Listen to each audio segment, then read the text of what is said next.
Mic check, mic check.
Test, test.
Hey, what's going on? It's Inventor here. Starting up my first character on the Diablo 4 Season 11 PTR. This season doesn't have a name yet and has changed various core mechanics like Renown and reintroducing capstone dungeons. I'll be using my favorite build in the game, the Companion Druid, to test as many of these changes as I can. Season 11 PTR just went live, so here I'm going to go from level 1 to Torment 4. This video is just the 1 to 60 segment. My next video I release will be Torment 1 to Torment 4. After this walkthrough, I'm going to do some playtesting with the Thorns Barbarian and Dance of Knives Rogue 2 just to showcase more of what's coming in Season 11. Like I normally do, I'll make this as a seasonal character to play around with the new changes, but of course I'm not going to be trying to do hardcore here. Some new additions for this new season include uncovering corrupted essences, empowering items with the Heavenly Forge, and new capstone dungeons. Although the expansion campaign is one of the fastest ways to start off, I'm going to bypass it and try different activities while leveling from 1 to 60. I will start on normal to unlock necessary aspects and adjust the difficulty as I go along. The other difficulties I thought were locked behind Capstone Dungeons 2 based off of the patch notes, but I'll have to kind of explore and see exactly how the game has changed for myself when I get in game. So let's get into it here. I would like to remind you that this is a PTR, so whatever you see in this video can be subject to change. So that's starting things off. And already it seems that there's the seasonal quest line available. So I'll probably try and do some of that in a little bit. And there is MRAC, the vendor of cheats. I could, of course, use MRAC to get myself up to level 60 or whatever, but that kind of defeats the purpose of what I'm trying to do in this, well, stream slash video, however you want to put it. Okay, so here you can see that there are powers. The powers are titled Divine Gifts for this season. I don't quite have them unlocked yet, so I'm going to try to see if I can do the seasonal quest line first. In PTRs, usually this is unavailable, but who knows, maybe they have kind of adjusted it for the season. Oh, there we are. Follow my voice to the seat of the heavens. Sure.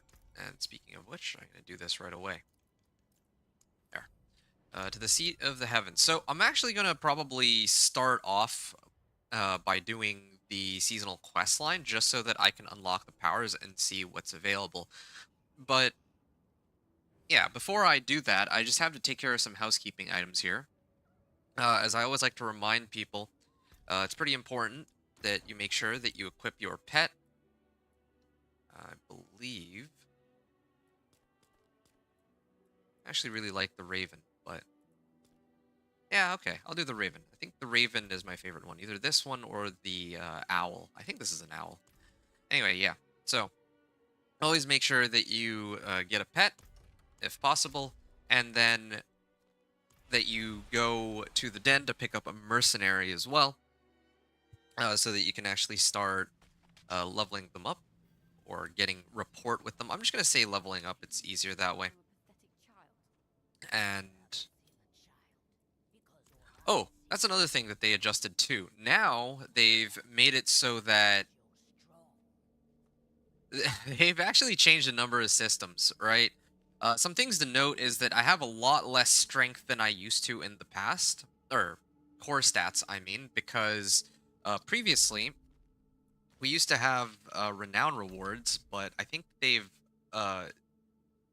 subbed out renown rewards in favor of season objectives or season rank. So, yeah. Let me read through this, actually. It's overwhelming. There's going to be a lot more stuff than I'd usually have to test on a PTR, which is a good thing, actually. It'll take a little bit longer to sift through everything, but I'm excited for it because, well, these changes should make the game a little bit more exciting than what we've had in the past couple seasons. So, season rank, welcome. Season rank is an overview of the challenges that await you during each season. Conquer challenges to complete each rank, you'll need to finish a challenging activity, usually a capstone dungeon. You may attempt the capstone earlier than the recommended level and difficulty. I don't know why there's a recommended difficulty for it, but sure. Earn rewards and get stronger. Prepare yourself for these challenges by completing optional objectives in each rank to earn rewards such as ability points, smoldering ashes, and cosmetics. So this is a little important to note. This will tie into... okay, I start off with no skill points now, which is actually quite interesting. But yeah, let me keep... I'll talk about the season journey stuff a little later. Again, it'll be... well, actually, that's coming up right after this. So I have to hire a mercenary first, and I usually like to open up with Rahir, or... well... yeah, I mean, I usually do Rahir and... either Rahir and Alkin, or Subo as like my main, and then Rahir as my reinforcement, just so that I have intel on where most monsters are. That's usually my preferred way to go, but In this particular case, I'm going to just try to do, just to keep things simple, I'll do Rahir and Aldkin. Later, I'm going to get Field of Languish, and I can attach it to CCs. And then Rahir will give me 15% resistance to all elements. Now, regarding resistance to all elements, previously it was just fire, lightning, cold, poison, and shadow. But now it seems that they've made it so that there's a physical resistance stat, and then armor is separate, and this is damage reduction for, well, all damage. Quite interesting, I would say. I have mixed feelings about them overhauling the system or the armor and resistances system. I mean, I think one of my biggest issues for them overhauling this system here is that I feel like the old system was uh, kind of fine for the most part. I mean, I guess some people, well, I don't know. I'm not the biggest fan of them reinventing the wheel, but sure, I can play along with it. But all the same, yeah, Rahir will be providing resistances. That's the idea, and Aldkin will be providing some damage reduction. So that's why I'm doing these two mercenaries. Then I was going to talk about reward caches, smoldering ashes, and saving renown. Now, of course, renown is no longer, at least by my understanding, it's no longer an available thing. You can't just turn in your renown rewards and then suddenly. Oh, okay. Yeah. It's not like you can just turn in your renown rewards and then suddenly get like a full level from 59 to 60 anymore. Um, but they've replaced that system, I think, or they've kind of streamlined that system along with the season journey, so that we can get these bonus objectives to gain like skill points. And then I think here there's more skill points. I'll probably have to do these first. It's kind of interesting, actually. I like this. This will give me a lot more incentive to run them. And in a way, it might be more exciting. I'll have to play around with it and see. And now you'll see rank 3. This is probably for, well, not this Paragon points. Complete Artificers tier 1 or higher. I mean, if they haven't changed the pit, that still gets unlocked at level 60.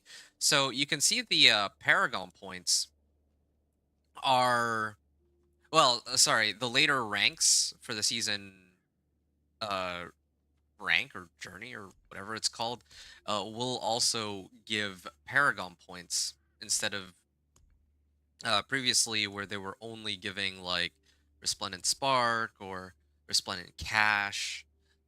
Um, yeah, they seem to have really reworked the way some of this works. I mean, in the later ranks, there's still these caches that give you a lot of goodies, but while starting off, yeah, it will help to actually do a lot of the objectives that they set out. I think that these skill points are available in the Eternal Realm, though, like from the beginning, is my understanding. But I guess now we have to really work for these points in the well, in here. So I'm gonna do that, or I'm gonna do some of this in a second. I'm gonna have to focus or prioritize on reacquiring my skill points. I think that's going to be the most important thing for me to do. Um, oh, if I click capstone rewards, so okay, I can unlock. This is an interesting new system. So like it'll take me some time to get used to it. So I have to complete this capstone dungeon to get to rank 2, and then I have to clear this to make it to rank 3, and then it goes on and on. This one requires pit tier 60 to unlock, but I'll probably stop when I make it to Torment 4 like I usually do. Sins of the Many. I do kind of wonder though. I'm gonna, like, now that I've actually picked up my mercenaries, I'd like to go back to town. I'm gonna go to Karagar here, actually. And you can also see, like, again, it's big sweeping changes across the board, and they've added like sprinkled in some of the seasonal content in here too. So here you can see Belial's Invasion. Each of the lesser evils. I think there's going to be a season tied to lesser evils. You can see here Asmodan will show up in the world boss area. So we're going to have to slay him. Then there's Endariel's invasion in the Kurast Undercity. And then Lahel's invasion in the Pit of Artificers. So there's quite a number of things to look through. And there's Artificer's Obelisk.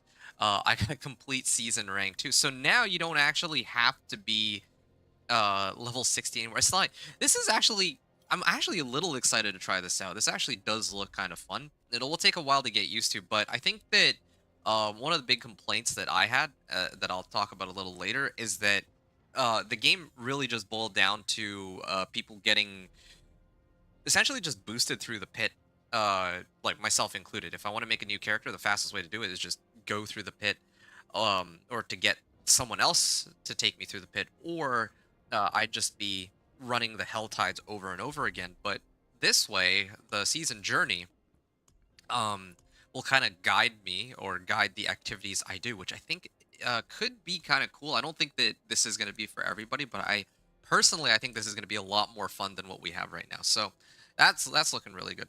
So reward caches, smoldering ashes, and renown. I'm going to probably have to refer to that as the season rank system from now on. So I'm going to do that real quick. Okay.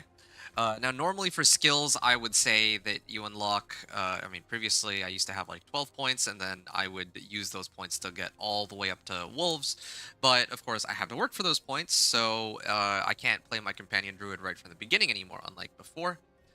And also, yeah, previously we used to have just like 10 potions, but now since we only have 4 potions, it will be a little bit more of a struggle than it used to be before. So, a lot of stuff to consider there.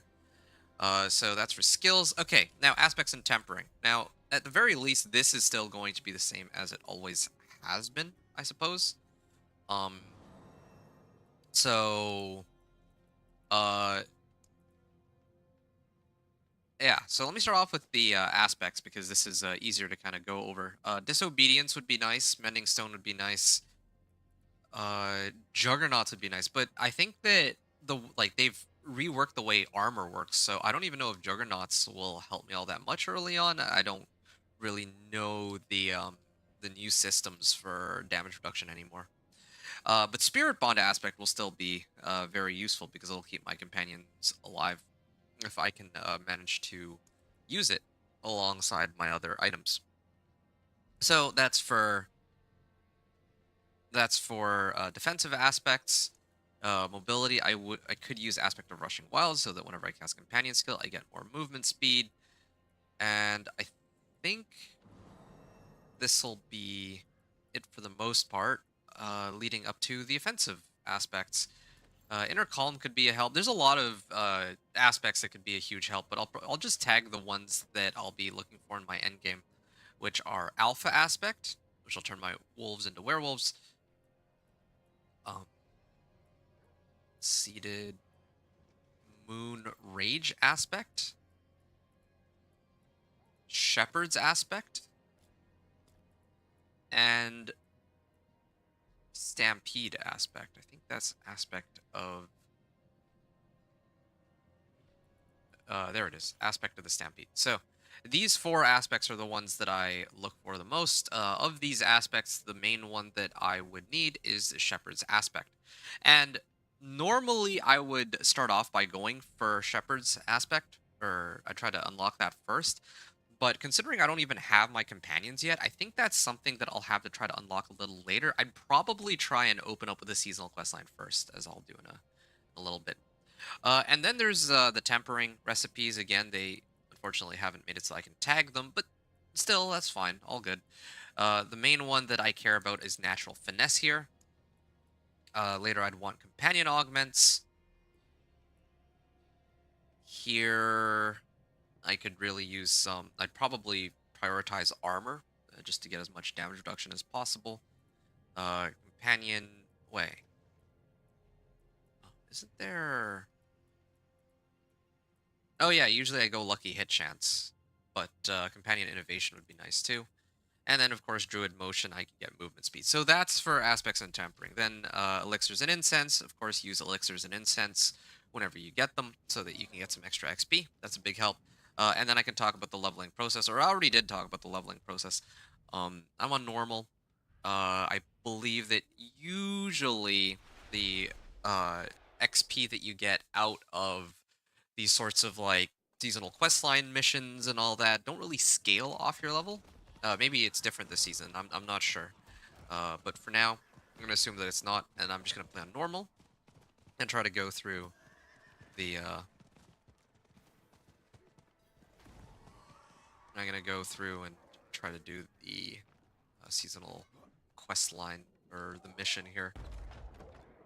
And then I'll once I get to my wolves. My true form Okay. will I mean, I don't really care too much for actually doing the seasonal quest line to completion. Um, because I'm gonna have to do this in the live season anyway. I'd rather save it. I am Hadriel of the high heavens. Heavenly Forge, interact. I can't interact with it. View reputation. Okay, that's good. So then here's the reputation caches. Probably as I do more stuff, they'll, grant me more rewards. And then, yeah, I did the High Heavens. To where? Asmodan and his vile brethren. The high Okay, I'm heavens, gonna. the human Okay, I'm gonna keep skipping this because again, I'm gonna do this when the season comes out anyway. before you vanquish the lesser evils. Okay. Return to me if you are in need of Divine counsel. Missive. They give us a dagger to start. Okay, so complete a Divine Missive. Just starts it off. Reach tier 3. Equip a Divine Gift. Did I get a Divine Gift yet? Ah, here we go. At least I get to see what the system is. Um, yeah, but I guess... Wait, do I have to pay gold for it? Or I guess I just have to open it. Okay, I'm gonna skip these because I don't... Again, like, I'll do all that seasonal stuff when the season actually comes out.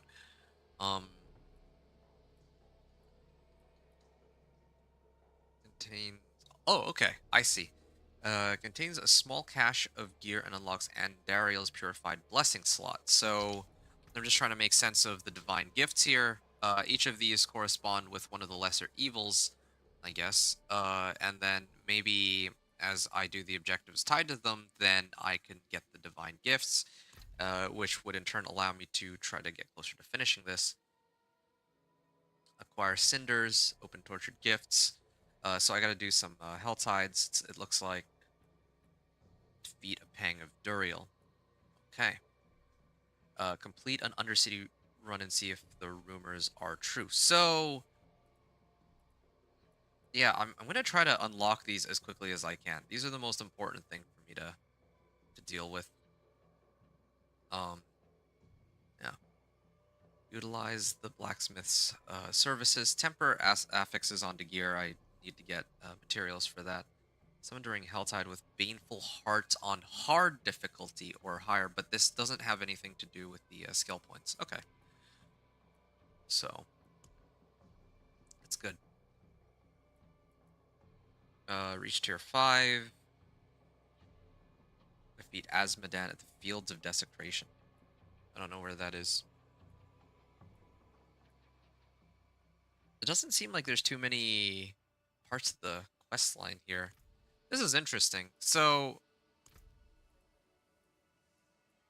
it looks to me like Hadriel is here, but unlike in the past, there doesn't really seem to be a seasonal quest line from the looks of things. I'm just looking at this. Previously, in past seasons, they would actually lock the quest line behind if you get more reputation. But here, I just unlocked Divine Favor, and I get rewards, but there's nothing to do with the seasonal quest line. And it looks to me that that might have something to do with the fact that they're really putting a lot of focus this season on the new mechanics that they're adding back into the game.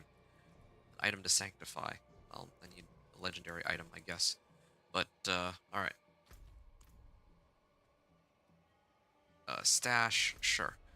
So, wait, am I not able to... Oh, okay. I can't teleport out from here. I have to head back to Kyovashad. Interesting. Okay. All right, so I've learned quite a bit already. I feel. Oh yeah, capstone dungeon. That's the other. Oh, it takes me right back here. Um. Okay. Torrid Menagerie. Torrid Menagerie. I don't know how that's said. I'm gonna head there next. I want to actually experience the capstone dungeons, or maybe I'll experience the capstone dungeons after I do the Well, there. You know what? I'm gonna start my leveling journey probably closer to the start of the hour. Is what I'll try to do, like for the hell tides and all that. Because right now, like level 1, um, I don't think I'm gonna be able to farm 200 cinders in time. So I'm gonna wait until the beginning of the next hour to run hell tide, which is the thing that I usually like to level in. And I'll try to play around with a couple other things too, since again, like they made so many adjustments to the game that it would be kind of interesting to see what exactly what I'm getting myself into here. Okay. I picked something up. I have no idea what that was. Uh, is there any sort of seasonal currency? No, it's not. It's really just the base game. That's good to know. Nethiron has come back, though. I think that this has to do with master. Oh, here we go. Used by the blacksmith to re-roll the masterwork greater affix on an item. Right. So, masterworking now, the way it works is you masterwork the core stat on an item. So like, which I think is kind of nice. Again, I don't know what to make of it. I think that's a good thing, but the idea here is that if I had like let's say a legendary item with 750 item power and it did like 520 DPS or something, I can actually bump that stat up. Unlike previously where it would target specific affixes, now it's just or it would improve all the affixes. Now it just focuses on pumping up the base damage and all that. Um, at least for the first bit of the masterworking, and then later you get to attach a greater affix to an item. I wonder what happens if you have an item that's already like 4 GA or whatever. But yeah, say you have an item that's like 1 GA, then when you get it fully masterworked, then it will select another greater affix to go along with it. Is my understanding of how that all works now. And then so that's I guess where Nethiron comes in. If you get hold on. These guys are level 30, so I don't expect to do any damage, but I wanted to actually try it just to see. Okay, yeah. So there's no chance I can go in at level 1 and clear these. The monsters aren't scaled to my level. It's not like the pit. That's what I was curious about. Okay, let me get out of here. In the pit, the monsters are like sort of scaled to your level. Um, yeah, it's actually quite interesting. Here, yeah, you can see like these monsters, they don't have like a level on them because they're like, again, they're tied to my level, right? But um, even though they're tied to my level, or yeah, the monsters here are tied to my level, but the ones in the capstone dungeons are scaled more towards level 30. So if I am like close to like level 25, I could run it then. And then at that point, I should be able to unlock some more of the season rank stuff. So I'm going to do that, I think. All right, here's another thing that I need to test out. These side quests, right? Again, I'd like to go do the Helltide. I'll probably do that after. I'm going to focus on trying to run through these. This... Oh, I guess it's Chain Zakarum Repository, yeah. Wonder if the quest item I got earlier was that. But yeah, so now I can just focus on using Wind Shear right now. These monsters are like, this is only on normal. I guess I could scale up the difficulty a little if I really wanted to, but I don't have my wolves and all that, so I don't actually know if it would even really feasibly make sense. I might try in a second, though. And also, worth noting, I'm on normal right now, but I was able to scale it up to Penitent. I thought that I need to clear the capstone dungeons to unlock the later difficulties, but I think they've removed the requirement for that, and now the goal is just that I need to clear the capstone dungeons to unlock the season rank, but all of the all of the difficulties are always available. Defeat 50 monsters in 10 seconds on expert or higher. Yeah, okay. So this is for like Torment and all that. Yeah, I'm just trying to figure out how all this is going to go. This is for Torment 2, and then this is, of course, going to be for Torment 3 or 4. I wonder if they changed the scaling on the pit. They didn't mention anything about that, so I'm not entirely sure. Because here it says complete pit tier 60 to earn rewards and access to rank 7, but then here it says, okay, so this one is for Torment 4. Here it says you had to face the hordes of hell in Torment 3, so scaling on that is a little strange. All right. Okay. Yeah, try to pick some of these up. Still, it is feeling a little slow. Well, I mean, I need to actually finish this quest first. But if I were to guess, again, they didn't really mention anything in the patch notes, but sometimes it's like a stealth change. And people find out that, wow, this area has like no monsters. Right. It is done. There. And I got like no XP out of that. So, okay. This questline stuff still isn't very useful. That's sort of good to know. What are some other activities? Yeah, I'm just gonna completely skip the Helltide this time. Who knows? Maybe they'll spawn a second one here later. Um, I could also try to do some more of the whispers, but I am almost certain that they haven't changed whispers. Kind of like with these quests, where they're just generally speaking pretty worthless. So starting out, then, based on what I can tell, the main activities worth doing is still going to be just is still really just going to be Helltide. And what would be nice is if we could also get Sigil Powder, but it says that it's collected after level 15. So um yeah, it doesn't look like that's going to be happening. Also, another thing I find noteworthy is uh Artificer's stones are no longer available. Last season they made it so that Artificer stones are easier to collect. Now I think they just got rid of it altogether. Maybe we can just always run the pit. Um, yeah, which is probably how it should be. I don't know. I have a lot of opinions about the pit. If I were to talk about them, I'd be here all day. But I think that pit needs some sort of rework in the sense that the like right now the only way to really like the end game is only about the pit. I guess Infernal Hordes, ever since the rework, you could use that for leveling now too. But yeah, traditionally, the pit is the end all be all. You're really testing your might against other players through the pit, and um, yeah, you're testing your might through the pit, and I'll go this way. Yeah, you're testing your might through the pit, and you also level through the pit. And you also rank up your glyphs in the pit. It would be nice if you could get like ranks for glyphs doing other activities, or that other activities weren't just downright terrible. Okay, I see. Uh, yeah, so that like other activities weren't like terrible when it comes to gaining XP. Like this side quest I cleared just now should give me like at least half a level, or even like a full level. Like, why not, right? Like, it takes so much time to actually gather up all of the materials necessary for it. It would be kind of a nice little benefit. Like, we really should just get like half a level, in my honest opinion, for turning in something like that. I don't think that's particularly game breaking either. I think that's quite reasonable, if you ask me.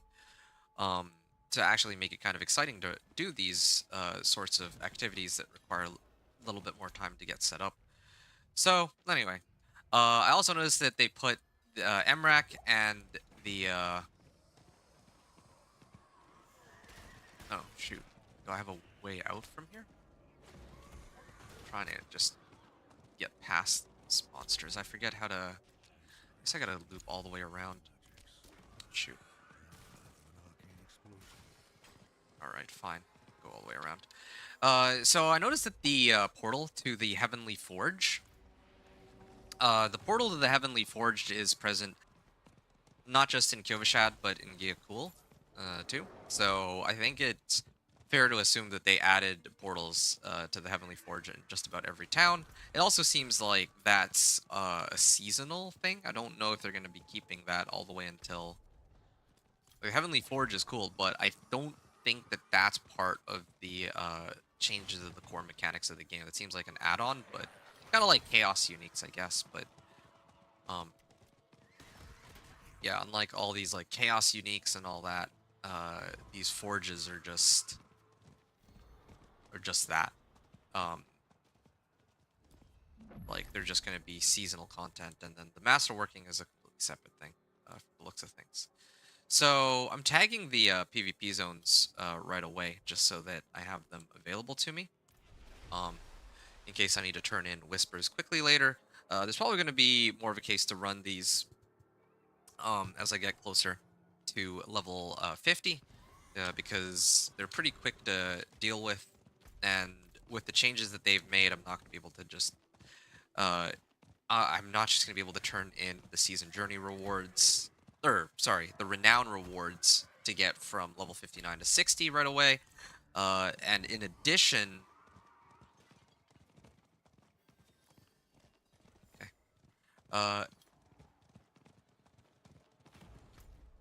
uh, previously I used to run these for Artificer Stones, but since they got rid of Artificer Stone, it doesn't look like that'll be necessary anymore. So some things to consider. All right, I'm gonna get Stone Burst here, and just get like a little bit of XP here.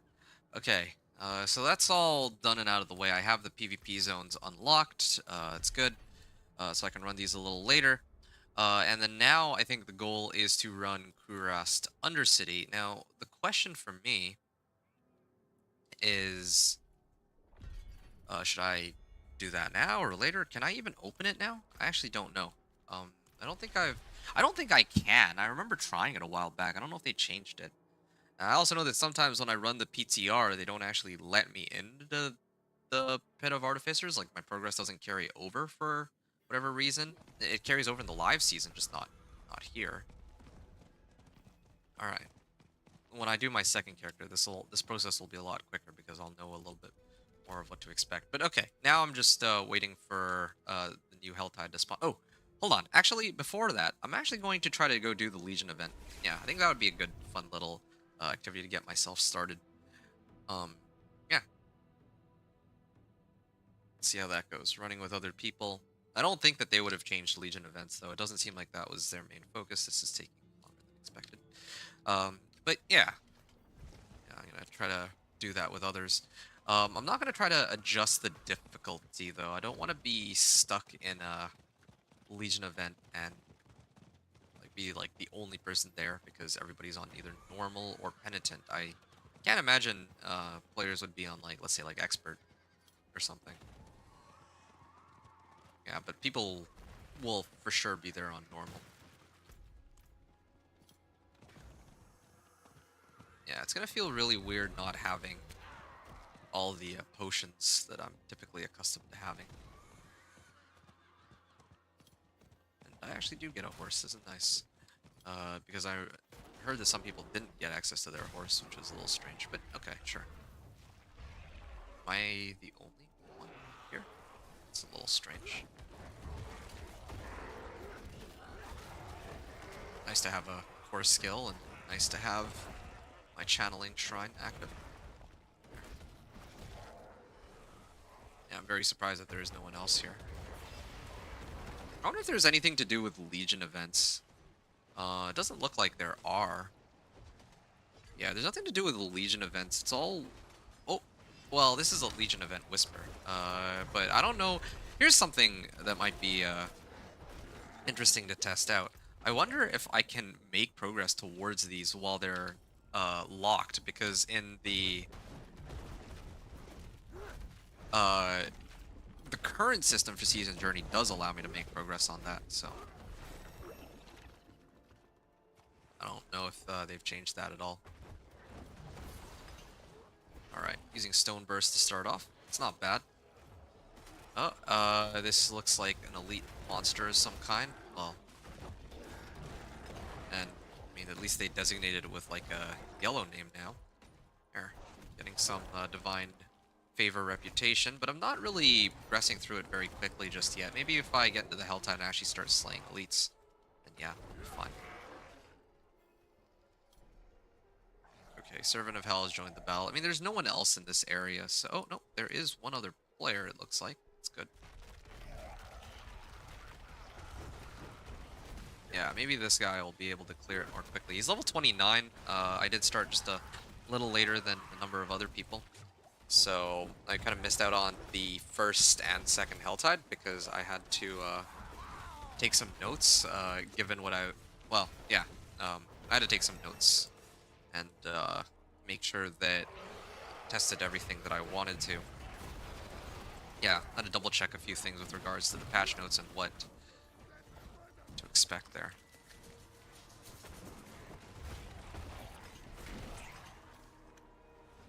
More divine favor. Yeah, I'm gonna get to rank 3 pretty soon. And again, like, my biggest goal is to pick up as many of the skill points as possible.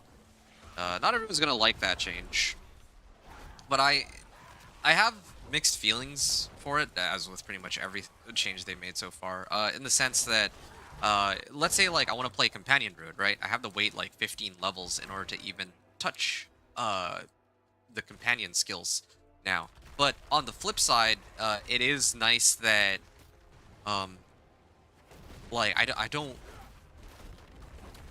need to have, well, I kind of enjoy it when the game is more challenging. I think that with a lot of the changes that they've made to the game as a whole, it's definitely been a lot easier.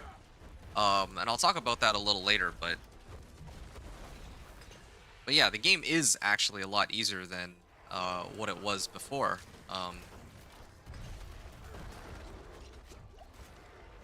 And I think that for me, like, I discovered this when I played hardcore, where I didn't have my renown rewards unlocked.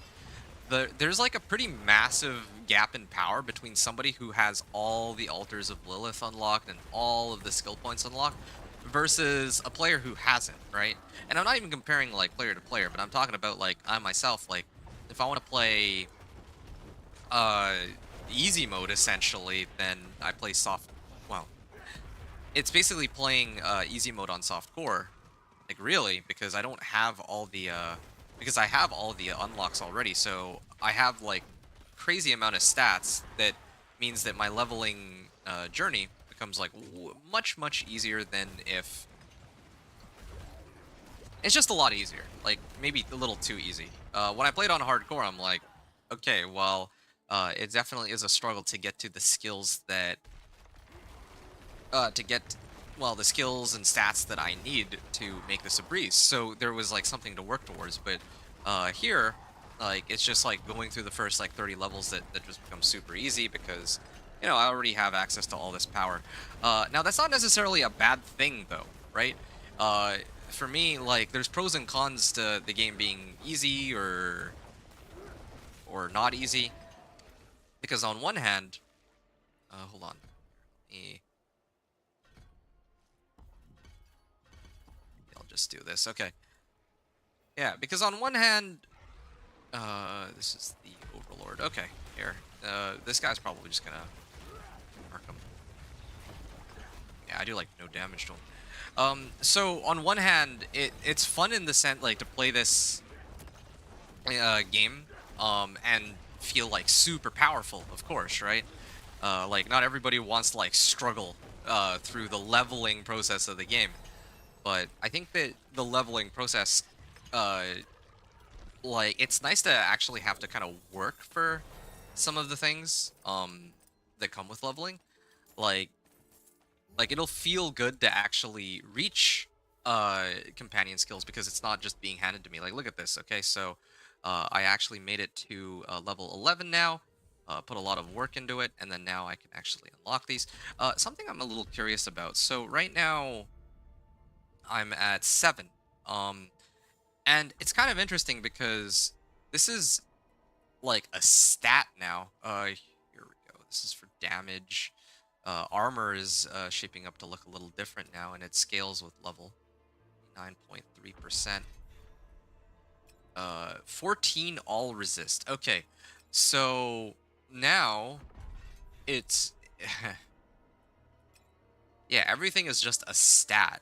And it doesn't give you a percentage anymore. So I don't know what the calculation is. It's probably going to be diminishing returns, but I kind of like the old system because it was very clear cut that if you had an item that gave, let's say, 5% fire resistance, then, well, yeah, it's an item that gives 5% fire resistance, right?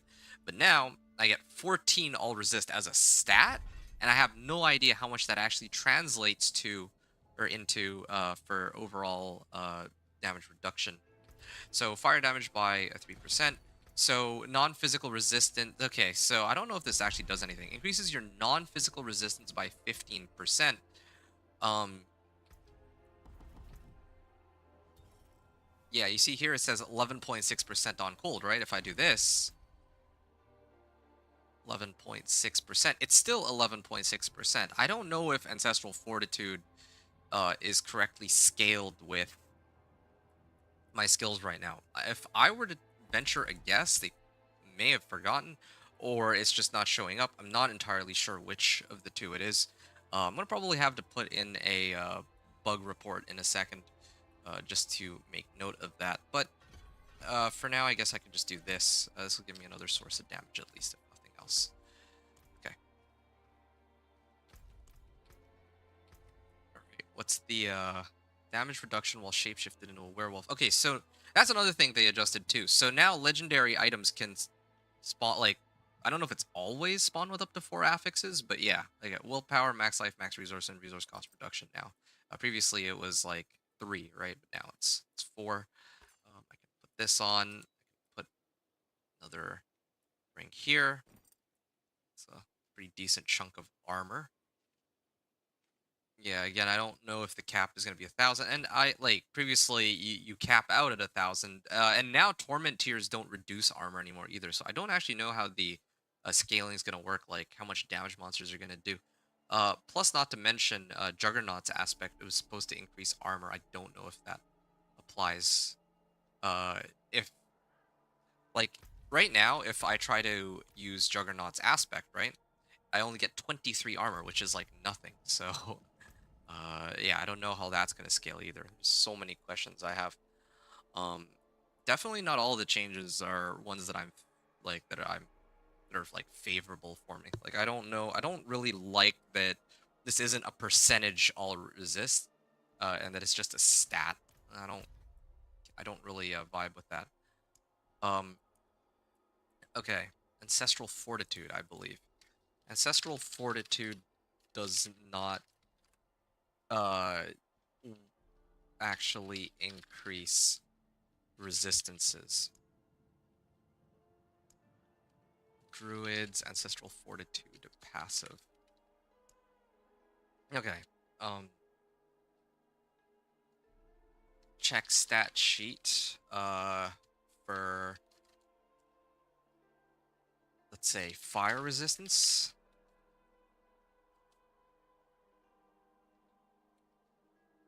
And then note the resistance. Then put points into Ancestral Fortitude. Check stat sheet again. And then note that the resistance stat has not changed. Okay, so, and I can't, skills. Okay, there, yeah. So there you go. There's one bug report I'll send.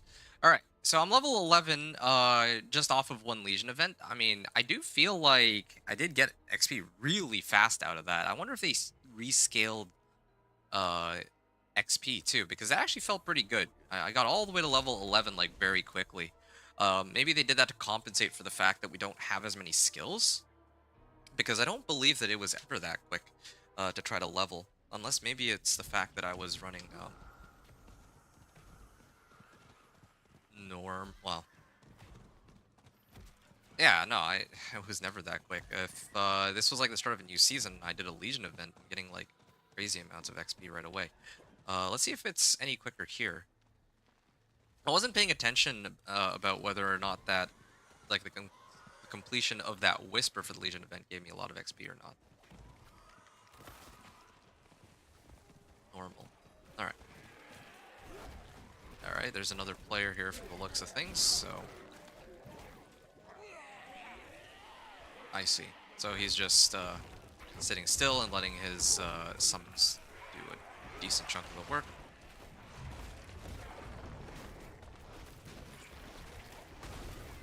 There. 30 Divine Favor. Okay.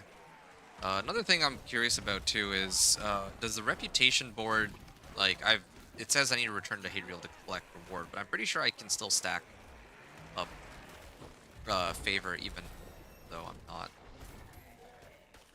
Probably still stack up favor, even though I'm like, I've cleared like rank 2 or whatever.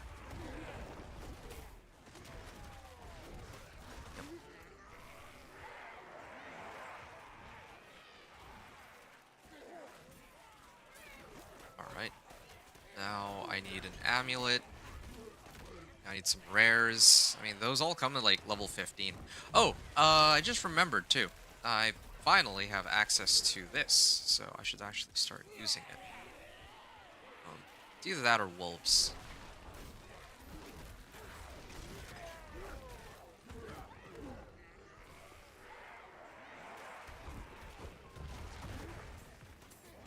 Slay the remaining enemies. Good. And, okay. Well, I mean, getting rares this early from these events, maybe there was some adjustment to that too, because previously it was not very valuable to clear. I mean, like, the rewards from Legion, or, like, random events was just not that high. Oh, Portent of Pain? Sure. Do I get a decent bit of XP from this? It'd be nice if I did. Yeah, that Legion event gave a substantial amount of XP. I like that. But again, I don't know if that's just because that was like level 1 to... Well, that was like level 5 when I started, right? That was like 7 levels to start off. But again, I don't know if that has to do with the fact that... Hey, this is an Odia sector. Oh.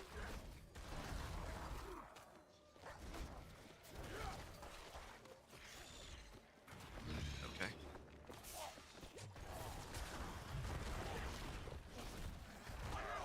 There. I got him. Got plenty of materials off of that. I'm gonna need those materials for when I need to actually start upgrading my equipment. I think we just burrowed, didn't we? Cull maggots. I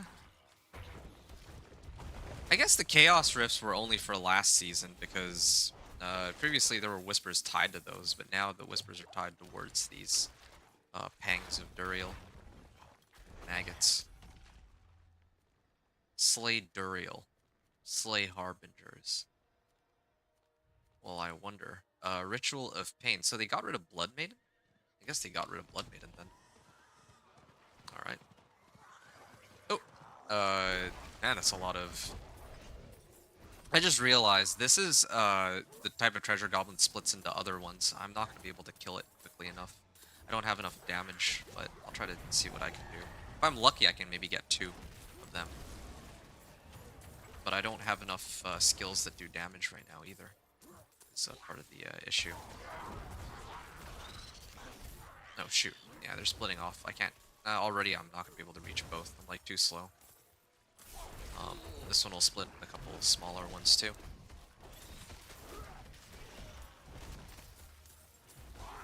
There. Yeah, that was too many. I can't even... I don't even think I can get 2 of them, actually. Like, I straight up do not have any damage. That one escaped.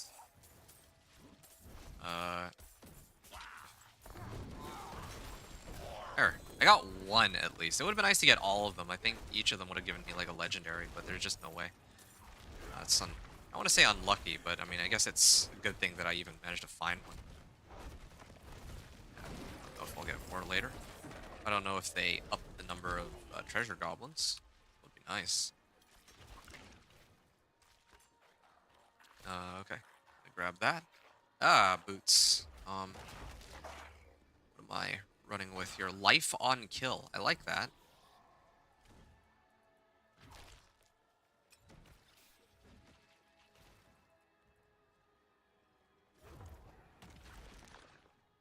All right. Ancient obelisk.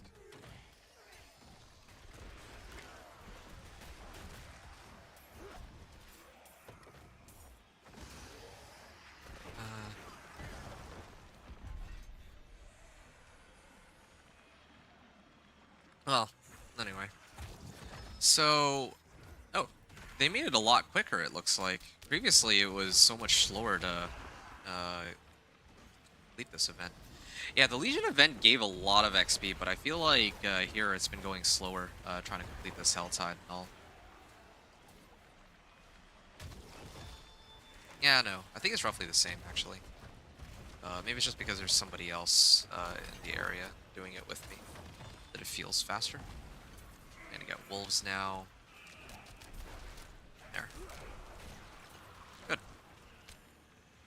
Good doggies.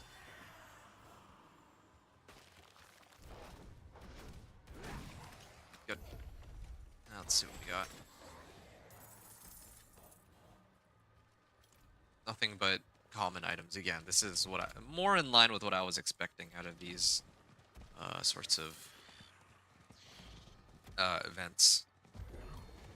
Yeah, later I'd like to play on Penitent, but I actually just think that there's no chance at being able to do any sort of damage on Penitent right now. Like, I don't even have any skills or whatnot. Maybe as like a second character, it could be manageable. Because at that point, yeah, you would have all your skill points, you would have all your tempering recipes, and then maybe it would be possible. But as like a fresh, brand new character, like no way. Um, yeah, I think next season I think that getting 1 to 60 is still going to be quickest if I do the seasonal, or no, sorry, the Vessel of Hatred campaign. But I feel like it's going to be important to take time to unlock a lot of these skill points too. Okay. And let me take a look at what my stats are now, armor-wise. 50% damage reduction there, or almost 50%. I got a Poison Creeper and these guys. I feel like I'm taking like close to no damage anymore. Yeah, that's good.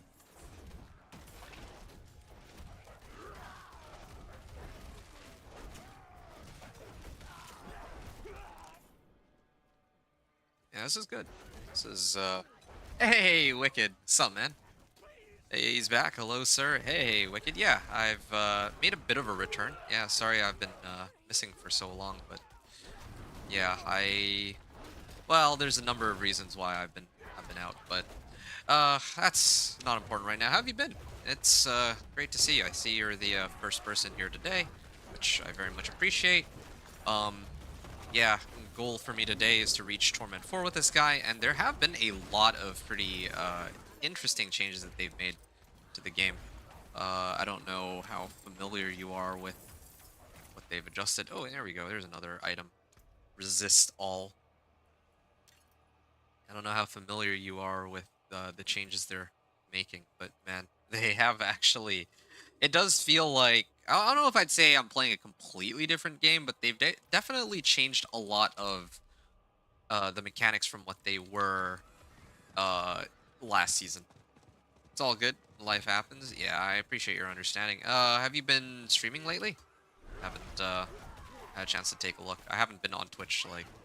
They changed a lot. Oh, yeah, no, I don't even know where to get started. Like, I was... you know how my content works, like, when I do a... Like, I usually do, like, a level 1 to 60, like what I'm doing right now, but I'm also, like, talking to people... Well, I was kind of trying to explain the changes to people, but I realized that there's just so many changes to get through. I can't just... It's hard to really summarize it in a couple words, because You know, like even stuff like skill points. Like we start off with no skill points anymore. Um,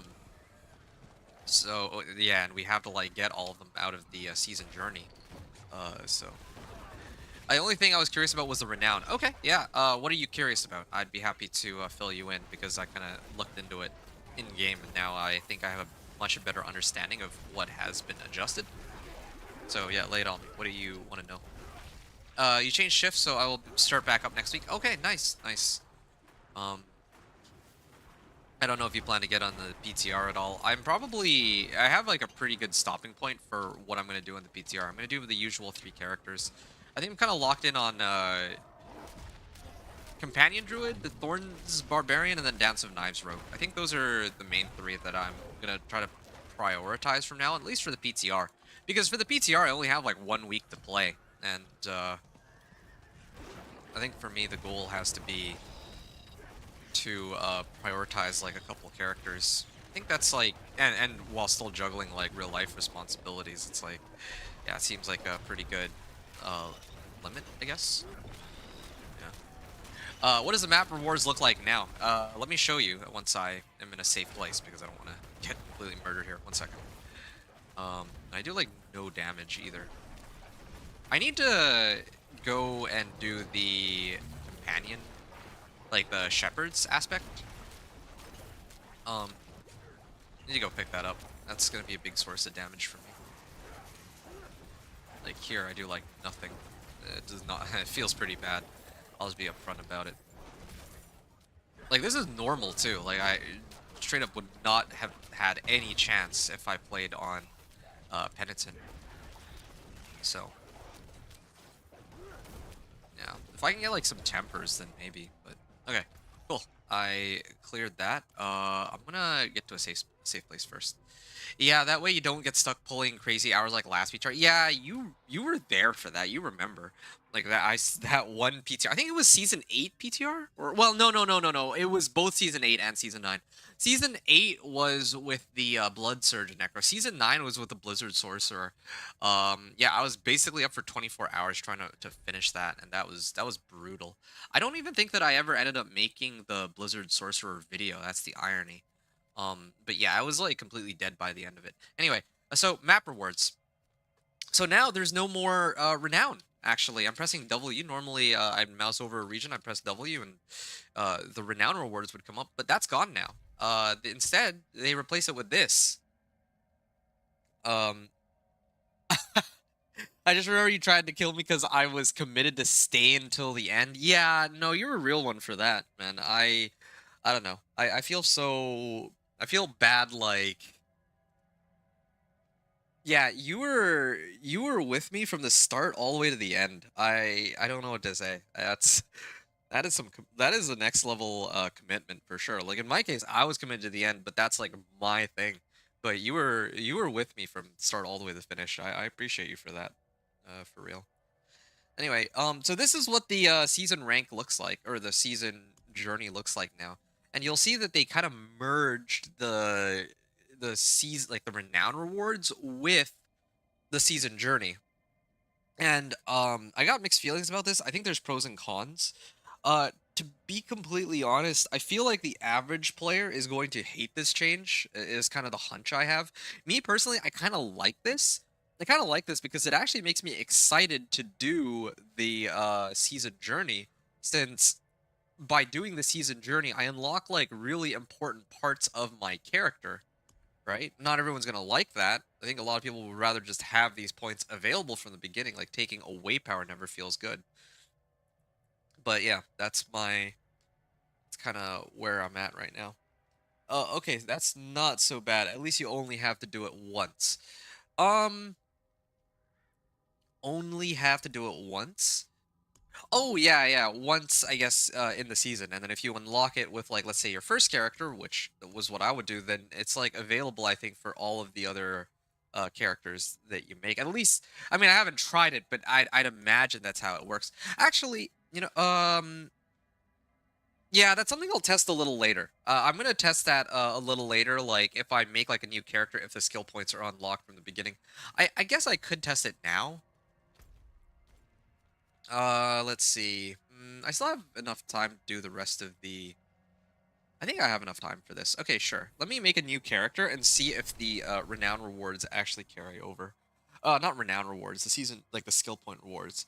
If it's like the other seasons, that should stay. Yeah, no, for sure. But I don't know. Maybe it's like they do it by character, from like character to character or season or something. That would be kind of crazy. But I don't want to just go in with that assumption if I can actually afford to test it and it only takes like a minute. So here, let's find out. I don't know. Finalize test. Okay. And I can go right into penitent.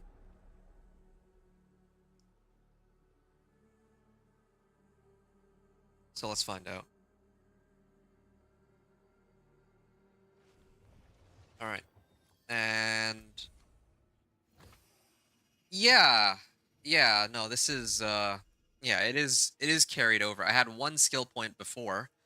They give you one skill point to start you off on the very beginning. So you always gotta pop this one like immediately. Otherwise you're stuck with basic attack for no reason. And then yeah, so I guess all your other characters get it. I mean, that's what we would expect. Also, I noticed that they kind of rescaled the way the gold works. It used to be 125%, or 75, 125, and 175% more XP in gold, but now for some reason they've scaled it into 50, 100, and 200, which I feel like, all right, I don't know. Why not just make it both? It's like both is 200% or 175% or whatever. Um, yeah, okay, so there you go, Wicked. So that's how it goes. Now, again, I don't think that everyone's gonna be too thrilled about the changes because it would be nice to just have them like from Renown. That's what people are used to. I kind of liked having the extra skill points because then I could play Companion Druid all the way from level 1, right? But on the flip side here, same thing with like Dance of Knives Rogue and whatever other builds I'd want to make. But on the flip side here, I'm just looking. So at least the season journey has more of a reason for me to clear it. So I get 1, 2, 3, 4 from rank 1, 1, 2, 3 from rank 2. Oh no, that's 3. So that's 4. 4 from rank 1, 4 from rank 2, and I'm guessing 4 from rank 3, right? Wait, am I counting this right? No, I'm not. Sorry, wait, hold up. There's 5 here because of this starting point. So 5, then 4, and then 3. So it's the same number of skill points as what we used to have back then. But now, in order to get these skill points, we actually have to kind of work for them by doing specific tasks. If I had to guess, it would be to help since you can keep re-rolling tempers now. So since you can't brick items now, you will invest more into them. What do you mean by that? Investing more into it. Oh yeah, and there's also Paragon points here, as you can see. It's kind of interesting because previously, if you hit level 60, then you start off with like 20 some, or yeah, like 27 Paragon points or 29 Paragon points or however many it was. So then that, like, I think that Torment 1, 2, 3, and 4 were like even just a base character with the Paragon points you start off with and the 750 item powered gear that you can get going into like Torment 1, you could go all the way and clear Torment 1 and Torment 2 and get right into Torment 3 with certain builds. But now I guess they've kind of slowed down the power progression. I think that's better for the game. At least that way there's a reason to really be in Torment 1 and Torment 2. As compared to before, where because you had so many Paragon points starting off, there was actually no reason for there to be a Torment 1. Like, you could go right into Torment 2, right? Or vice versa. You can skip Torment 2 and then go into Torment 3 if you want. So, you only get one temper, but you can use the scroll as many times as you want. Oh, yeah, that's true. That's true. 3 Paragon points here, or sorry, 3 skill points. Yeah, and then the rest of these are just each of the tasks you do will unlock Paragon points as well. It looks like all the way up to here. Let me just actually just count that real quick. So you get 4 when you complete the capstone dungeon. Oh wait, no, you need to do pit tier 15. Okay, interesting. So you get 4 here plus 1. That's 5. 6, 7, 8, 9, 10, 11, 12, 13, 14, 15, 16, 17, 18, 19, 20, 21, 22, 23, 24, 25, 26, 27, 28. So, yeah, I guess it tracks. Previously, in the season journey, you are when you leveled to like level 60, you would start off with 29 Paragon points. That's 28 from the Altars of Lilith and the Renown rewards, and then +1 from being Paragon level 1. But now, all of that power has been shifted back into the season rank. So everything's to do with season rank now. Oh, you get a spark on tab 6. Yes, you got the spark on tab 6, and then you get a resplendent cash on 7. So pick up a billion gold. All right. There's no time to set. Defeat 5-layer bosses within 5 minutes. I mean, that seems easy enough once you're strong enough. Defeat Echo of Lilith. Oh, well, that's a problem. I remember how much of a nightmare it was before. Purify Seeds of Hatred. That seems easy enough. I think, especially if you're starting off at the beginning of the season, where there's not that many people in Torment 4, it shouldn't be that bad. Usually that's the last row, so they're basically giving you a mythic. It looks that way, something of that sort. So that's what the rank is like. Oh, and then there's Capstone Dungeon too. Okay, hold up. Before anything else, previously the Capstone Dungeon used to unlock difficulty tiers, right? So hold on. Yeah. So previously, you would do like what was it, like Fallen Temple to unlock World Tier 4, right? Back when Capstone Dungeons used to be a thing. But now, the point of these Capstone Dungeons is to gatekeep the ranks, like the higher ranks of the season journey that are kind of like blocking off your progression, if that makes sense. I like that better than unlocking them from the pit. Yeah, I do, but I think Torment tiers are still, as far as I can tell, unlocked by the pit. I was under the automatic assumption when I heard Capstone Dungeons that they would, like, that you'd need to run Capstone Dungeons to unlock the pit. Or, no, sorry, to unlock, like, later Torments. Like, let's say, like, Torment 1, 2, 3, 4. But I think that they've still locked, like, I'll double check, but it looks to me like, the higher Torments are still, blocked behind Torment tiers and all that, is kind of the hunch that I am getting here. Or is being locked behind how much progress you'll make in the pit, which probably gets unlocked at like level 60. Okay, so what's happening here? Thundering Pit Lord. I don't really notice much of a difference in these elites, though. Just the fact that their names are now labeled yellow, which makes a bit more sense, I guess, compared to before, where, you know, oh, what the? Alright, well, they just pulled me right out of it. Yeah, the names of these monsters are yellow now, so they're easier to figure out, and there's also, like, champion-type monsters. Champions and elites. Gonna find out when you get to that point. Oh, hold on. Well, I can actually find out now. Give me a second. Yeah. Again, there are some things I'd like to do before. Oh, Spirit Boons quest available. Okay, hold on. Spirit Boons quest. I should already be able to activate the Spirit Boons. I'm gonna do that in a moment. I just need to finish this up real quick. Oh, okay. I'm like maxed out on items too, and I don't, like, my threat meter is gonna pop, so I gotta make sure that I'm kind of ready for that. There's like a lot of things to factor in too. Yeah, I'm gonna need to unlock the companion druid aspect as well. At this point, I think it's safe to get rid of all no, I think crit chance. This one gives me crit chance, but I don't think I need that. All right, so I'm gonna salvage all common and magic. And then even these are not very useful. That's a lot of materials, though. I'm getting a lot of materials. Only question is how much veiled crystals I'm getting. Speaking of which, can I now... Yeah, look at that. I can actually choose, thanks to the tempering recipes. I can actually just pick which one I want.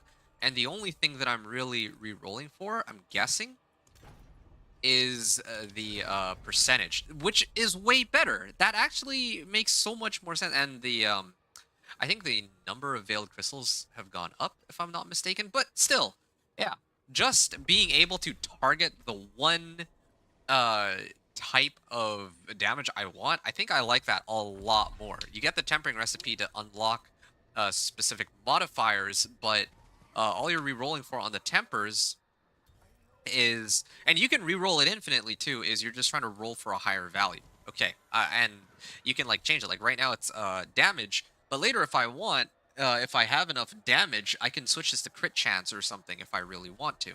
Now, regarding Torment 1, 2, 3, and 4, it is still the same as far as I can tell. Common, magic, and rare is automatically salvaged.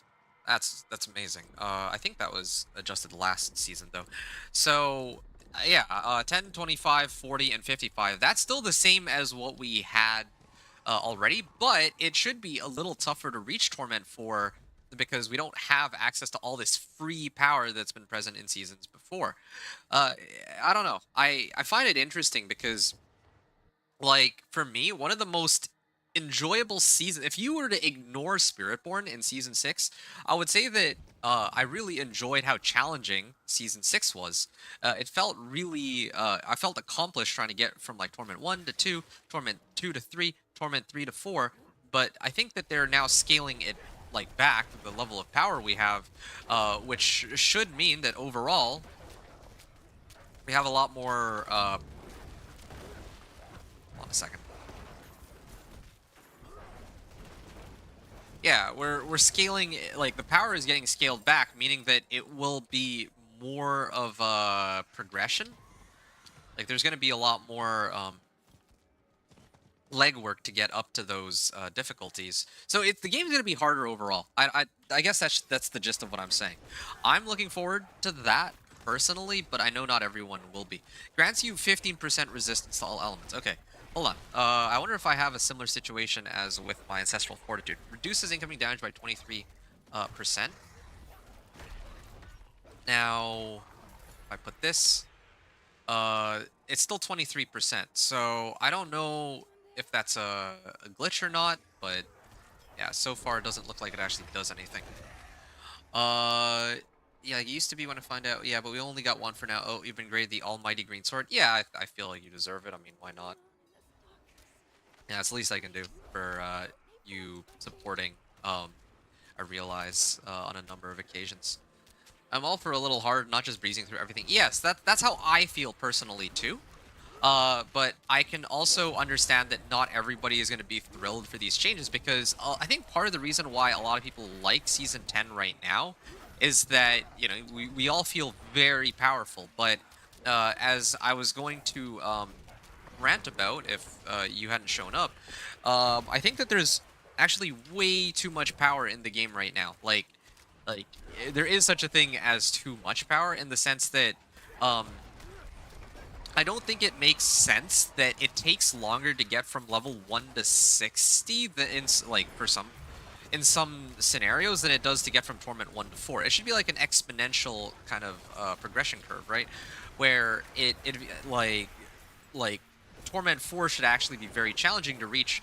But given the things like the enormous volume of power they've given us, like I could probably, like let's say even like a Dance of Knives Rogue, right?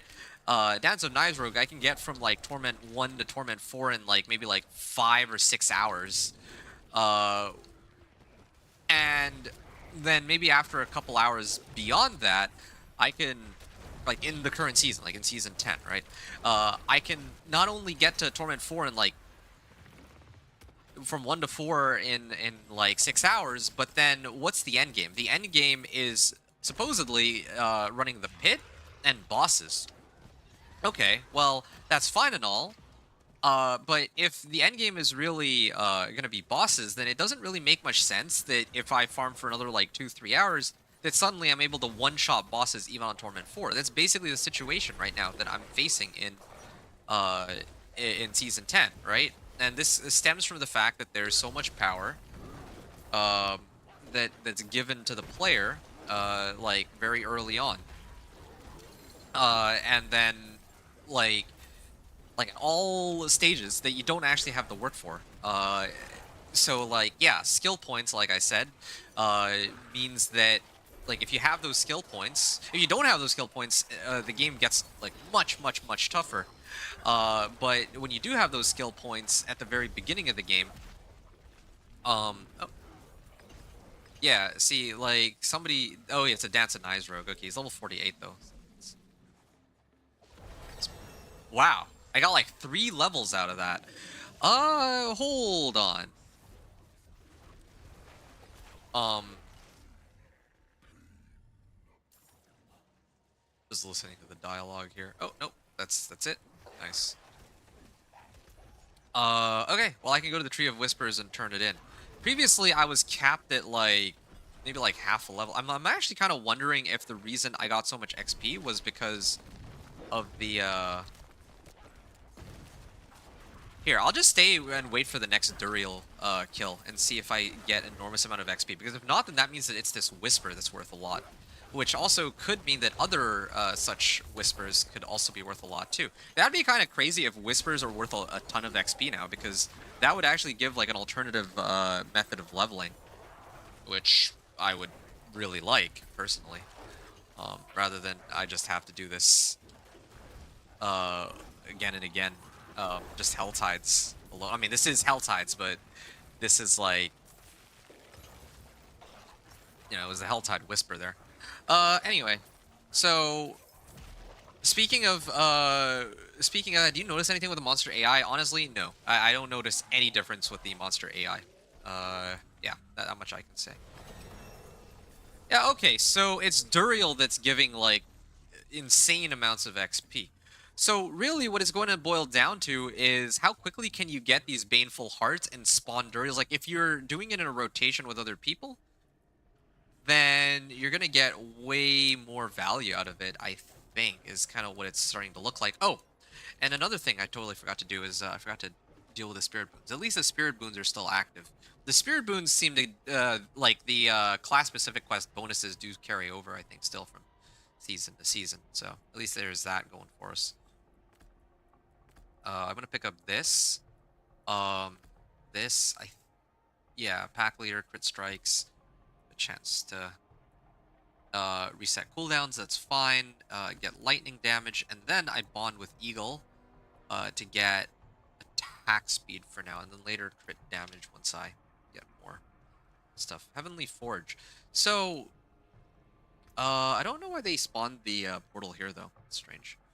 Yeah, once your build starts to come online just a little bit, you're unstoppable and just becomes running through everything. Yes, exactly. I have a very unpopular outlook on bosses. They should have never taken away the fight mechanics and just one-tap bosses. You should have to have basics of avoid or dodge some things, that way you boss like Bardic meaningful. So, you know, that is a very hot take. And I gotta be honest, I wish I could agree with you, but I don't.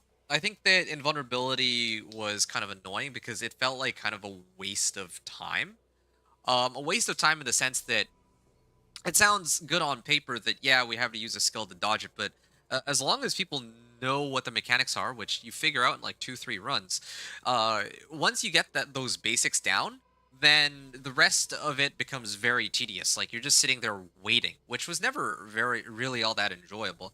Like, you have to sit there and wait for Duriel to do his burrowing animation for like a good, what, 10 10 to 15 seconds, and then he's like untargetable during that time. I think that the way it is right now is a lot better, where they give like a really large barrier where if you are strong enough, it's kind of like a stat check. Okay, if you're strong enough, then yeah, you can bypass the phases because you're strong enough to have earned the right to skip past it. I like that. I just wish that the threshold of power that allows you to do that isn't acquired within the first like 2 days of gameplay, I guess. That's how I see it.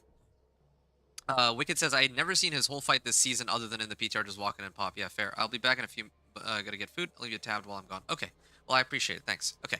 So, this gives me time to kind of sort some stuff out. Can I do something about this trophy? You carry the trophy of a lesser evil. Okay. After I sanctify it, though I warn you, power demands. Tethered to the demon. Okay. View reputation. Oh, Solemn Reflection. Okay. I want to, small cache of gear, Duriel Purified. Oh, okay. Pangs of Duriel can drop socketables and Helltide doubled while purified. This is fine. Um, can drop experience globes doubled while purified. That's okay. That's okay with me too. And then view reputation. Okay. I'm gonna do something real quick. I'm actually taking me back to Ken Bardu. It is close to the end of the hour, but that's fine because it's about time that I actually started turning in some of my rewards here. So, what am I? What am I sitting on here? I'm sure this will give me like a full level up. 10 Grim Favors. Okay, I'm gonna actually target this as my favorite place to portal or to TP to. All right, so now I can set it to Penitent, and by doing so, I can talk to the Raven of the Tree. I get one-handed oh wait, hold on. I need a better gloves actually. That actually gave me 2 levels. They changed it now. We're not bound to getting only 1 level per whispers. Dude, this is huge. That means I can actually play the game I originally wanted to, which is to keep running whispers to level up.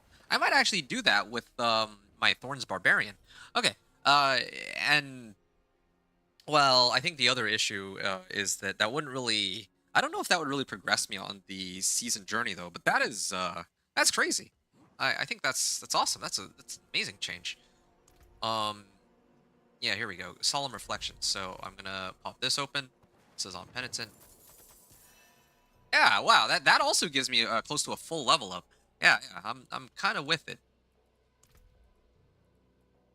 This will be coming very soon too, but I don't think it'll give me nearly as much as what I had before. Okay, so if I can't really select what region, um, like on the map, I can't actually.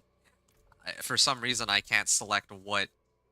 I can't like zoom out and go to like a region of my choosing, but I can still TP to my favorited location, which is good. All right. Okay. That's a lot of stuff. Okay, so whispers. Whispers could actually be a potentially amazing source of XP because previously, the most you could get out of whispers is 1 full level, right? No matter what level you were, even if you were like lower levels, if you do it at level 1, you get enough XP to get to level 2, uh, which didn't make for a very good, um, like it didn't really make it very worthwhile to run these whispers. But now these changes, I think I actually really like this new system. They've made the overall system of leveling itself easier, but the level of power that you get is less. I think this is really good for the game so far. I gotta be honest, this is actually reinvigorating my interest in the game, just this by itself, because otherwise the game in its state, like in what it was before. Oh, okay, these guys hurt though, but I can actually do enough damage to kill them. It looks like.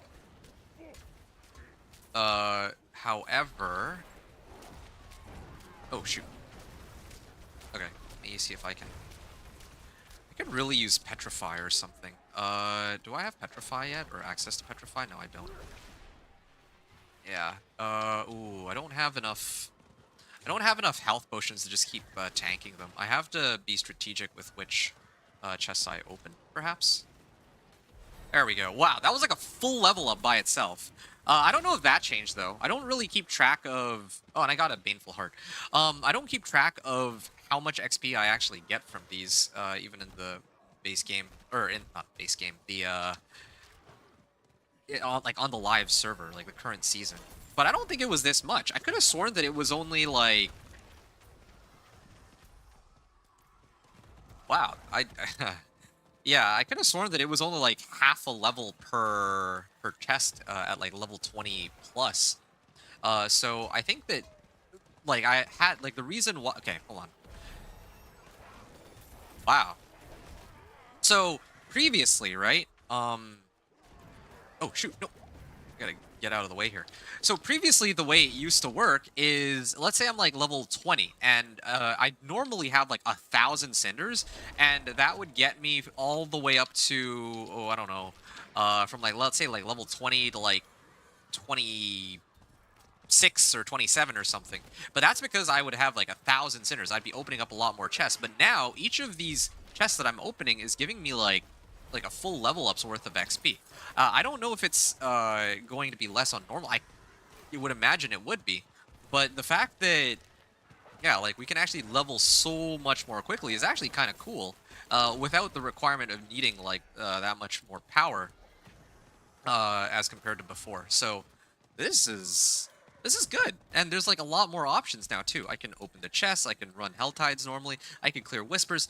The one thing I will criticize though is I don't think that monster kills, like, if every other source of XP is going to give as much as it has been, then it should. Hold on, I'm trying to find around here. Uh, all the other sources of XP seem to be a lot more efficient now. So like Whispers and all that. Killing monsters should also give a good amount of XP too. Otherwise, like the whole point of this game is to slay monsters, right? So I feel like it would make a lot more sense, or it would have made a lot more sense if the monsters, like the regular monsters, are giving a lot more XP too. It also kind of makes more sense to me now too why they wanted us to play around with the leveling process. And in addition to that, why the seasonal quest line doesn't actually have any well, there's no quests really. I thought that it was because of laziness. Maybe it is. But if they're actually readjusting the way the leveling process is, I guess they need to also spend some time trying to figure out. Um, that's fine, I guess. They need to, I guess, figure out if it's like worthwhile. I'll just do this to make things easy. Like if it's like what the um if the XP that we're getting from completing these activities is like just the base activities without factoring in all the other stuff in the game. Like basically, if they did have the seasonal quest line, and I decided to do the seasonal quest line, and the seasonal quest line gave me like 30 levels for completing it in like 30 minutes, for example, right? Like extreme example, then it doesn't really give a very good measure of what a normal leveling process would be like for the base game. So by removing this seasonal quest line and making it so I can't actually gain XP, or at least not that much XP, from doing the seasonal quest, or the well, yeah, the seasonal quest line, we can actually focus on leveling using the core um, elements of the game. So I think that's what their intention is my hunch. I could be completely wrong about that. Maybe they were just lazy about it, but I am guessing that this is what they were thinking. All right. Oh, I don't have enough materials. This is a 175 item power item. So I think that uh, from the looks of the... Oh, life on hit. Wow, that's a stat I haven't seen in a while. Okay, let me put this on. And I can probably temper some damage onto this too.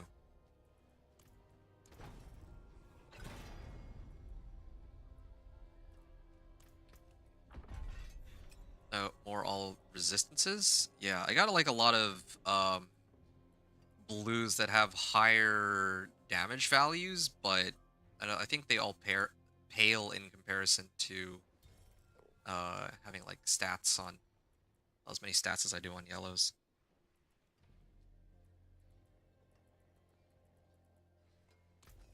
All right, all items. I'll salvage them all. Having said that, I would like to try to see if I can gamble a good set of boots here. No, I was hoping for rare boots because I think that the way the tempering system works now, previously it was based off item power, but now, or maybe some combination, but now the way it seems to work is that my boots, because they're legendaries, I actually do need to get the, forget what it, hold on, let me see if I can find it. So in order to imprint movement speed, You gonna let me talk you into starting season 11 in a group? Ah, sorry. I don't think so. This one, because they've actually changed like the core leveling process, I think I would actually want to discover this one myself. Um yeah, I'm sorry to say. Let me give that one some thought, but if you have other people, then, pull them in, I think. Um yeah, which I feel bad turning you down on, but I think that's kind of what I'm thinking right now. I'll let you know if I change my mind on it. Shard used to improve.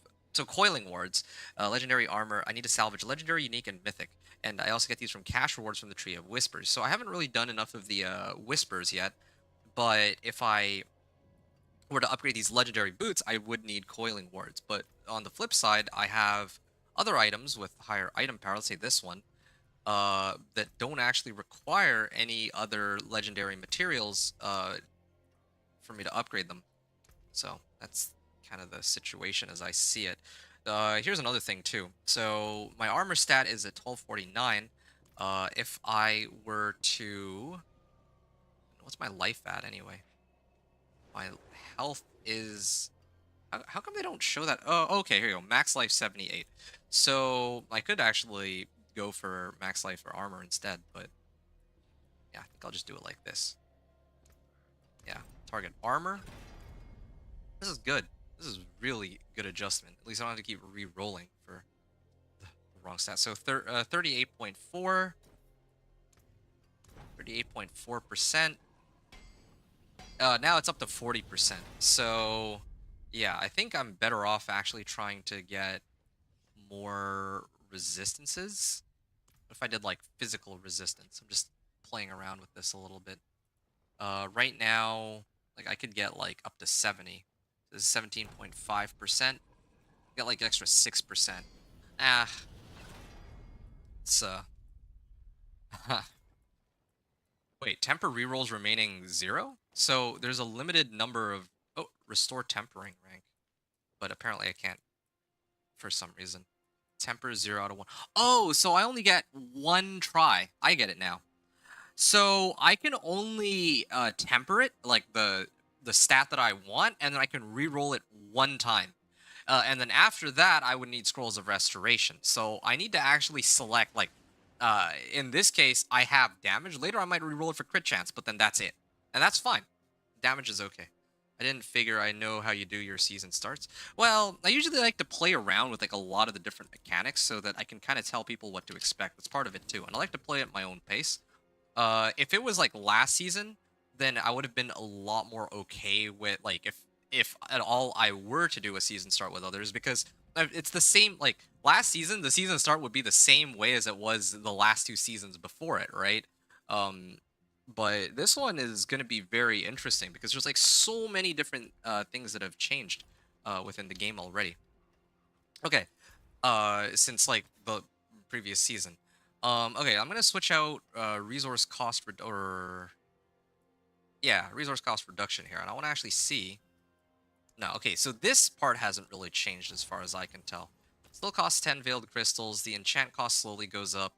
Not really much to see there. And then there's one other thing I was curious about, and that's for jewelry, or sorry, for socketing. It seems that they haven't really changed much of that either, but my question now is, what do these gems do? So diamond increases resistance to all elements. Skull probably still no, that's for physical resistance now. So because there's 6 resistances now, and then there's armor, right?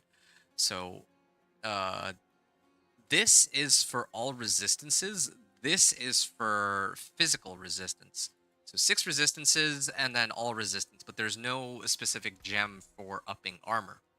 Okay, well, I mean, I can kind of get behind it. I don't really think it much matters anyway. Like, I'm not still so far removed from that part of the game. Um, okay, and then resistance to all elements. 35. I mean, I feel like that could be quite, like, I need more gem fragments, but I could actually get, these stats to be pretty high, I think. Wait, what?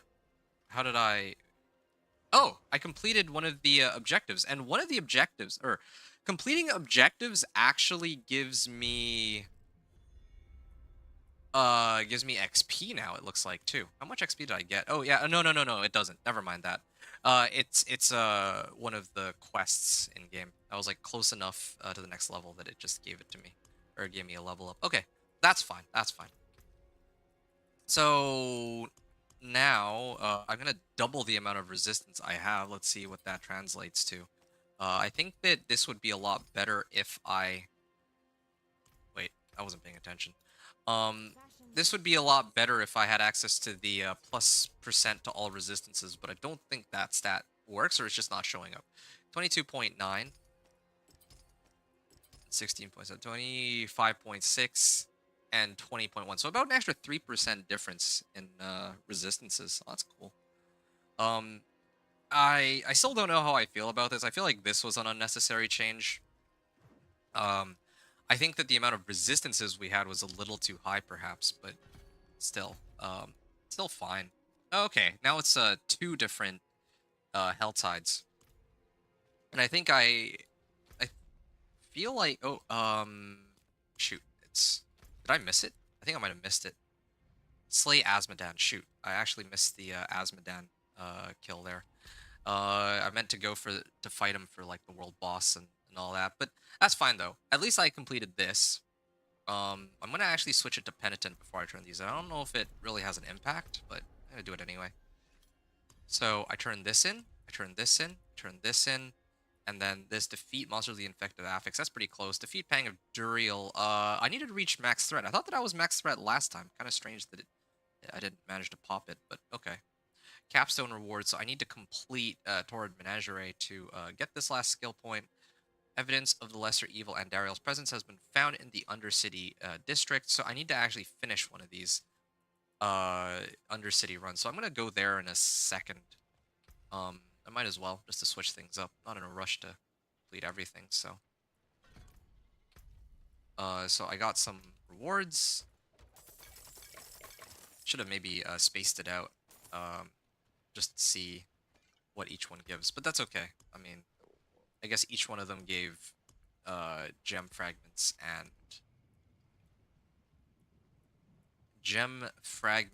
along with a potion, so do this.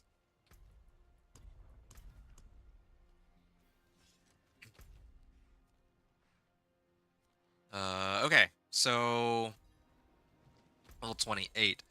Now what I'm gonna do, I got 2 options. I either go to Kurust, Undercity, or I wanted to try something else really quickly. So right now I'm at 3 Grim Favors, right? And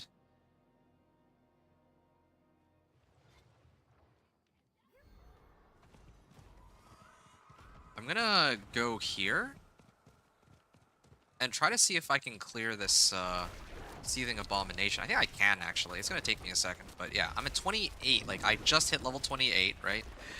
Now let's see how much this gives me, because this is tied to 5 Grim Favors, this Whisper. Also, yeah, I am running low on potions now as compared to previously. I wonder if we'll get more potion slots. I wonder if that's like a benefit that just is like non-existent now, because that was one of the things that we got out of the season journey too. I kind of miss having more potions, or maybe we're just not supposed to have that many potions. I have no idea. I mean, it's gonna take a while to get used to it either way. I don't know. I mean, I guess that's a good thing, but I'm so accustomed to chugging down potions. That one's gonna be a huge shift in playstyle. Okay, that gave me more than a full level. That one Whisper gave me just more than a full level. So if I really wanted, I could probably go 1 to 50 at least on just Whispers alone. I don't need to touch Hell Tides anymore, although Hell Tides aren't bad either for the chests. But I think, okay. Let me turn in the extraction or whatever it is. I also noticed that I'm not doing nearly as much damage as I'm accustomed to. I wonder if that has to do with... Well, okay, I know why that is. It's because I haven't gotten a better weapon in ages. I'm pretty sure that has something to do with it. I'm hoping that the next one that I find, the next... And I don't like that I'm getting all these like magic items, but anyway. I'm hoping that the next weapon that I find will be much stronger than what I'm packing right now. Or rather that the next whisper, or the next set of whispers I turn in will give me like a two-hander I can properly use to just smack everything down. Let me respec all this too while I'm at it. Against close enemies. And I gotta replace this with Claw now. And I guess Debilitating Roar? Or Backlash, yeah. There we go. Okay, I got like half a level out of that. And then if I wanted, I could go like Petrify and all that, but I'll deal with that a little later. Okay. Wait, hold on. This is damage to distant. Okay, I'm gonna take out some points from here, and then I'm gonna try to allocate it here, actually. There you go. Okay. Oh, that's fine, that's fine. Okay. Good. So, I got... oh, you know what else could be kind of cool to check out? I mean, I don't have enough red dust, but later I kind of want to try to gamble with those two and see if that has adjusted in some way. Okay, so let me do Karagar. You said they lowered potion count. Oh yeah, no, they definitely did. Now it's just a 33% heal, no heal over time. Oh, seriously? Let me check that. I didn't even know. 35%, yeah. Instantly. And oh yeah, they actually did mention that in the patch notes, but I'd completely forgotten about that. Enrich scrap. Oh, I can actually transmute my lesser materials into veiled crystals. I wonder if I can do that for more stuff going forward too. That's probably a possibility. The Iron Barb's elixir hasn't really been adjusted properly. Okay. So something I'm curious about. I've been turning it in on Penitent. I got like 2 levels. What if I turn it on normal? Amulets? I mean, you know what? I'm just gonna gamble for it. Okay, I still got 2 levels. That's not bad. I wonder if I mean, I would still... It's still advisable, I think, that I turn it in on Penitent, just to maximize the odds that I get, like, good rewards, but, I mean, like, I got, like, all common and magic items here.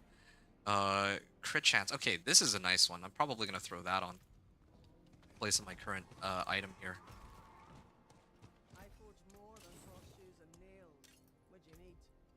There's no crit damage, there's just damage.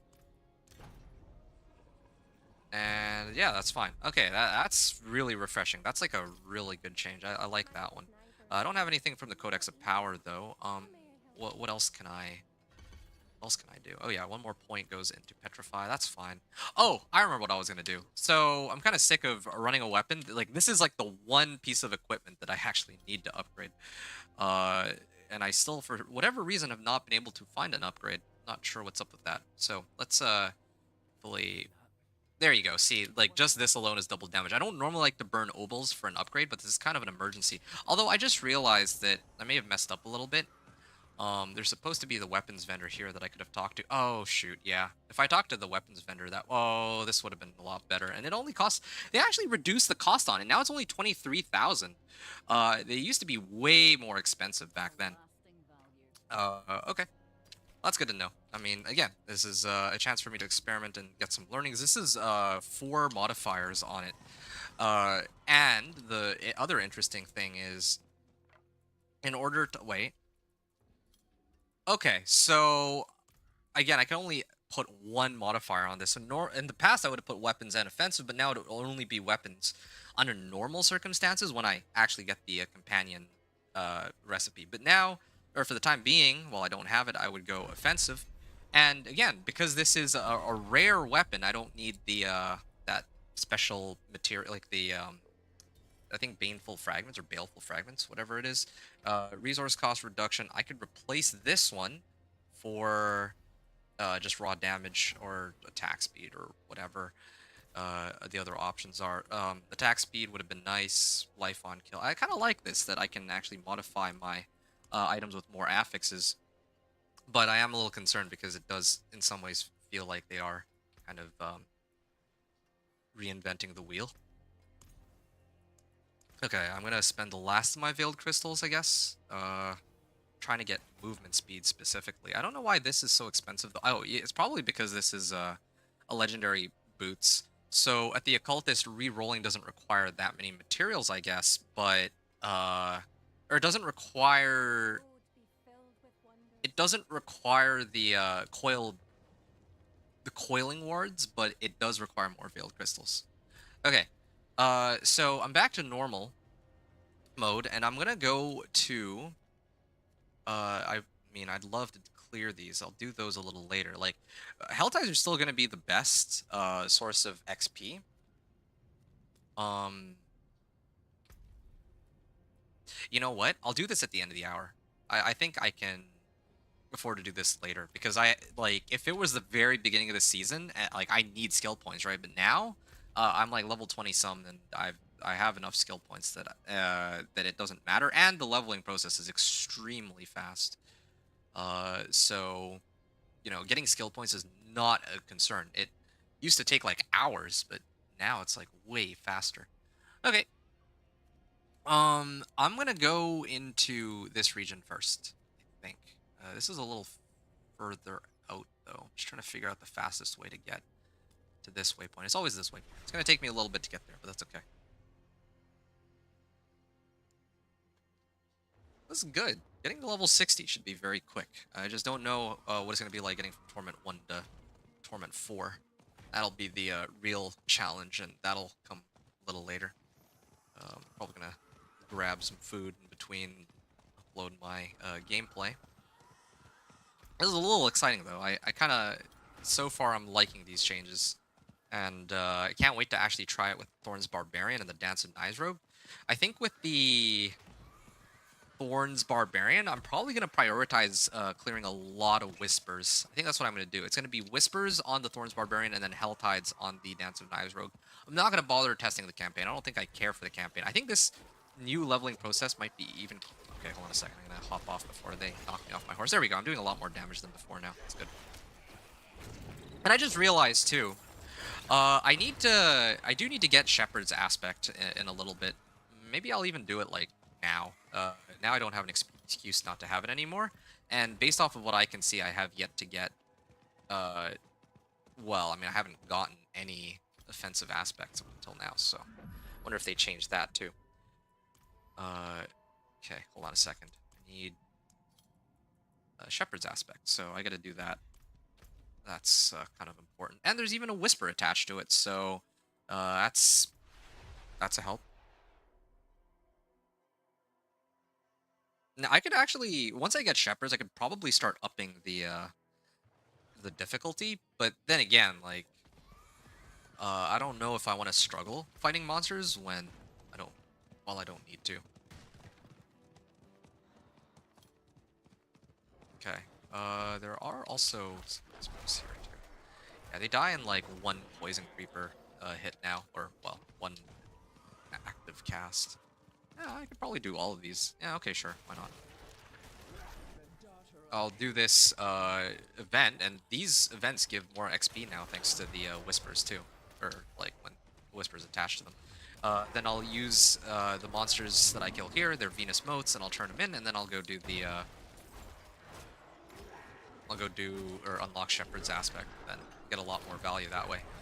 It's kind of interesting because I kind of wanted to do the Capstone Dungeon earlier than the recommended level, but from the looks of things, I'm already like level 31 just by, you know, playing around with different things in the game. Normally, this part of the leveling process takes a much longer time, but since it's so quick, getting to level 30, even while I'm kind of just testing everything and just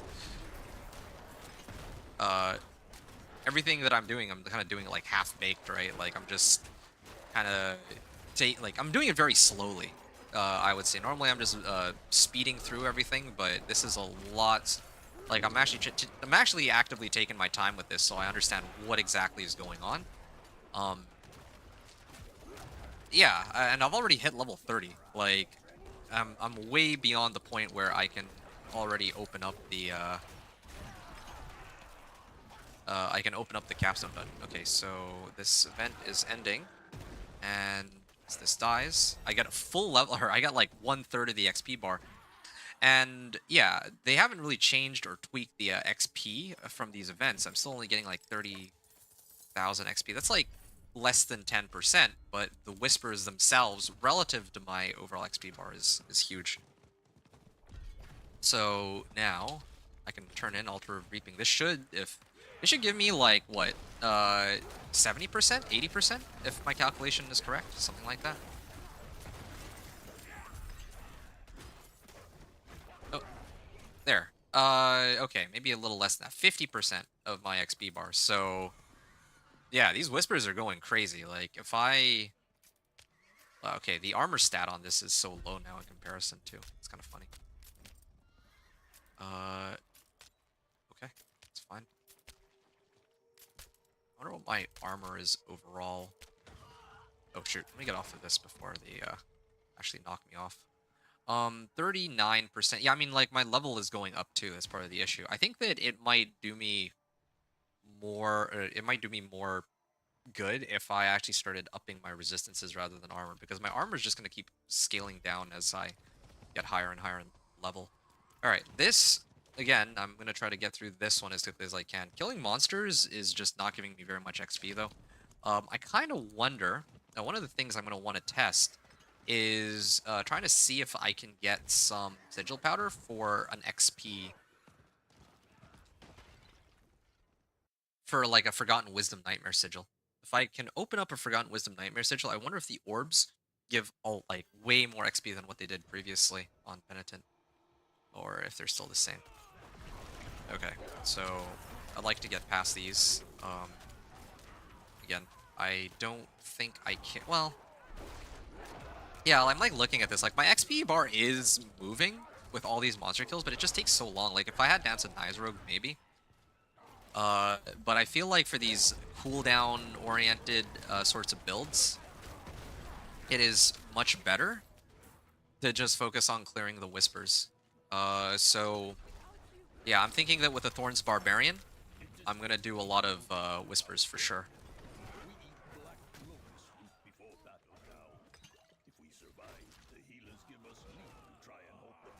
I'm gonna keep.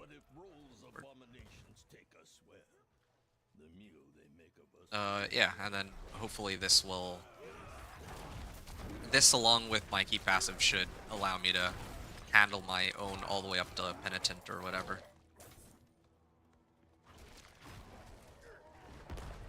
Okay.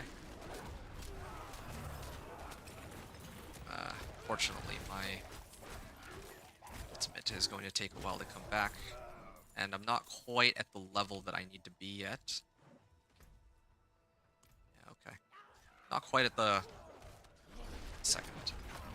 I don't have enough cooldown reduction on my Petrify, fortunately. Free the prisoners. Yeah, okay, there's two here. This is perfect then. Yeah, okay, killing these monsters actually does give me a decent bit of XP, but nowhere near as much as if I were to just run all the Whispers. Like, Whispers are actually giving me, like, such an absurd amount of XP, it's kind of crazy. And I think that Hadriel has some, like, Solemn Wisdom or whatever it is, but I don't think that it really gives that much XP relative to how high my level is. I also... Oh! This is a cursed shrine. I mean, I'll clear it. I don't think that it gives very much XP, though. Just judging by how... I mean, at least I do more damage now, but... like, looking at my XP bar, right? Like... Wait, is it even moving? 300... Yeah, it is moving, just very slowly. I don't think these monsters are giving very much. I'm kind of wondering if... Like, if I had, like, let's say, a Necro with summon... Or with... Well, yeah, with my summons, or if I was using... Oh, let's say the Dance of Rogue, right? I could be on, like, wave 10 or 15 on this. It would be, like, a little bit more worthwhile. But even sitting here for a minute doesn't really feel all that worth it, because I could actually spend that time doing, like, a Whisper or two. And even doing, like, a 3 Grim Favor Whisper was, like, half a level, right? So yeah, I'm actually kind of gimping myself XP wise if I do this rather than focusing on trying to run whispers and all that. Whispers and Helltide chests. I think that Helltides, because they also come with whispers, are still better in that regard. Okay, this is better than my current boots because even though mine are legendary, this one gives movement speed. And I've been looking for that for a while because now that triggers feral aptitude. Uh, Wait, I think did I already have feral aptitude? I did, or I already had advantageous beasts. So really, I'm just getting movement speed out of this. Then I guess. Never mind what I was saying. Uh, Willpower, max life. Yeah, I'm gonna need that. Okay. All right, I'm gonna keep going then. Yeah, so I can always just keep going back to the shop to get more. I guess that's a good thing. All this. Oh, Animus. I tanked that on purpose. I was curious to see if they do any sort of damage to me. They don't really seem to be doing... Well, I mean, I know it's normal, but still, I don't know if I'm at the point where my armor stat and my resistances are high enough that they are doing, like, very little damage to me. I'm trying to be mindful of that. And then, especially because later I can up it to Penitent and whatnot, if that's what I want. Especially once I get, like, my key passive. For a second character, I think Penitent would be possible. Well, maybe not like right away, but once you get like things you need, the tempering recipes and whatnot. Like I remember my affliction curses. Once I unlock the key passive, the game actually does become like. I think I could probably. I kind of want to try that actually. Leveling is so fast on these characters that I'm kind of tempted to run affliction curses because that one was ridiculously fast last time I played it. Once I had all of the stuff already unlocked, right? Since it has such high AoE and it'll one-shot everything even in Penitent. There's other builds that are capable of that too, of course, but it's just the one that comes to mind. Physical resistance. Okay. And let me just take a look here. What's the difference in damage? I'm losing out on like 500 armor. What does that translate to? That's like 6% overall damage reduction, right? So. The thing I like about this too is I'm already getting close to... Well, it's a fair bit of reading, but I don't really even think I need to upgrade everything if I don't want to. I would still be fine without having to upgrade all this stuff. I think. There's sigil powder too. Where's the sigil powder? Oh, okay. I'm gonna probably try to craft some nightmare dungeons in a little while too, just to see, play around with that. Oh, unlocked one with nature. So I want to actually test the difference in damage. So this is how much I do without the key passive, and now. Okay, well, yeah, I can instantly kill it now. Partly because I also had Petrify, but I could have taken it off. But, yeah, like, this key passive will make a pretty big difference. And I also got, like, another level up out of that because of the Whisper it was attached to. And I'm also maxed on Whispers, so I get, like, 1, maybe 2 levels out of that, too, from my understanding. I don't know if they're going to keep it the way it is, though. I don't know if they're going to allow us to actually level it that quickly. You should have a toughness state that makes figuring all that out easier. Yeah, okay. Let me mouse over it and see what information that gives. Like, I guess it shows the resistances that I have, but it doesn't really tell me anything else. Toughness is the... Oh, here we go. Toughness is the raw amount of damage of each type you can take after considering all damage mitigation sources. Well, that doesn't tell me very much. Oh, toughness 286. So, like, what if I do this, right? What if I take this Sapphire 286? Like 286. So if I put this in, my toughness goes up, but it doesn't really tell me anything. 0 from other sources. Yeah, it doesn't actually tell me anything, this stat. It's the same issue with attack power. What does it mean to have 132 attack power? It's a worthless stat. At least is my understanding. I mean, I don't know. Maybe there's something I'm missing. So it doesn't even show me the correct amount of resistances I have. It says 170. Um, I mean, yeah, it says 170 on each of these, right? But then toughness says 290. So, like, what does that mean, really? Where does this calculation come from? I'm gonna... Oh, yeah, there we go. Collection of two-handers. Let's pick that up. I think that was, like, what, 2 levels? I think I went from... Yeah, I just got 2 levels out of that. Wow. That's pretty amazing. I mean, the XP is definitely starting to slow down a bit, but it's still quite impressive. And I got a legendary polearm out of this now, too. This is a big upgrade to my current weapon, so I'll put that on. But then that begs the question. I want to actually temper the Shepherd's aspect on what I unlocked it. Is that even possible? I can. I can actually imprint it. Oh, that's cool. That's great. So imprinting doesn't really take all that much to do. Even in terms of gold, it doesn't really cost that much. It's just tempering specifically that's the real issue here. I still don't have the one for companions. Yeah, I think you need 3 baleful fragments. That's okay, though. That's fine. I don't need... I don't really need to worry about that just yet. So, alright. I'm gonna salvage all these then. I want to actually test the difference in damage, though. So I'm gonna hold on to this one. And I'm gonna get movement speed on my boots. Good. Alright, so I can go a little quicker. Now that begs the question. There's two hell tides, so I'd like to clear those before I try to do the dungeon keys that I was talking about, like the sigil powder and all that. I think I got some coiling wars too. Alright. Alright, yeah.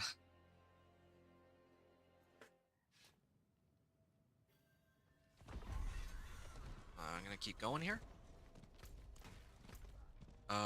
Okay. So Slay Duriel, I do need... I mean, I have 1 Baneful Heart. Now, what I'm curious about with regards to the Baneful Hearts...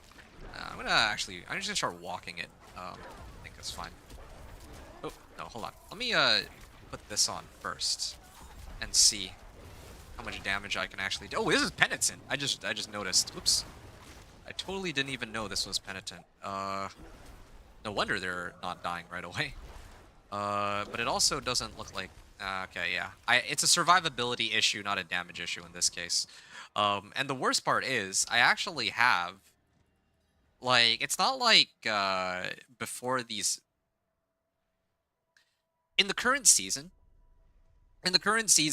I can actually, even like as a low level, max out my armor and resistances. Even at like a low level, or max it out as in like get the highest amount of damage reduction, but possible at that particular level. But here, from what I can see, that just doesn't seem possible. I think the best case scenario is if I get this tempering recipe. Let me see if I can find it. Worldly endurance, right? If I get legendary worldly endurance and then I put that on every piece of equipment I had that could actually pack it, and I could run around with like 700 life, then yeah, I guess I could take it on Penitent. But otherwise, I don't have a way to really up my gear to the point where I can actually tank these monsters. Like I actually I could at most do expert, but otherwise these monsters are way too painful for me to deal with. Yeah, at least in the Hell Tides. If I play like Nightmare Dungeons, it might be okay, especially because there's no penalty if I die, really. But right now, I just don't think it makes much sense, like, for me to do this on anything other than like to actually try to push Penitent. Just because I just don't have that much survivability. At least now, though, I can see that I have enough damage to like dog walk everything. This is still, I mean, this is still in line with how the current season is, where as soon as I get my key passive and I have like some tempers on everything, like I'm actually doing I'm already doing plenty of damage. Yeah.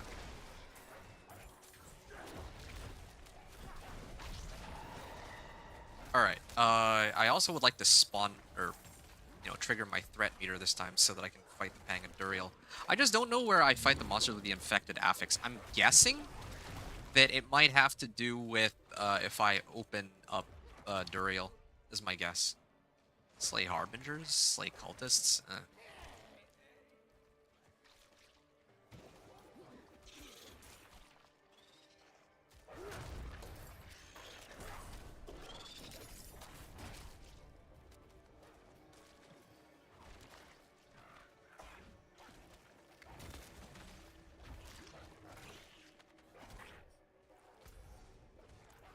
Slay Harbingers. It does take a while to find the Harbingers, but I can at least kill the Maggots. Maggots are pretty easy, and I need to get the chest anyway. Wait, I'm getting...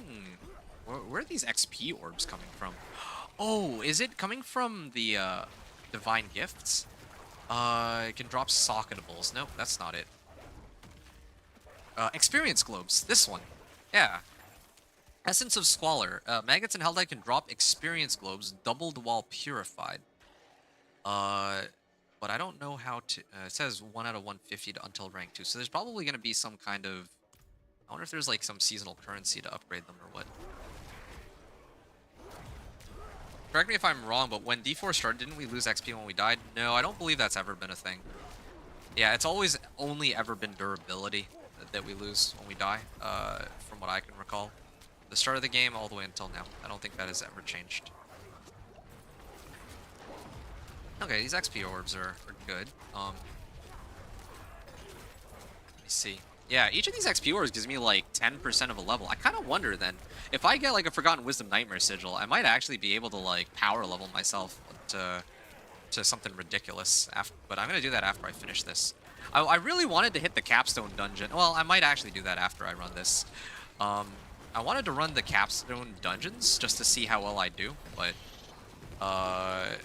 well, yeah, after that, I don't know. Like, there's actually way too many activities to do to level now. Like, look at this. I'm actually getting so much XP. I'm out of potions. Yeah, I think I need to... Yeah, I need to bow out here. Yeah, look at that. Another level up. Another level up. Wow. I'm not complaining. I kind of like this. This feels pretty good. It might be a little too quick, though. I have to say. This might be a little too fast. Trying to get the whole leveling journey thing in. Oh yeah, Brutal Ravens. Oh, and somebody triggered this, so I'm gonna just mooch off of them. Might as well.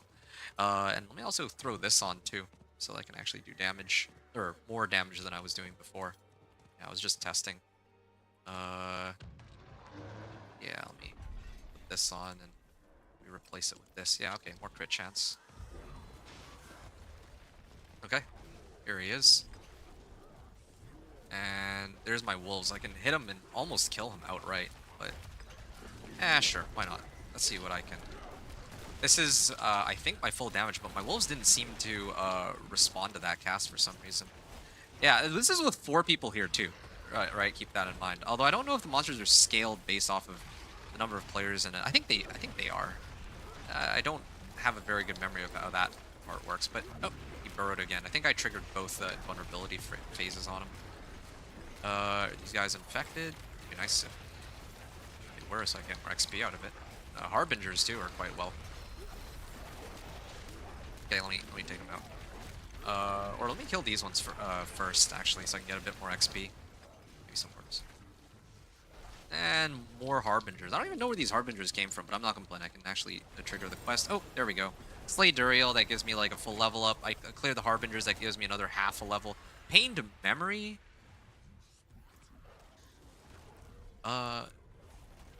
Okay, I guess I don't really get any extra XP out of it. Companion Innovation, nice.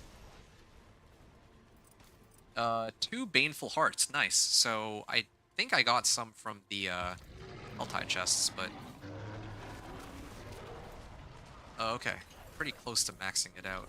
And yeah, like I'm almost max threat too. I wonder if I can actually still fight Hellborns or not. Well, either way. 2 points. Oh yeah, I guess I go in the wolves now. That should pump up my damage like crazy. Wow. I think that's good, you said. More than one good option to level. I think you missed it when I was talking about this, but I think that the whispers that were, like, clearing whispers now is an insane way to level. Previously, we were capped by whatever, like, at most we could get one level. That's how it used to be. But now, wait, what is this? Oh, they have chains between each other now. Oh, that's actually kind of cool. Demonic chains. Wow. But now the way the game seems to work is that we're actually able to get more than one level for each set of whispers we turn in, which is a huge change. And what this means is that, like, earlier when I turned in 10, okay, wait, when I turned in 3 Grim Favors, I got half a level at level 30. And then when I turned in like 5 Grim Favors, I got like more than a full level up. And then when I turn in 10 Grim Favors, I get 2 levels out of that. More than 2 levels, in fact. So yeah, now I think the next character I make with the Thorns Barbarian, I don't need to just rely on Hell Tides to level me up as like my main source of leveling. I don't need to do the Vessel of Hatred campaign storyline. I can actually just focus on running the I can actually just do the whispers to get myself to where I'd want to be, which is kind of nuts. Defeat Pang of Duriel. Wait, why can't I do this one? I triggered the... Oh, here's the Pang of Duriel. Oh, where's the cheers? There we go. Okay. Now, defeat monsters with the infected affix. I'd like to finish that, but I don't need to do it here. I can do it in this region, I think. Oh. Yeah. Yeah. Again, there's like so many different activities to be done now. Oh, can't afford to miss out on that XP orb. I don't know, this is huge. Hey, Lee. Yeah, I can't wait for Season 11. Hey, I have to apologize to you, I think. Last time I played during the season, I told you that I was going to try to level up one of your characters. I don't think I ever got around to doing that. I'm really sorry. I got... Well, I mean, there was a number of reasons. Like, I got kind of busy with IRL stuff, but also I kind of needed a break from the game. I think I'd already did everything I wanted to, like, personally, the last season. And so the only reason left to really play would have been to just run the game with others, which, you know, sounds like a lot of fun, but I felt like it would be good to just take a bit of a breather. Like, I already did, like, the whole season journey thing in, like, 2 days, which is sort of... I don't know. I'm not sure I can get really behind the scaling on that. Anyway, yeah. How are you? How have you been, Lee? I'm pretty excited for Season 11 too. Like, to be honest, had they not announced that they were gonna do like these massive sweeping changes to the game, I was actually fully intending to not play next season. But now that I'm actually playing it, I'm seeing these changes live. I actually really like these changes. They're actually, I gotta be honest, they're reinvigorating my interest for the game. Otherwise, if they didn't make such crazy changes, I totally would have just sat next season out, or at least maybe done like the companion druid, like kind of like with this season, just do the companion druid and then maybe just kind of take it chill afterwards. But now with these things that they're doing, I'm actually getting pretty hyped for this. Defeat monsters with the infected affix. Well, don't know where to find those. Especially because, like, this whole leveling thing, I've pinned it down to just running Helltide. Like, there's 2 options, right? You either do Vessel of Hatred campaign leveling, or you run Helltides into Strongholds. But now, I don't even think that, like, it seems to me that every method of leveling is actually, well, maybe not every method, but Whispers, which I've loved since the beginning of the game, since when they first introduced it. I've always preferred leveling via Whispers the most because they're so varied, right? But now, this season, since they removed the cap of how much XP you get, it's been so much cooler. You've been good. You've been playing Borderlands 4, did not play Season 10 at all? Ah, I see. Yeah, I wonder if part of the reason for that has to do with the fact that I had stopped playing, or that I didn't actually level your character. If it is, then I do apologize. The Chaos Uniques were really cool. I gotta admit, they were a really great concept, and I hope to see it return again in the future, but yeah, I think my biggest gripe with the game was that there isn't really I was like talking about this earlier. I think that there's just way too much power into the game to the point where uh I was like doing like pit 100 by the end of like the second or third day, which is uh which that's like something that I feel like should be like a week-long chase at least, right? Like I know that yeah, I play this game a lot, but the progression was like it was to the point where within 2 days with a homebrewed build, right? Not even best in slot items. I'm already able to dog walk the Torment 4 bosses, which is supposed to be one of the two sources of endgame, the other source being Pit. And I just, yeah, could not really stomach that down, I guess. I wanted to focus on doing other things instead, such as I think you saw, I did like the Battlefield 6 uh, video, first look at it. And I have been pretty busy recently, planning some stuff out. So unfortunately, I haven't been able to play as much as I wanted to.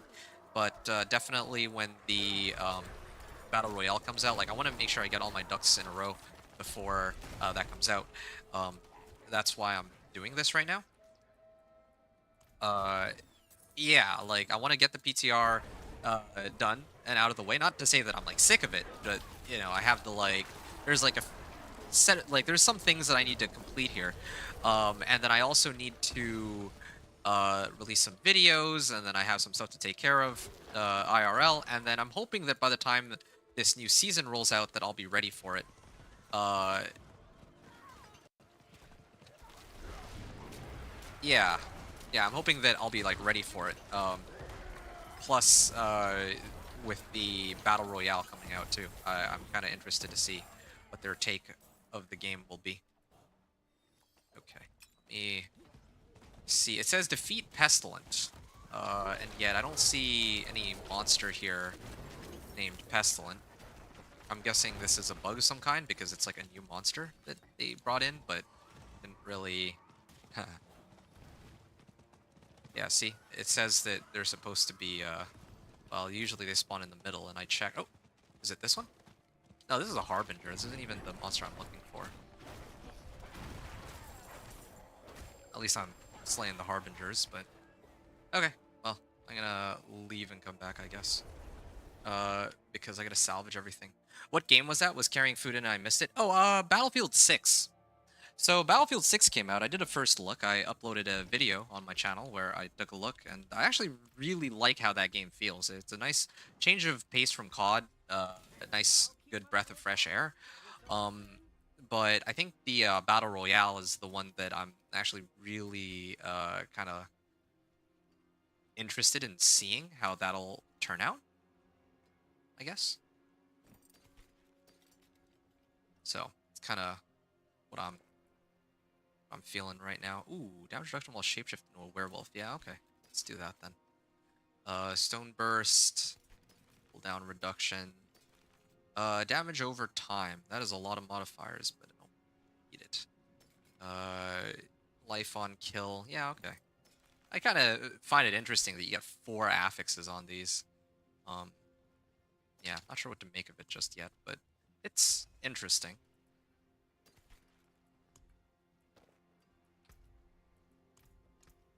And let's see here.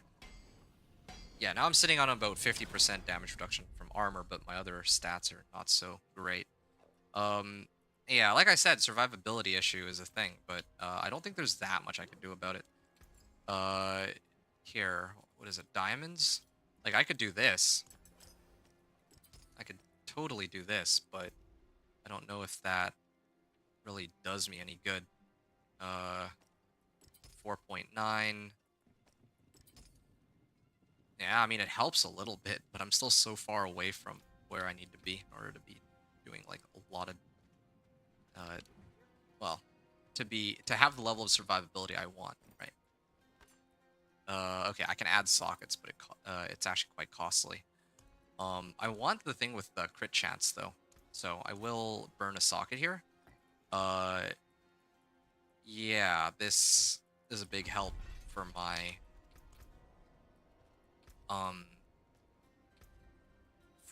pack leader spirit boon. At least that's the intention. I'm gonna head back, Caverns of the Silent Rise, and going. I'm curious to see how masterworking is going to be now. 1 to 20, then it makes an affix a GA. Yeah, I'm looking forward to that too. Yeah, I'm kind of curious to see how that goes. PTR out already? Yes. Yeah, it is. It is indeed out. Oh, slay all enemies. Okay. I hope that this I'm hoping that it doesn't bug out a second time. And I also just noticed that I'm running low on... there's like so many whispers here to be done, and there's only like 10 minutes left on the health tide. That's kind of what I get for kind of... I've been kind of taking a chill. Like, again, like if I were really trying to be sweaty, like I could... I don't know, I could just spend more time go, and not really pay attention to what I'm looking at, but I wanted to take the time to actually read through and understand everything that's going. Oh shoot, I just noticed that I didn't actually bother to salvage all my gear. It's a bit of a problem. Okay, well.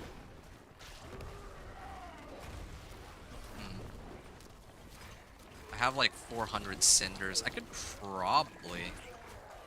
like, I'm actually kind of curious to see how much XP I get from turning in some of these on normal mode too. Sharpened mace. Okay, slay all enemies. Almost there. No. Sorry, I've been on Diablo 4, but I will in season... Oh, you haven't been on. You've been having fun in Borderlands? No, what are you apologizing? I feel bad that I wasn't able to level you like I said I would. So, I wouldn't, you know, I would be surprised if... Yeah, I mean, I definitely shouldn't be apologizing to me on that.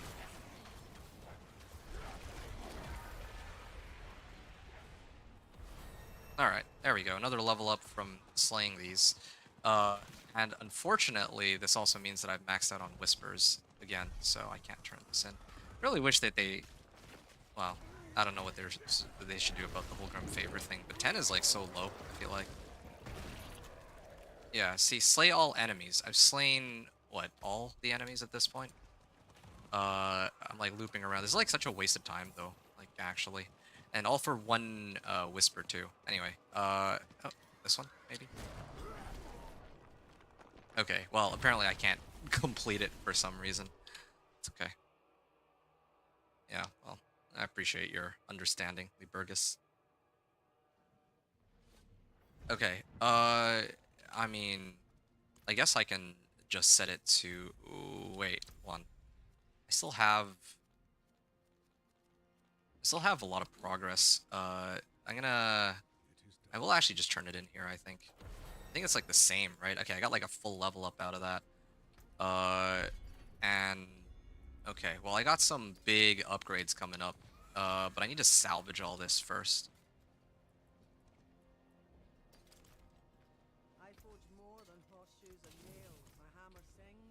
Yeah, I'll sort this out a little later. I'm gonna have to. I'm gonna prioritize trying to finish the Whispers. I actually think that completing the Whispers will give me more value than turning in these caches. Okay, let me get out of here. Oh, wait, hold on. I just realized I need to actually clear this Harbinger. There. I think that is one of the Whispers that I need to clear, right?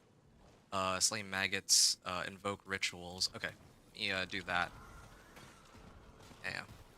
Do all this. I'm gonna have to actually turn this all in on normal. I don't usually like to do this, but who knows? Maybe they adjusted it. The amount of XP we get now, if we're lucky. Okay, let's see. I only got like, yeah, I got like a percentage of the XP that I'd normally get. Normally, like if I set it on Penitent, I'd get like what? I get like a half level or something of that sort. I could probably test at the beginning of the next Helltide to see for sure how much I'd be getting, but hold up. So, slay demons. Oh, yeah, maybe here.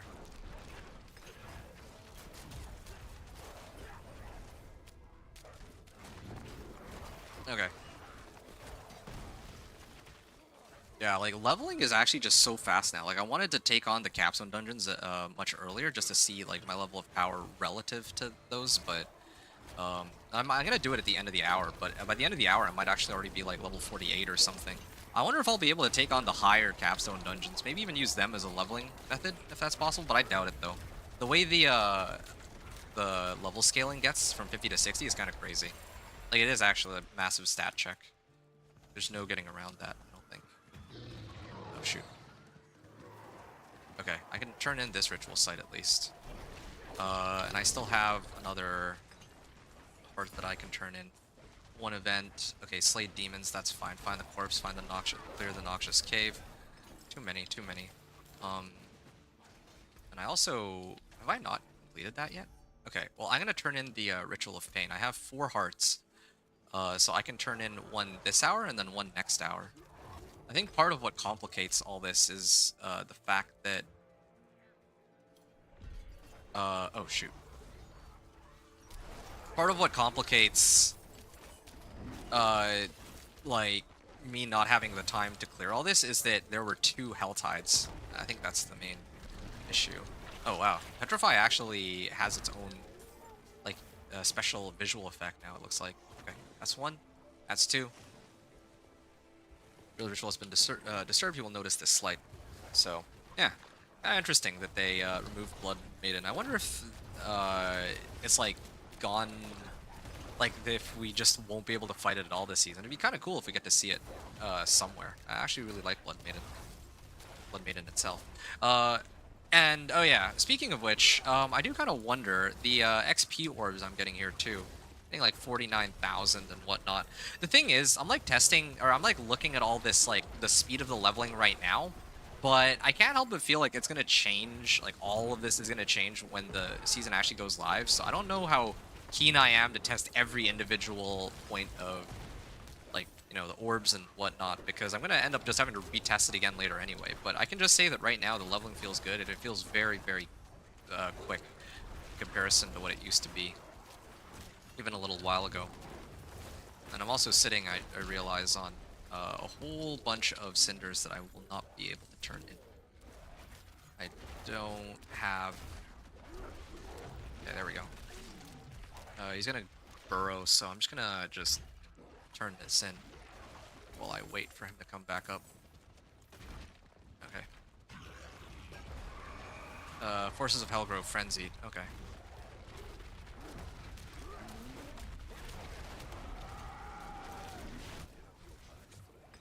Okay, almost there. I will get... Wait, how much slay demons? I like to slay a couple more of these. Oh. Yeah, there's just like too many. Oh, no. Okay, well, at least that saves the trouble of having to turn in my cinders, although that also raises another problem, which is I don't know if I can clear this in time. Since he actually did manage to kill me. It's awkward. Yeah, now he has all these invulnerability phases, just like we were talking about earlier. It's not great. Oh. Come on. Come on. There we go. That was much quicker than last time. Yeah, see, like, I have what I consider to be a lot of armor, and it's still not enough, right? Like, I can't really get much more armor than this. I'm like... Yeah, there were too many whispers this hour. I can't clear all of them, unfortunately. That's fine, though. I couldn't turn in all my, my cinders either. Yeah, if I planned it out a little better, if I budgeted myself an extra 5 minutes, yeah, I could have gotten, like, an extra, like, 2-3 levels, but it shouldn't even take that long to make up for it here. And I set it to Penitent. And then the next thing I want to do are the Capstone Dungeons, but then after the Capstone Dungeons, I'd like to try running the... trying to see if I can level really quickly off of Forgotten Wisdom Nightmare Sigils. So, greater collection of Ledgars, I don't think I care. I think 2-handers are most important right now. A stronger weapon would be good. These guys can fortify me. And then I believe normally I go for... Actually, don't even know. Oh, I know. Catastrophe. Okay. Yeah, like... Oh, I got companion augments. Oh, that's huge. Yeah, so now I can put that on my weapon. I have a chance to do double damage on my wolves. Oh, 1 Death Iron. Alright, yeah. Alright.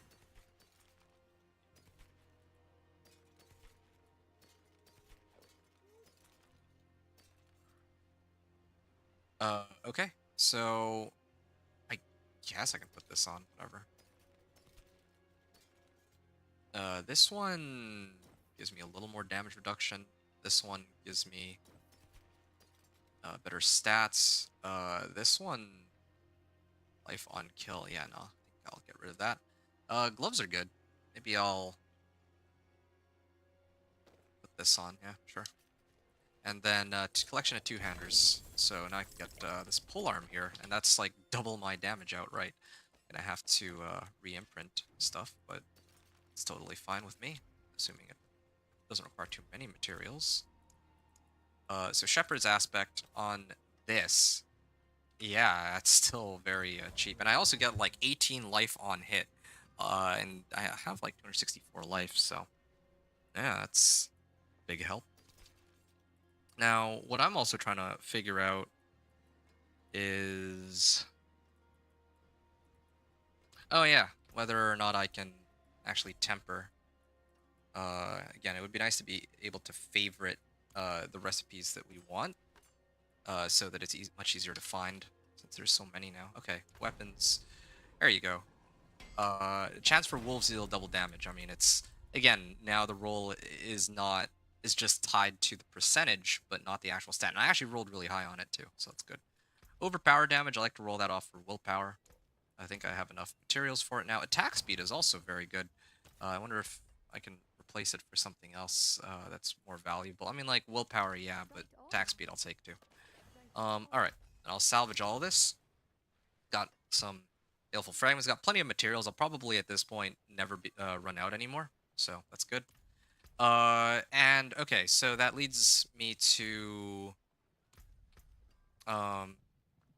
okay, I'm level 47. Now it's time to actually start running the these dungeons, or the capstone dungeons, I mean. Hellish Descent to earn rewards. So, okay, let's go through these one by one. I want to see if I set it to normal, right? I guess. Oh, hold on. What if I set it here to expert then? Then what happens? Still Torrid Menagerie. Do I need to clear it first before I... Yeah, it's still the same. It's still the same. I'm just trying to figure out where I would unlock the second capstone dungeon. But I'm guessing I have to clear this one first, because they wrote in the patch notes that we don't need to be the level that's recommended. It's just a recommended level. But I'm guessing I need to clear one in order to do the next one, is my guess. Hey, what's up, David? David Mustaine, you're saying, yo, what's up? Nothing much. This is the PTR right now that I'm testing a bunch of the leveling changes in. And I must say, I got mixed feelings about everything, but so far this leveling process has been way more, I don't know, way smoother. I mean, I kind of like it. It's like really fast paced. Like going through the levels does not at all feel like a slog. I was just about to jump on the PTR, play for like an hour or so before work. Yeah, please, by all means, you can get a lot done in 1 hour. Like, here, let me take a look. How long have I been recording for? I've been only playing for 2.5 hours, and I'm already, like, close to level 50. And this is kind of like me, like, taking my time with everything, too. And, like, trying to play test and, you know, check everything. And I'm gonna be upfront with you right now. Like, even trying to do the, like, leveling by whispers is so much faster now. Previously, we were capped to like 1 level per whisper at most, or per like 10 grim favors, but now you can actually get like multiple levels for each whisper, or like for turning in 10 grim favors, which is actually kind of crazy. I think that, I'm not sure if that's because they scaled down the amount of XP you need to get from one level to the next, or if it's because they increase the rewards. I think they increase the rewards though, because turning in like side quest still gives like gives like almost no XP. So it's definitely, I would definitely encourage you to try playing it, even for an hour, because you can get a lot done in 1 hour now as compared to before. Before, like, yeah, in an hour maybe get like 10 levels, 20 levels. But if I really tried, I could probably reach 30 levels in an hour. Yeah, it's kind of the hunch I have. And they've made a lot of very interesting changes too, like skill points being. Oh wait, is this the capstone dungeon end? Oh no, I have to go to the next area. Okay, sure. Uh, okay. Yeah, there's still some skill points that I need to unlock, but I'm not really too concerned about them right now because I already do more than enough damage to clear everything. The monsters here are scaled to level 30 specifically, though. They brought back the, like capstone dungeons, but they have the same level. Like this capstone dungeon is always like level 30. It seems. Wait, do I have to? Okay, cool. Travel to the unhallowed enclave. Sure. All right. So Leah, you been? Leah, are you still here?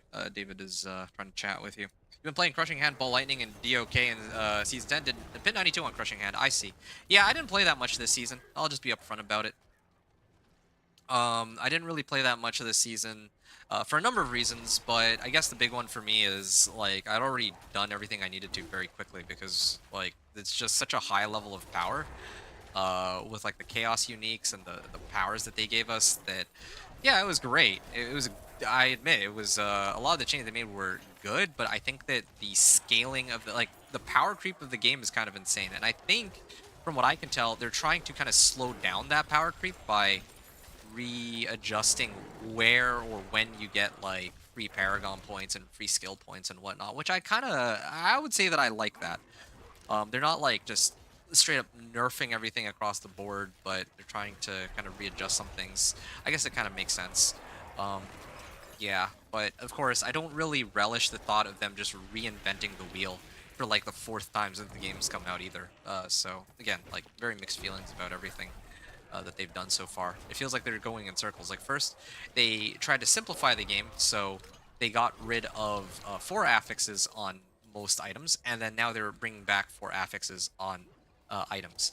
And they're like, oh, well, we wanted people to feel less powerful, and then now they want people to feel, or sorry, first they wanted people to feel more powerful, and then more powerful, and then less powerful, and then more powerful, and then more powerful, and then now it's back to like less powerful again, is what I can tell is going on because the powers that we're getting next season are not really all that.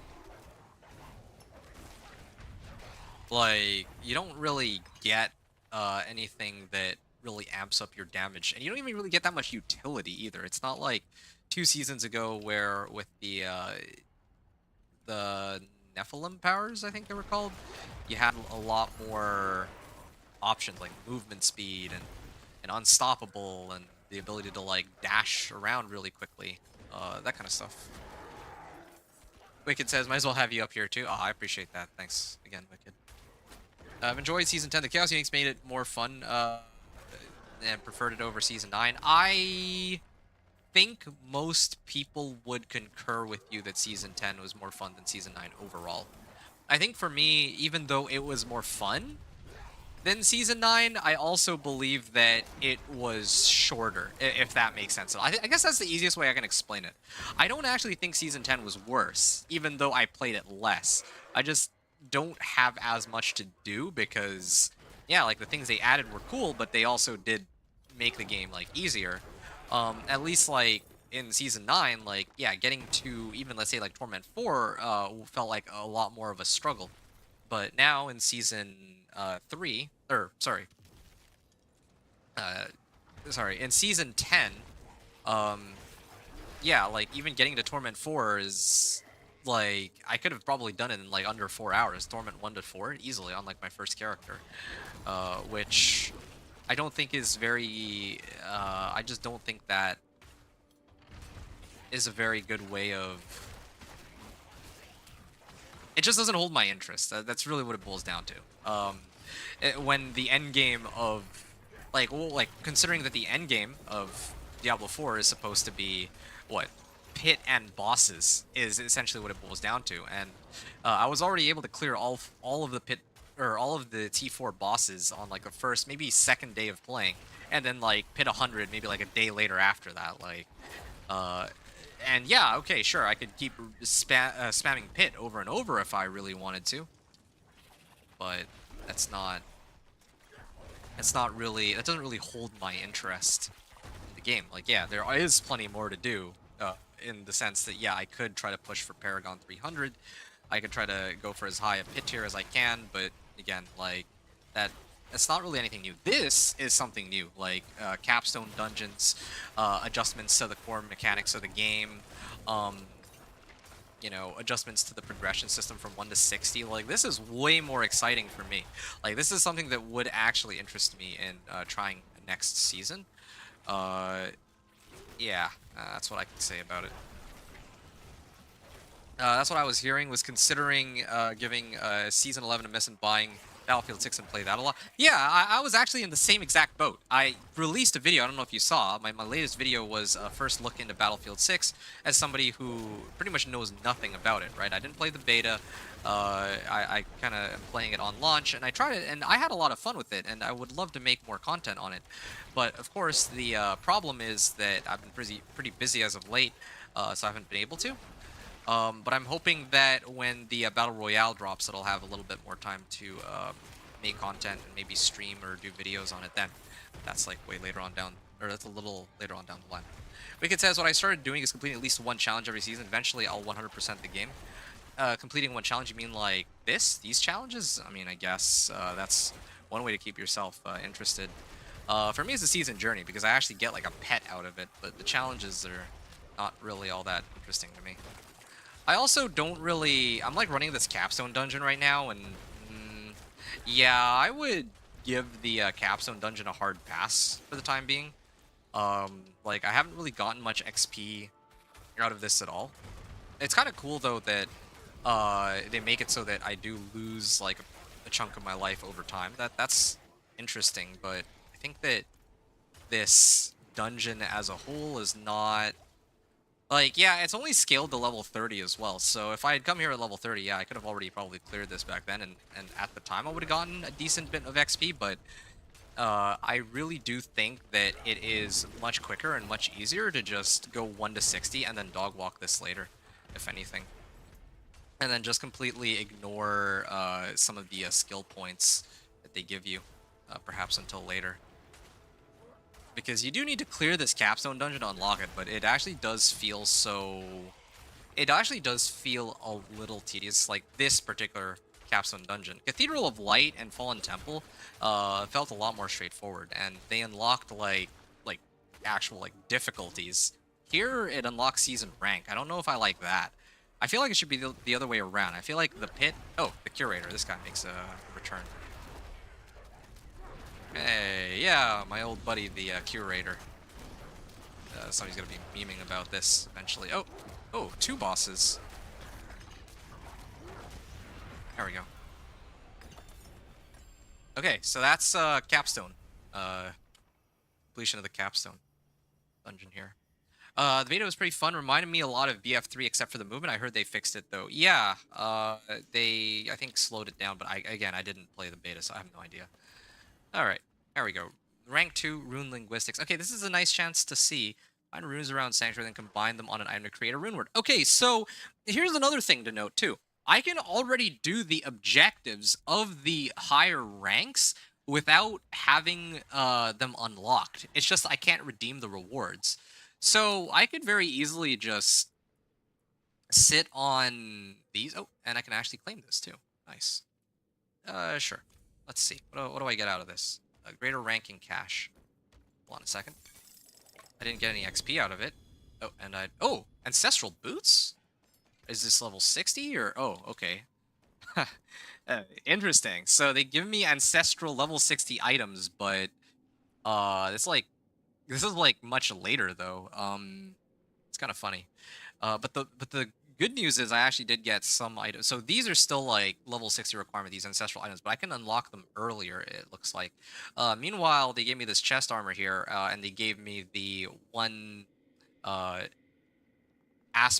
defensive aspect I'm really looking forward to, Spirit Bond. So now my wolves can no longer die, but I am still missing a lot of offensive aspects. I noticed that I've been lacking a lot of offensive aspects while leveling, but that's totally fine because the leveling process is so much quicker now. So I guess now Torment 1 to Torment 4 will be about getting those aspects, and then Torment 4 is where I can really start pushing my glyphs and whatnot. I don't know. That's kind of what it's looking like.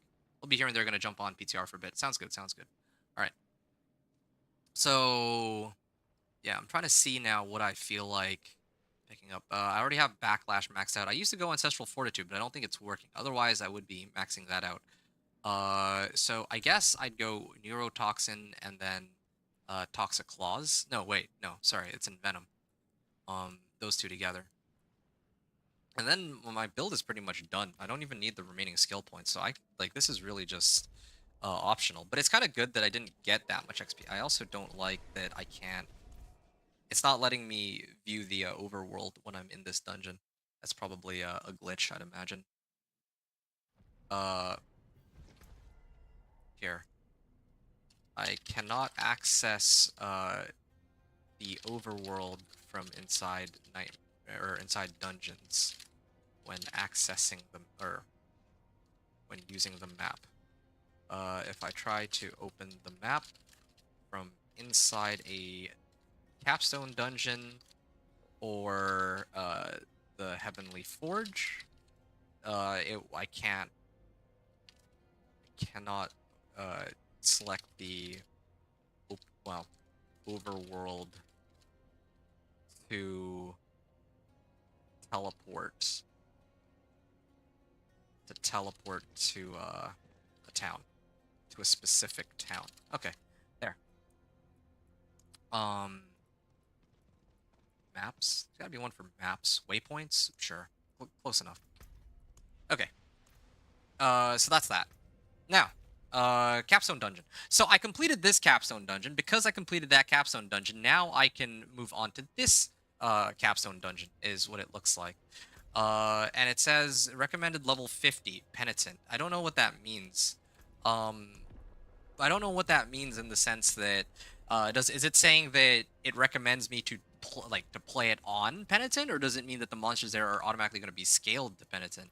That's a little strange, I would say. And then this I can salvage. Increase damage to stunned or knocked down enemies. Well, actually, yeah, that does help me. Here, let me just check. Stone burst. No, I don't need that. Yeah, this helps me, and it actually doesn't cost very much to imprint either. Because my petrify stuns them, right? So that should be a help. Storm crit chance. No, I don't need that. Yeah. Oh shoot! I shouldn't have done that. I didn't realize it requires 5 abstruse sigils. Had I known, I definitely would not have burned them all. But that's okay. I will probably get more later. This is fine. This is fine because I have plenty of coiling wards though, so that's good. All right. And let me just double check this. Access to Pit and Tower. Complete Season Rank 2 and complete the original campaign. Okay, so if I complete this, then I will have the Pit unlocked. I also already got this. I just need to collect Divine Gifts. And then I'll also unlock more skill points. So if I were to go to the Heavenly Forge, is there a way to just teleport directly to the Heavenly Forge? That would be way better, I think. But either way, I'm gonna go to the Heavenly Forge, and I think I can actually get some rewards out of all this too. So, actually, hold up. Maybe if I up it to Penitent, the chests that I get, I'm hoping that when I turn in the Solemn Experience book or whatever it's called, that I'll get more XP out of it. This is what I'm hoping for. We'll see.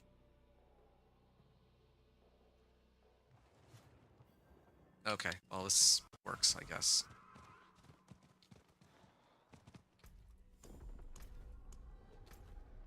Yeah, and I guess the thing, like I said, the thing I'm wondering is whether or not the monsters are going to be scaled based on what difficulty it is on the capstone dungeons. Back when the old capstone dungeons were a thing, they were always scaled to Torment 2, or well, Torment 3. Well, the monsters there were just like level 50, and you had to do the capstone dungeons on like World Tier 2 and World Tier 3, right? But here, I don't know. Like, it looks like I can run it on normal, and what, the monsters are going to be scaled to normal from what it looks like? Okay, and then there's sigil powder too. I'm gonna drink this. Pro's level 50. That's fine. Again, I'll probably try to do the Nightmare Dungeon for Forgotten Wisdom soon too. But before that, let me do the Capstone Dungeon and see if it's a decent bit of XP. I am not even quite at the Solemn Reflection, but that's okay. Whatever. And Dariel's Purified Blessing. So I actually unlock all of them very quickly. But again, I guess they don't want to give you that much power since they want to get like a good feel for the baseline of the game. That's kind of the vibe that I get. Okay, Duriel's Purified. Sure. I guess I'll turn this in and see. Yeah, I don't really get that much, but at least the items are still scaled my level from the looks of things. Yeah, it's okay. Alright. So another point here. And Divine Gifts. Do I not have... Do I need to actually go slay monsters? I guess I would. It says unlocks Duriel's Purified Blessing. Oh, maybe that's what I've been doing wrong. I probably go into Helltide to... hold on. Just... So this is... Duriel's. I've already done that one. I think I just have to like unlock these immediately, because if I don't, then I can't actually get the corresponding slots, and then because of that, I can't actually finish my season journey.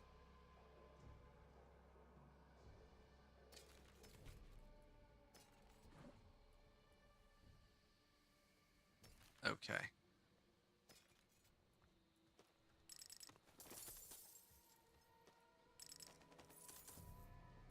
Alright. Werebear cash. Oh, chest armor. Let's see what we got here. Yeah, I don't need that. And interesting stats, but I prefer my Spirit Bond aspect more. So let's go and salvage these, I guess. Maybe the Heavenly Forge will allow me to... I can't even interact with it. I wonder if it's because I'm only on...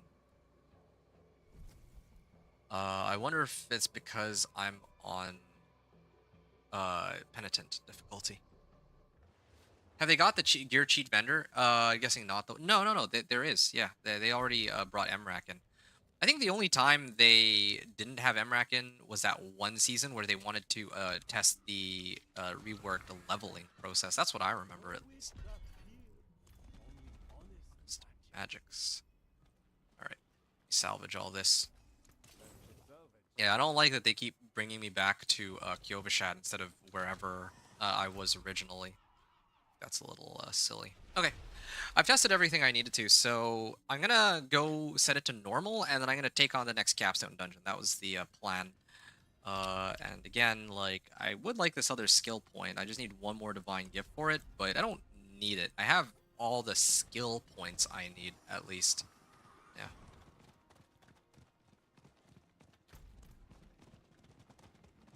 Yeah, definitely think I'm gonna... Like, I don't know when the next season is gonna come out. Does anybody know? Like, usually how people determine this is they look at when the season pass or whatever is gonna end on the current season. I think it's gonna be sometime in December. I should be plenty free in December is my hunch to make content for... to actually play the new season. But we'll see how my interest levels hold up. And I mean, during Christmas season, I'm gonna have to do a lot of you know, spend time with plenty of other people, friends, and family and all that, right? Okay, so normal mode and lethal shrine, and I go in. Alright, let's see what we got. Hellish Descent.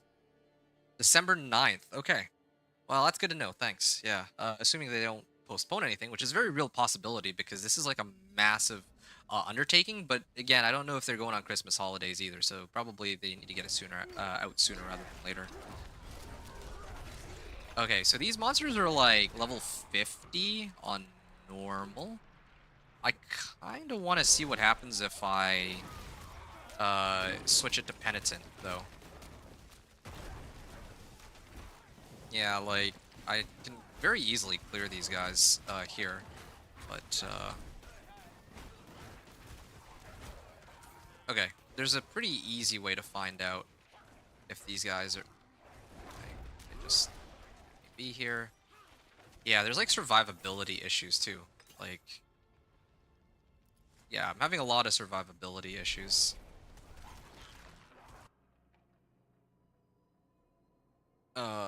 Still, even now. Alright, I'm gonna leave. And I'm gonna come back. I'm gonna set it to Penitent, or yeah, I set it to Penitent and see if I stand any chance at fighting these monsters.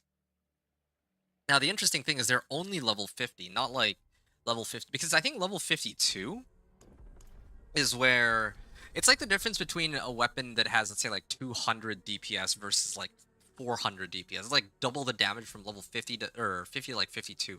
That, I think those two levels specifically has like the weirdest progression. Um, yeah. So, I think the most efficient way to go about doing things would be to try to at least get to like level 52, you know, using whatever methods you want on normal. And then after that. Oh, yeah, the monsters are definitely a lot tougher. Actually, no. No, they're not. Oh, maybe they are. They actually do hit. Yeah, they hit really hard. And I have no way to get around that. I'm running Spirit, like, let me just look at this real quick. Oh, that was the wrong button. Yeah, so I'm sitting on 3,700 armor, so 49% damage reduction. I have, like, you know, 28% resistances. Now, yeah, obviously, well, here. Like, I could boost up my survivability in a few ways, like this. Sure, fine, right? Maybe even boost up my max life a little bit, but I don't think it's enough. Here, let's go max life. I don't actually think it's enough to survive, like, without having, um, like, the right level of equipment. And also, yeah, based off of the, like, earlier on normal, I was getting hit, but I wasn't taking that much damage. Here, let me see if I get hit by these guys. Yeah, maybe, I don't know if it is scaled, because I'm, like, killing them equally as fast as I was a moment ago. It was just I was taking a lot of damage from those packs, but those were, like, champion monsters, and earlier I was only fighting, like, regular monsters, right? So. Door Warden. So I gotta slay the Door Wardens here, and let's see how this goes. I don't actually think it's scaled. I think this is one of those regions that does not scale with your level, is what it is starting to look like. And it doesn't, I mean, resistances do not, don't go down either, right? Like, even if you go into higher torments, so I don't think that's an issue either. I guess you're just scaling the stats behavior of monsters, that's my guess. But I don't even notice a difference. Like, from normal all the way until Penitent, so far, I have noticed no difference in the overall behavior of these monsters. Oh, okay, yeah, I'm hitting for like 17k now. That's good. You know, I'm like level 47 too. If I even went like up like 3 more levels, I'd be able to clear these guys a lot faster. But I'm specifically trying to run it like this because I want to know. I just want to know if this is a worthwhile place to level. That's the only reason I'm attempting it now. And also, yeah, just I want to see like what I can unlock by clearing this, right? That's it. If not for that, I would not be attempting these capstone dungeons now because there's really no point. Like, I actually get to keep the rank 3 rewards anyway until whenever I pick them up. And what am I even really getting out of rank 3 rewards? Like 3 extra skill points and Paragon points. I can't even use the Paragon points until I get to level 60 anyway, so that doesn't really help me. But on the flip side, yeah, okay, maybe the skill points could help me, but at least this particular character, I could get by without skill points, right? Like, I get skill points, where am I gonna put them into? Really, I have all the damage modifiers I need, really. Now I'm just waiting for Storm's Companion, and then I can get, like, Defiance, Natural Disaster, and Resonance, but until then, the remaining skill points are gonna just get tossed in, like, Poison Creeper or some other miscellaneous stuff. So I don't even really need to prioritize doing all this Season Journey stuff. sans like these first few points maybe. They're like pretty quick and easy to get. Um, and I should actually just prioritize on leveling. I'm just thinking of what the fastest way to level is. Like, of course, always open up with the seasonal reputation storyline, whatever, so that you can get the powers and the reputation board. That's like, of course, like #1 priority. However, I think that if I were to start like a brand new character right now, and I had all the well, yeah, if I were to start a brand new character right now, I think the leveling process I would use, I would actually just spam Whispers. Like, I want to actually see how much XP Whispers, like, what the max is now. It seems like they uncapped it, right? So if I'm, like, a level 1 character and I were to do Whispers, maybe I get, like, 7 levels or something. I actually think that might be the case. And I gotta make sure that I do Whispers specifically over killing monsters, because killing monsters is actually so slow now. Like, I'm doing a level 50 dungeon, like, it's scaled 3 levels up, and I have not gotten a single level up after all this time. Meanwhile, if I was in the Helltide, I was like pulling like what? I was pulling like a full level up from each of those chests. And those whispers that I was doing, like I know I'm level 47 now, so of course the XP is going to slow down, but I'm sure I still get at least 1 level per 10 Grim Favors, not factoring in all the rewards from the whispers themselves. So, yeah, there's a lot of stuff there. Hey, Patrick. Patrick Bacana said maybe Fortify is necessary. Perhaps. But Fortify is like a whole different mechanic now, which it drains out to heal you. I think when you're out of combat is my understanding, which is fine. Like, yeah, but I just need like general damage reduction for if I come across these champion monsters and they start hitting me, then like I need a way to soak up that damage. And not just immediately die. Like, Fortify is a mechanic that heals me, but if they just 100 to 0 me, then it doesn't really help me all that much. That's how I see Fortify right now, like, with the changes that they made to Fortify. So that's kind of what I'm feeling right now. Oh, okay. Yeah, that poison. Yeah, my wolves can't really die either, and I'm very bad at dodging, it seems. There. It took a while because I couldn't actually target them fast enough. I'm actually kind of wondering about something else. Why are my wolves not... maybe my crit chance just isn't high enough, but usually I feel like I can reset my wolves a little more quickly than this, but oh well, whatever. Maybe I'm misremembering. Door Warden. Yeah. How are you doing, Patrick? Hope you're enjoying yourself right now, watching my stream. Are you also participating in the PTR, or are you just watching? If Fortify healing is out of combat, it's not very good. Well, here, hold on. There's an easy way to find out, right? I mean, this is my understanding of what they've introduced.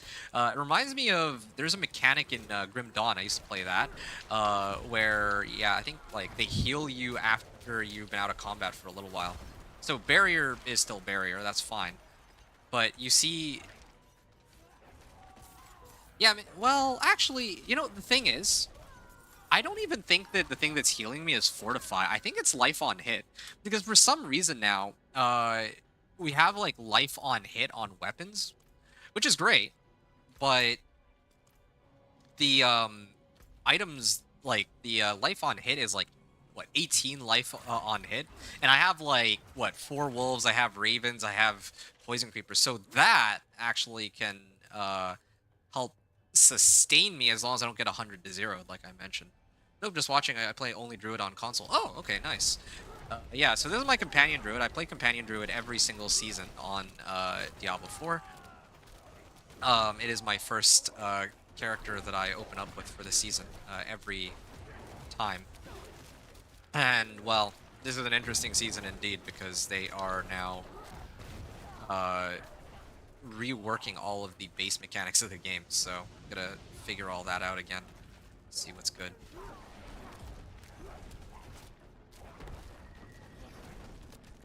Yeah, I mean, even it does take a while to bring this guy down. I think that, yeah, no, definitely there's no reason to take this on before level 50, though. Like, even if I were to make it a Torment, I think most of the items that drop probably wouldn't even be 750s. It'd probably scale it to my level or something, right? Or if they were 750s, then they would be forced into be like level they'd have like a forced like level 60 requirement is my guess. So I don't even think there's any reason to do these capstone dungeons early. In fact, if anything, maybe just do the... Oh, wow, that was a lot of XP. Hold on. Hold on here. Are bosses really giving just that much XP now? I was, just for reference, I was at level 48 and 10%. I went from 48 10% to 49 and a half. So that was like a level and a half just from killing that one boss, which kind of begs the question for me. What if the fastest way to level right now is to just run bosses over and over? Like I thought that at first it was just Duriel, but it seems they've really cranked up the amount of XP we get from bossing, which is kind of cool. But yeah, now I have like so many questions. Like, where can I just go and rapidly kill bosses?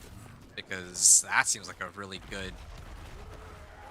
Well, that could be a big help. Charge sacrificial altars, sure.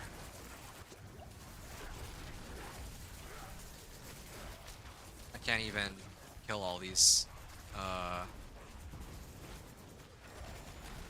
My wolves can't die thanks to Spirit Bond aspect. That's like the one upside to all this. But no, this is painful. Like, I'm not doing this again on my next characters. Like, I'm not gonna try to take on... Oh, shoot. Yeah. I want to take this on early. And then, like, struggle with it this much. It's, like, such a waste of time. Like, I get nothing out of this, too. Like I said. This is really just for fun and for testing. Except for I got, like, a level and a half, which is great. But it doesn't really help me. Like, look at these. All these items are still level 50 requirement. Because all the monsters I'm killing are level 50. So, oh. Wait, it spawned me all the way back here? I have to go... Okay. That's interesting. All the more reason for me not to take this on so early. I'll be right back, by the way. I'm just gonna grab a snack real quick.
Right, I'm gonna continue here.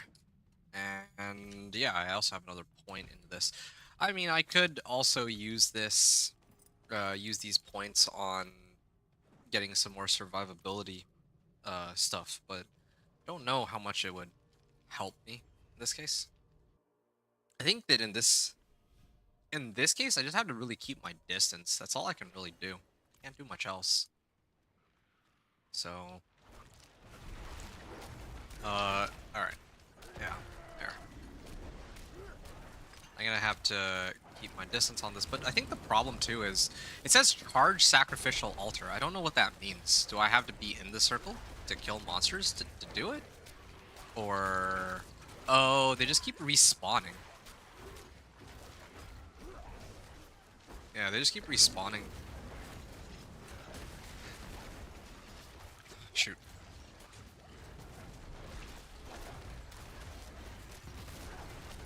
Oh, Charged it. Okay, so I don't even need to be here anymore. And I don't even know how, like, these guys actually give me a pretty decent bit of XP, but like I can see my health bar moving, but it's nowhere near the amount that it needs to be worthwhile as compared to if I were to run Whispers. Like if I were to run Whispers from when I started this capstone dungeon until now, I'd probably already be like level 50 plus and all that. Then eventually I would need to do this capstone dungeon, yeah, but since it's always scaled to level 50, there's no... Oh, Infernal Hunter.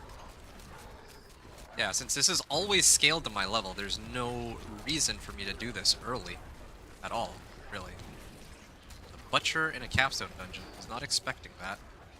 The Infernal Hunter retreats. Maybe Butcher is the boss of this capstone dungeon. Curator, and then maybe the Butcher? Or I was expecting Elias, to be honest. I was kind of hoping they'd bring back Fallen Temple, but I guess people already know what Fallen Temple is. They wanted to kind of bring back the same concept, but like different, like a different dungeon.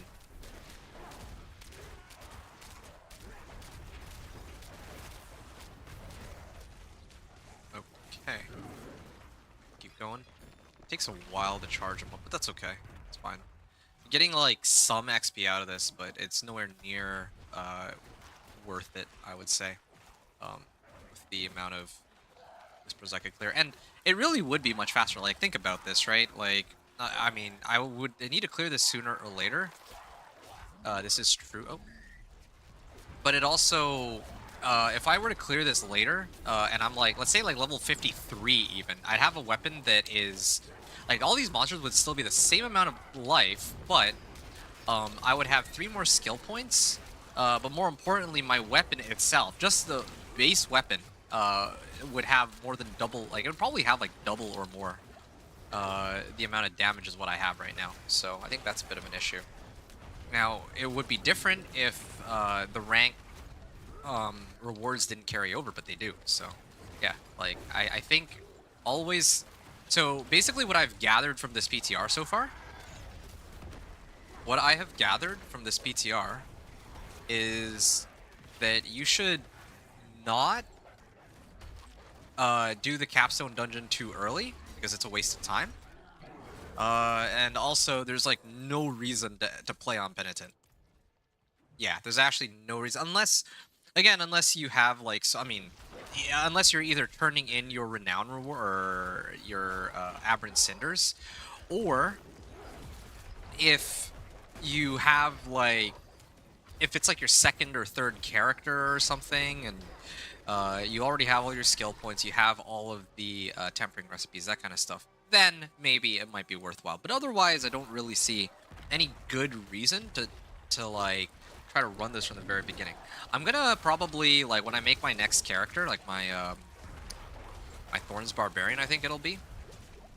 When I make that Thorns Barbarian, I'm probably just gonna run Whispers nonstop, is my plan. And I'm gonna try to see how quickly I can level doing that as compared to here. And I'll probably run like just Whispers, no Hell Tides. Like no Hell Tides. Well, maybe I'll run the I might consider running like the 5 Rim Favor one, because like killing the boss also gives a lot of XP, but I have to think about that. I think realistically though, probably I'll just do Whispers, no Hell Tides, and see how quickly I can get from 1 to 50. Although the trade-off there will be that without having done any Hell Tides, I lose out on a lot of the Season Journey reward stuff, like the skill points and all that. Patrick says, I like this Season 11 where the monsters are actually hard early on. I enjoy mostering leveling. I completely agree with that. Yeah, I'm with you all the way. Actually, to be honest with you, next season, my original intention was that I was, like, I don't know if you heard me when I had mentioned this, like, but my original intention was to take a break in Season 11 because they haven't really changed much about the game, especially, like, the leveling. The leveling for me is, like, the most fun part of the game because it's when, you know, you're, like, progressing and trying to get all the stuff you need for your character. And I think that's, well, yeah, that's a lot of fun because you get to see your character grow, and every item that you get will change your character in some way fundamentally. But as you get into like Torment, most of the items, most of the adjustments you make don't really change the core behavior of your character once you get your uniques. It's really just about boosting stats, right? So, so yeah, and then also it feels good getting like getting Paragon points or whatever, but like getting base levels actually like you'll feel the difference. Like having let's say like in my case I'm a companion druid, having Poison Creeper versus not having it, right? Like it's a whole part of my build. So it feels good to really unlock it. And I like that they've made leveling itself easier, but they've reduced the amount of power you have while leveling. That I think is actually a really clever way of approaching it, and it actually I like how it feels so far, and I'm glad that there's so many more. Like you said that yourself that you enjoy leveling the most. I think it's great that they've made it so that leveling that there's like different ways to level now, and it's not just you're locked into playing yeah, you have like other ways to level now, and it's not just Hell Tides over and over and until you're ready to do like Strongholds and turn in Renown. I like that you could choose to run Hell Tides. You can choose to turn in Whispers. I didn't get a chance to do the Forgotten Wisdom Nightmare Sigils, but I have a hunch that they're gonna be like insane. So I'm gonna get like I want to try that later on. Yeah, really excited for my next character. Yeah, I'm gonna see how that goes.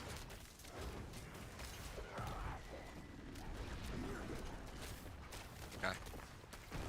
I don't even know if I really need to create a brand new character. Um, or if I need to like reset my progress. I think I do though. I mean, I'm gonna get like tempering recipes and all that, but yeah, I'm gonna have to reset my progress later before my next character. Still.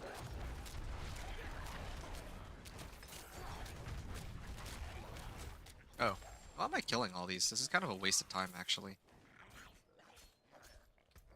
Let me actually sort this out really quickly and see if there's anything of, like, that's worthwhile. I definitely need movement speed. Life on hit, honestly, that feels more helpful for me than some of the other options. Healing received, yeah, okay, sure. I mean, it feels weird to be doing this now, but kind of need to. Um, there, just gonna do that real quick so that I can put these two together. Oh, here we go. Kurgar. Nice. I cast 5 skills and I get 25% crit chance. That's good. Find and enter the Hell Breach. So, gonna do some finding here. Yeah, I'm not sure how to feel about the capstone dungeons themselves, though. I don't... Yeah, I don't know how these how to feel about this. I don't know if I can. I kind of liked back when you would unlock difficulties with them, but here you're not really unlocking difficulties. We're unlocking season rank. I actually, you know what? That doesn't make much sense. I just realized that to unlock the Pit of Artificers, I need to do. I need to clear rank 2. Yeah, that's part of it. So by proxy, this is necessary in order to unlock the pit, which, well, that's kind of annoying, though. I think it should just be... Here, I'm gonna go check to see, like... No, it is the pit, yeah. So I need to clear the capstone dungeons in order to unlock the pit, and then the pit unlocks the torment difficulties. I feel like it would just be way better if these would directly unlock the pit, or if these would directly unlock the difficulties, and then the other... Like, the pit itself would be responsible for what rank you're in. I feel like that would make more sense, but yeah, I don't know. It's kind of strange that this unlocks the pit, and then the pit will unlock difficulties. It feels needlessly complicated, I would say. Okay, well, I did like a whole loop around thinking that that might be the direction to go, but it's not. And I'm like level 50 now. Again, like, yeah, if I were in Helltides, this would have been so much faster. Because I would have had, like, even if I got the same amount of XP, I would have had, Aberrant Cinders I could have turned in too in the chests. Not to mention, um, it would have been nice to run with the Forgotten Wisdom Nightmare Sigils too. Kind of interesting, the fact that, yeah, I don't know, these capstone dungeons, I don't remember them feeling this long. Maybe they were always this long. Oop, shoot. Ow, ow, ow, ow. Do I demonic corruption? Yeah, okay, I see. I gotta destroy this first. Yeah, I do like that there is some challenge, though. I admit that's a good thing. The fact that there is some level of challenge associated with all this. Like, I can actually die. Like, if I were playing hardcore, it's not just gonna be like I can dog walk it. Just, dog walk everything. Like, there's at least some... Need to be very careful with some of these monsters. If I play hardcore, they can very easily kill me. I wonder if they got rid of, that soulbound modifier or whatever it's called, the one which ties you to monsters. That was always pretty annoying.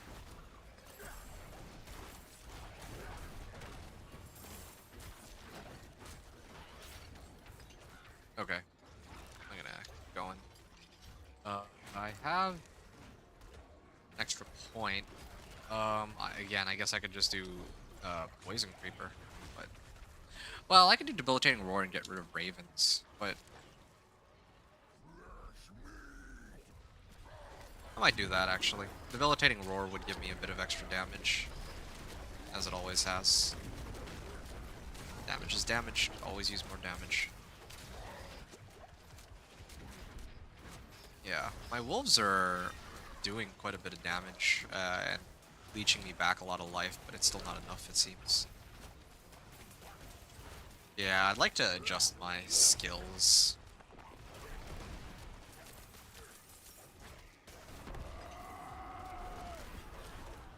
Oh wow, 14k. Yeah, I'm gonna make some adjustments here real quick. I think Debilitating Roar. Yeah, okay. I'm gonna start trying to max that out then. I need like 2 more levels. That's where the skill points would come in handy, but I'll probably level off of this maybe once or twice, and then I'll be able to get Debilitating Roar at that point. Wanderer's Boots. Yeah, it's kind of crazy because this is with Shepherd's aspect and this is with extra damage too on my almost all of my items. So yeah, like the game is actually just tougher overall. Not just in terms of survivability, but in terms of like the amount of damage I'm doing. Like it's not enough anymore. That actually kind of worries me though, because this is with Companion Druid, which is arguably like one of my like strongest builds, I would say. Yeah, like yeah, no, this is like in terms of raw damage, this is one of my highest damage dealers, and I'm actually struggling so much with this capstone dungeon. It kind of makes me wonder how well other builds will be able to hold up in here. Like, yeah, and I'm level 50 now. Earlier I wasn't level 50, now I'm level 50, and it's still evidently not enough to take these guys on, right? So, it's a little scary. Patrick, you said, like running Penitent on previous seasons, we're still blowing up monsters early where the early skill choices didn't matter. Yeah, no, I hear you on that. Yeah, no, it's a lot tougher now, though. Like, I'm guessing, well, you said that you're on console, you haven't really played, but based on what I can tell, right? Because, again, I don't know how familiar you are with my content. I do this, like, leveling process. If you check out my videos, like, I do a lot of, level 1 to 60 journeys, just to kind of see what the leveling process is like, especially in the PTR. And up until, like, the last couple seasons have not really been all that exciting, I guess, in terms of how the leveling process of the game has been. It's been largely the same, so I didn't really have much to if you've done one, you've done them all, and Well, now it seems a little different with the whole capstone dungeon thing and the scaling of leveling. Like, yeah, the game actually does feel tougher. To the point where, yeah, you kind of gotta over prepare now, as opposed to before, where it doesn't matter if, like you said, if you don't, even if you don't use the right, like, who cares about your skill points? You do so much damage that it doesn't even make a difference. But here, yeah, it actually does make a pretty big difference. Especially like the interesting part for me is that I can actually take on Penitent. Like, I have the damage for Penitent, but I have no way to get the survivability necessary for it. That's the real issue for me. So, uh, yeah, like, it definitely feels like a lot more of a challenge, and it's not just a lack of skill points either. Like, I've actually picked up most of the skill points now that I needed, and I'm still struggling quite a bit. Okay.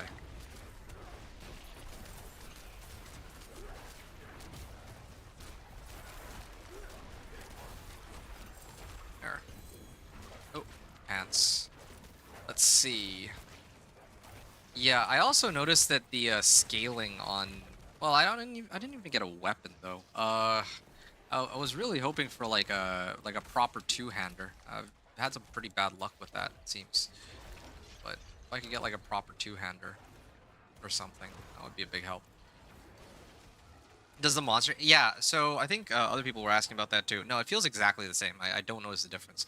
Yeah, they sometimes grab me with hooks, but I mean, it's not really any different from what they were doing before. That's the only real difference that I could maybe kind of notice.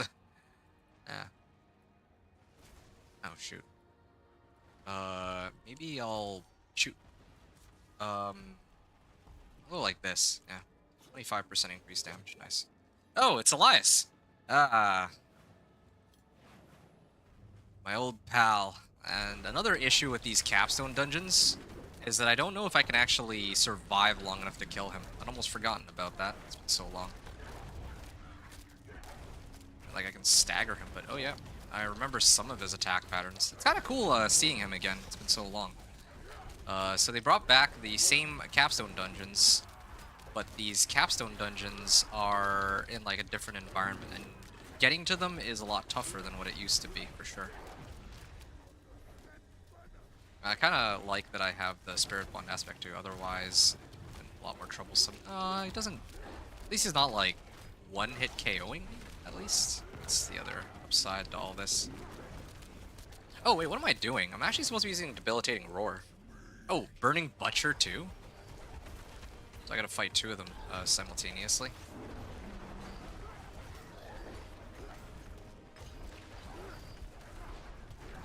Okay, getting pretty lucky with my my resets. If ever there was a time to reset, it would be now.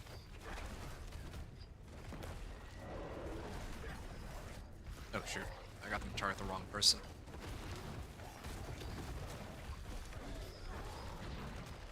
Oh shoot. Burning Butcher. I feel like, ow, that still hurts. Yeah, I gotta keep my distance on this just a little bit.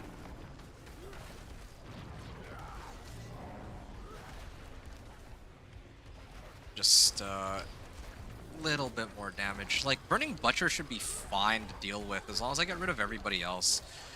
You know, it's kind of interesting because... Ooh, fortified. Oh, why is it lagging? What? Better not crash. I'd actually be genuinely upset if I started crashing, but yeah, the game keeps free. Like, what is this? What is happening here? Why is it so choppy now all of a sudden? Did it subside, the lag? Okay, I think I almost got him here. Yeah, that was crazy. I was actually expecting that I might die at that moment, but seems I'm still okay here. Now, if... I'm glad I also have wolves to tank some of the hits. Why is he, like, impossible to kill here? Is he invulnerable? Like, his last health bar is, like, not... Okay, there we go, finally. Yeah, he was at, like, 10% HP, and he was just not dying for, like, the longest time. Just waiting for...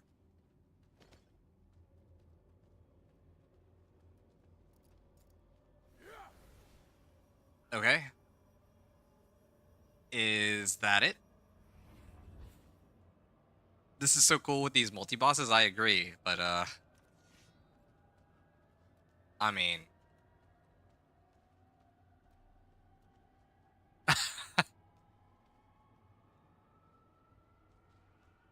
hello, game?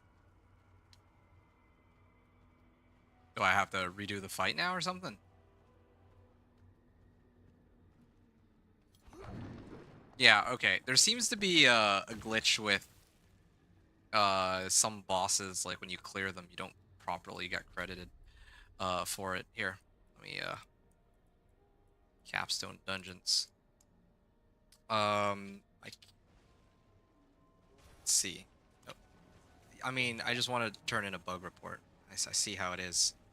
What if I TP out? Will they let me?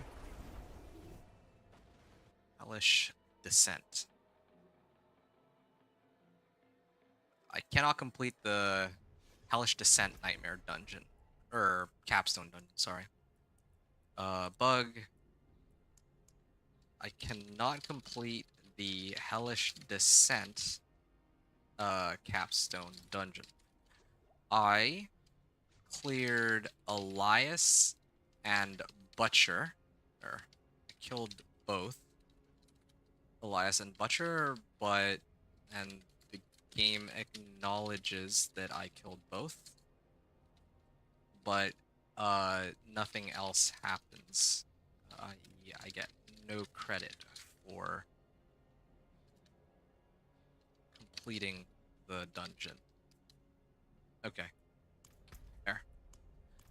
So, yeah, I mean, that's how it goes with these PTRs, I guess. Complete season rank 2 and complete the original campaign. So, I mean, complete a world boss or legion event whisper. I already did one of those, though. It's a little strange they're making me do it again. That one. Complete world events and nightmare dungeons. It says in nightmare dungeons. I haven't opened a single nightmare dungeon, so I don't know where that comes from. Completed nightmare dungeon with rare affix. Yeah, I could do these. That's easy enough. But again, this is such a waste of time. Fields of Desecration. Where the heck are Fields of Desecration? Oh, spawns in 2 minutes. Well, yeah. I'm gonna have to try to go there and get it. I don't, okay, defeat Elias. Hatred's Remnant. I've completed it. And I guess like what? Wait, all my companions.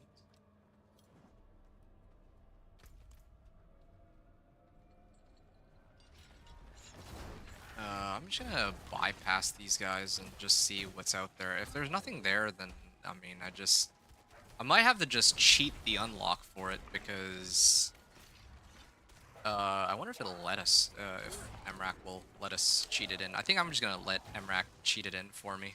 Like, otherwise I have no way to see what else is going on, right? I think it's fair to assume that, yeah, like, that Elias fight would have been the end of this dungeon. Like, there was, like, a multi... like, I had to fight 2 bosses to get it, to clear it. Okay, there we go. Getting out of here.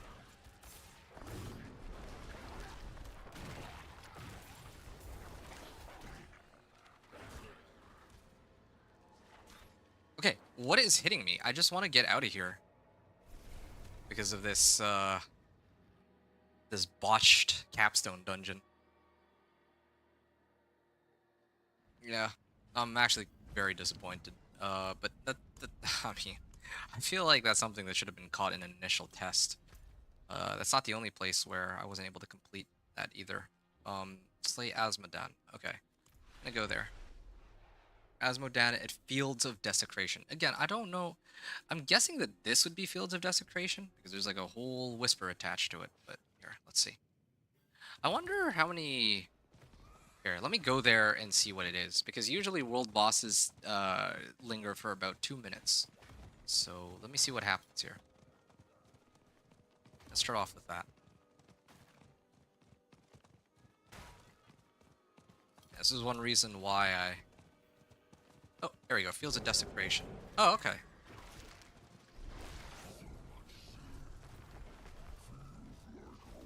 Is this like the equivalent of a world boss, or just like a really big...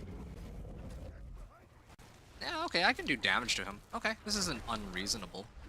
That's good. I thought that this was the world boss, but... this only spawns during a world boss. But, you know, the next world boss is in like an hour. That's okay, I can wait an hour for that one. Defeat 50 monsters within 10 seconds. Yeah, I already did that. Collect divine gifts, summon and defeat Asmodan. Okay, I get a skill point out of this.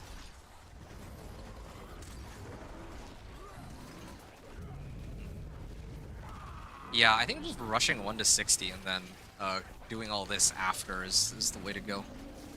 You don't need all the skill points, I would say. Oh, shoot. Got life on hit too. Oh, I guess my fortify is like cranked up because I'm so... I have life per hit on my wolves. That is... What is that thing? Is that Zir? I don't know what's up with the lag. It's always the PTR that does it, but I noticed that recently it's not as bad as what it used to be. Previously it used to just crash me outright.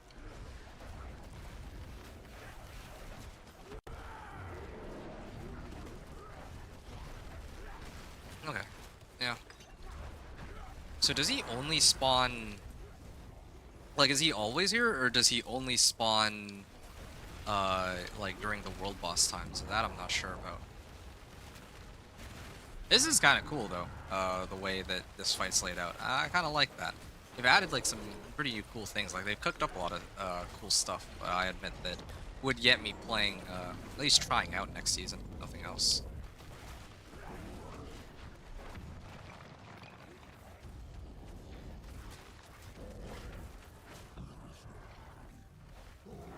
Alright, nice. Wow, I got 5 levels out of that. I got 5 levels out of that kill. Oh, that was Belial. Okay, yeah, I'd forgotten about Belial. It's been a while. Okay, 5 corrupted horns of Duriel. Summons Asmodan and the forces of... Oh. Oops. That was an accident. Belial's horde. Oh, okay. So I could... I guess clear that. Alright. Well, wow. I don't know what to say. That was unexpected, put it lightly. What other things can I pick up? I don't like go like Cyclone Armor or something. That's like much later though. I could just do Vigilance for the time being. Oh, well, lightning damage. Yeah, I need Storm's Companion and then I can really readjust my points, but until then...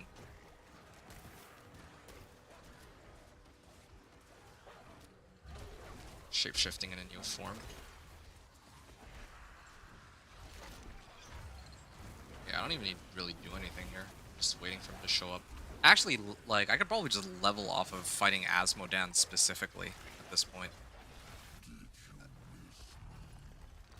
So that's how people were doing it. There. Sure. Do Vigilance. I'm also... My weapons are outdated, too. I need to get, like, a better weapon than what I have right now in order for my damage to be relevant. Yeah. So this is separate from a world boss. Maybe I'll come back in a little bit, like in 5-10 minutes, and see if the altars are still here. If so, then I guess, yeah, people just come here to pop it whenever they get the necessary materials, but that kind of begs the question, how do I get those materials? I'm not sure.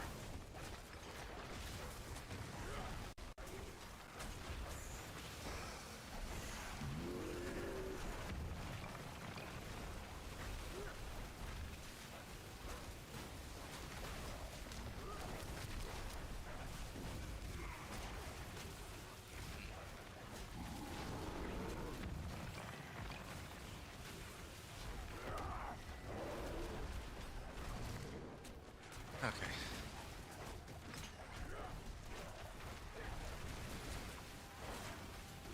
Yeah, I'm gonna need to check with MRAC after too.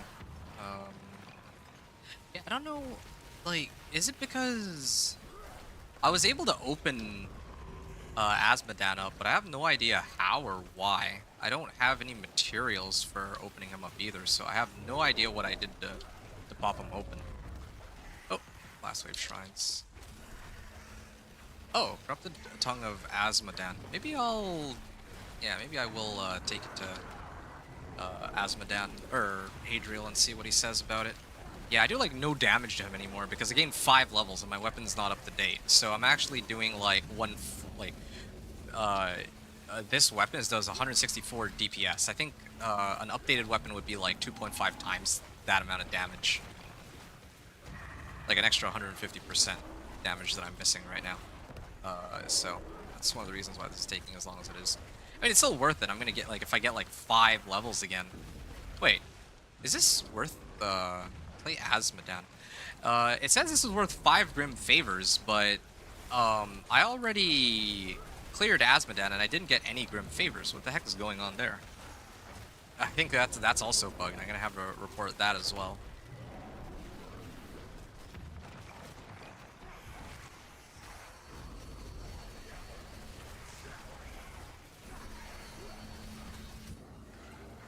Okay. Oh. There we go. Yeah.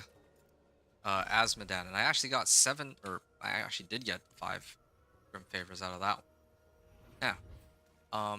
5 Corrupted Eyes of Belial summons Asmodan and the forces of Andariel. So, what, is this free then? I can always just pop this to get to level 60 if I really wanted to. There's no drawback to this. There's no cost. So, does that mean that the fastest way to level is just to spam this over and over? Well, yippee, I guess. There's got to be some kind of cost associated with it, though. It would make absolutely no sense if there isn't. I think, at least.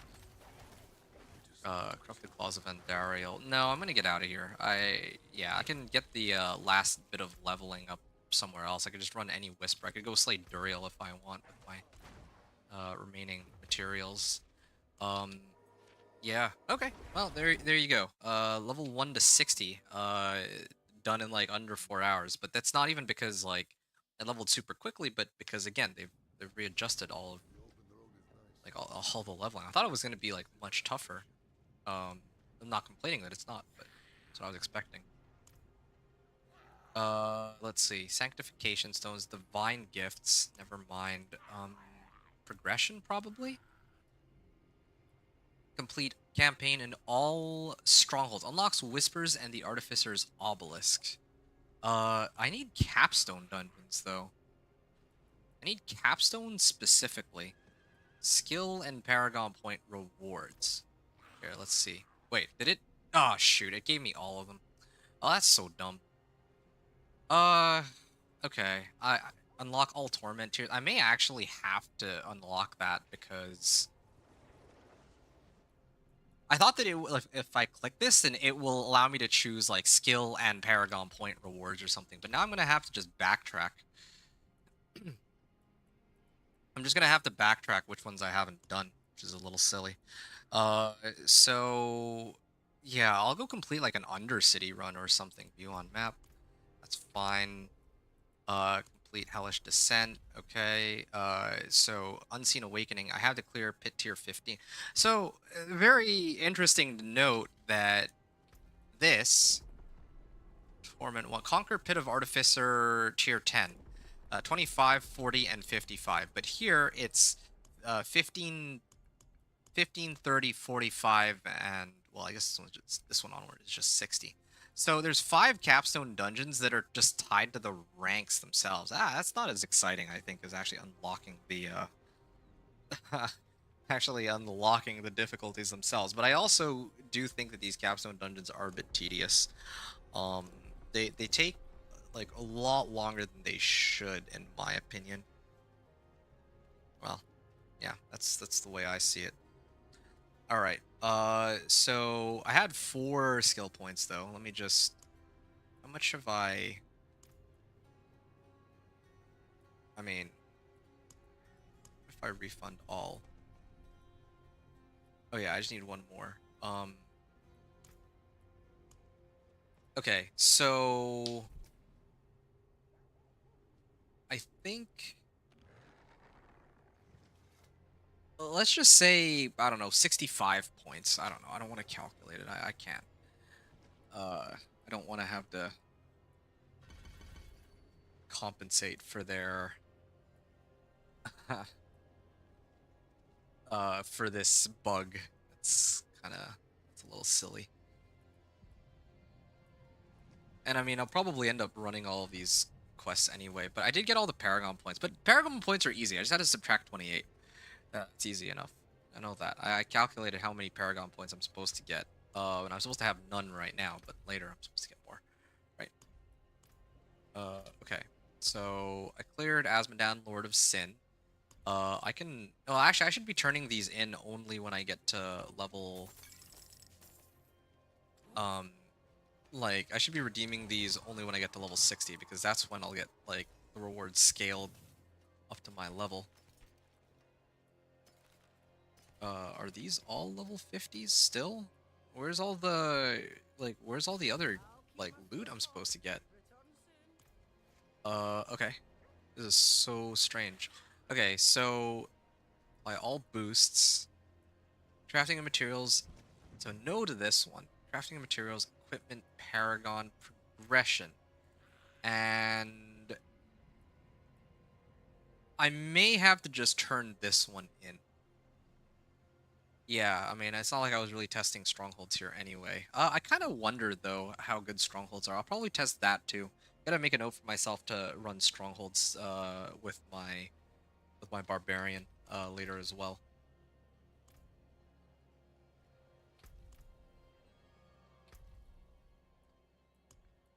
Okay. Infected affix, complete an undercity run. So I could do that one. I'm also gonna have to test the Forgotten Wisdom Nightmare sigils, I guess, tomorrow or whenever I play my next character, because there's no way for me to test. Like, I didn't expect to get like 5 levels 2 times in a row out of what is it, Asmodan? And yeah, I got it like twice. Got, like, so much XP out of it. I mean, I shouldn't. I mean, I say that like I'm complaining. I'm not really complaining. Well, yeah. I mean, I'm not really complaining, but it also means I can't really test other leveling methods because I'm just gaining XP so quickly that, um, well, yeah, I'm just getting XP so quickly, right? Collect divine gifts. Oh, I'm gonna head on in Heavenly Forge, and yeah, originally I was gonna talk to him to try to see I can get from his Greetings, wanderer. reputation. I see you have slain a lesser evil. Give Okay. me any trophy you Oh, I can, didn't and unlock I this yet. will I'm 40 XP reward away. you. It's funny. Okay, sure. Can you do something about this Carry trophy? the trophy of a though I warn you. Good. I've unlocked Essence of Sin. And then if I put this in, increased armor. 20% increased armor, sure. So now it says collect divine gifts 2 out of 3. Well, again, that's something that should already be available. Um,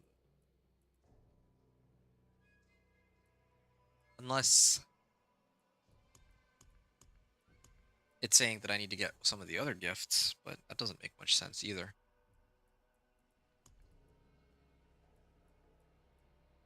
Okay, well, I'm gonna go face Andariel. That's what I'm gonna do. I'm gonna go deal with Andariel, and then maybe try to do this. And once I do those, then I can... I mean, almost certainly I'll be level 60.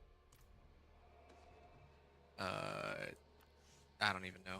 Karagar? Sure. Yeah, let me go turn in Kuros Undercity, I guess. I really don't know what the opening, like the summoning requirements are for Asmodan, because otherwise it looks to me like I can just keep running it over and over, and I just get like ridiculous amounts of XP. Oh, hey, I just remembered too. I can buy one of these, can't I?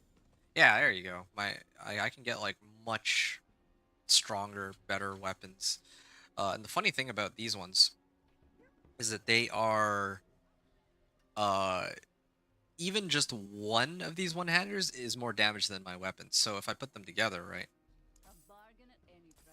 Yeah, I've got plenty of gold for it again. Two-hander would have been perfect, but sure, fine. I think this will have to do for now. So if it really is, I think I calculated it somewhat correctly. No, I said it was like 2.4 times the amount of damage. Like if I put these together, it's like 450-ish. 450. Yeah, it's like more than 2.5 times the amount of damage. Only trade-off is that I don't have Shepherd's Aspect, but in order to compensate for that, I can put it on my amulet while my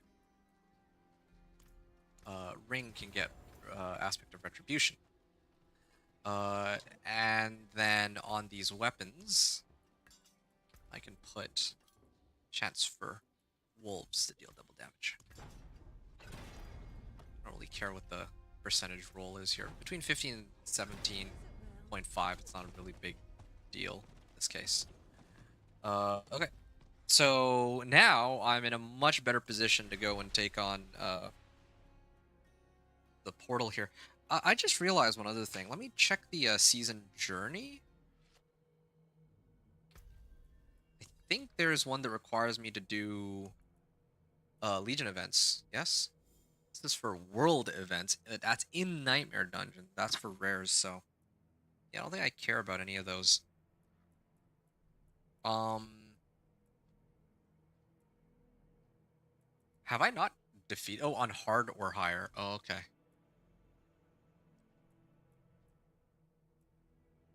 Complete a world event. I could have sworn there was one for Legion event. Oh, okay, yeah. Complete a world boss or Legion event whisper. I did that one, but wasn't there one that required me to do 3? Unless they counted the one that I did just now. Like the Legion event that I started with plus the 2 Asmodans that I cleared. Maybe that's it. I don't even have any tributes. I wonder if I need to run some quests again to open them up. Never find tributes. I don't know how or why it's supposed to work, but whatever. Anyway. Alright. I just need to complete a run, right? I don't even need to kill these monsters. Who knows, maybe slaying these gets me a decent bit of XP, but I doubt it. I'm on normal.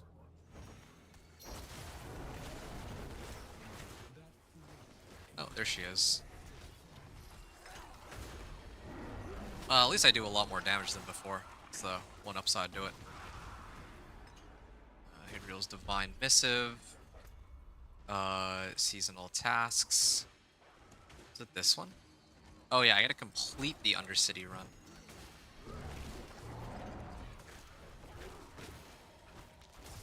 Yeah, I see that they've updated it so that there's a lot more of these elite monsters, or at least that I can just see them better than before. Okay. Keep going.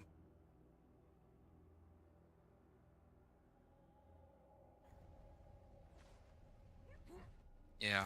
I want to see what rewards I get at the end. That's kind of one of the reasons I'm doing all this, going through all this trouble. But then again, I might actually end up leveling off of it.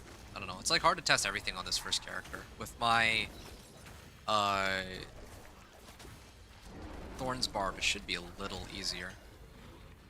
And again, I'm kind of worried that they're just gonna work everything. So I'm gonna focus my efforts on just trying to see roughly what to expect and what to prioritize when playing each of the characters, each of the builds that I run with.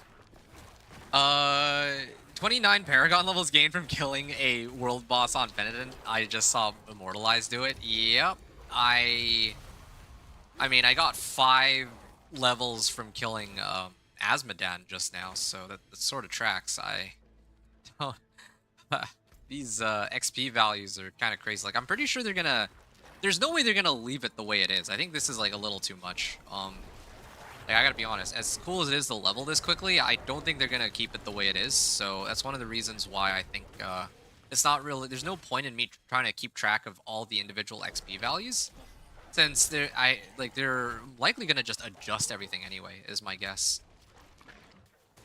And if I try to like keep track of like, okay, well this, uh, this activity gives this much XP, then when season actually goes live, and they readjust everything, then it's just kind of a waste of time. Whereas here, I know that they're probably not going to try to like nerf, let's say, the Thorns Barbarian or the Companion Druid, so I'd rather focus on trying to do the videos for them. Just tell people, okay, well, this is what you need to do in order to get into Torment. See, even like trying to get into higher Torments doesn't seem to work for me, so that's another really big problem. How's it going, by the way, Stress? Are you participating in the PTR too? Are you have you had a chance to try out some of the changes for yourself, or are you just watching others right now? Season Journey, Descend into Madness is close to... Oh, Herald of the Affliction. Let's see if I can get some attunement out of that. Nope, not quite.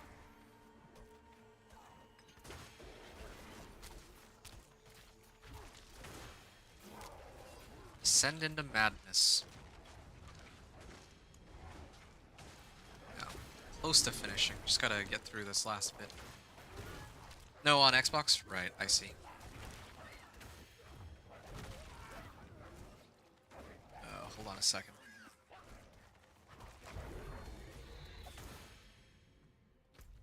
And I shall head that way.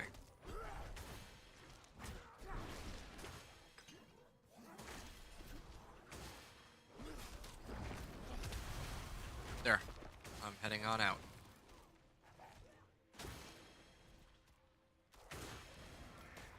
Okay, I got max reward upgrade, and now I get to see if this boss will give me 2 bars worth of XP. I think previously in the past, shoot, like, they would not have, not at level 59 anyway. That's one of the reasons I never run this. Is this also now a feasible, like, much better way to level?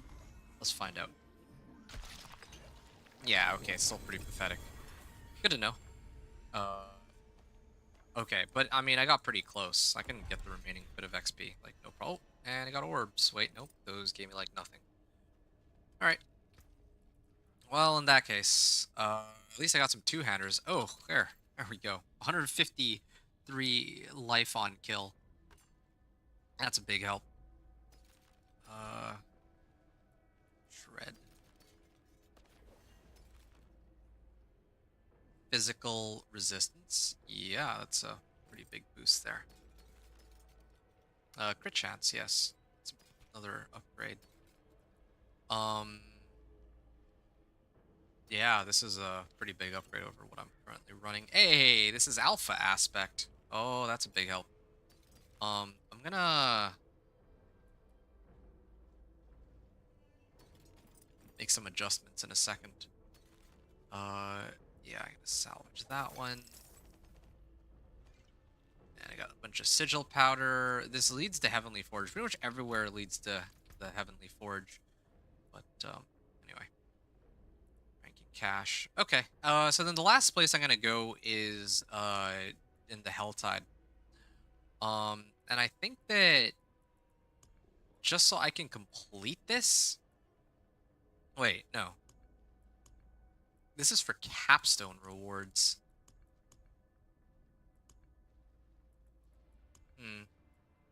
So I don't even really need to do this, but I'll do it anyway. Why not? I'll summon him on hard or higher. Craft the Nightmare Dungeon Sigil. Yeah, I'll do that too. Might as well. Wait, it says complete a world events in Nightmare Dungeons. I didn't do any Nightmare Dungeons, though. That's really strange. Wonder when that counted.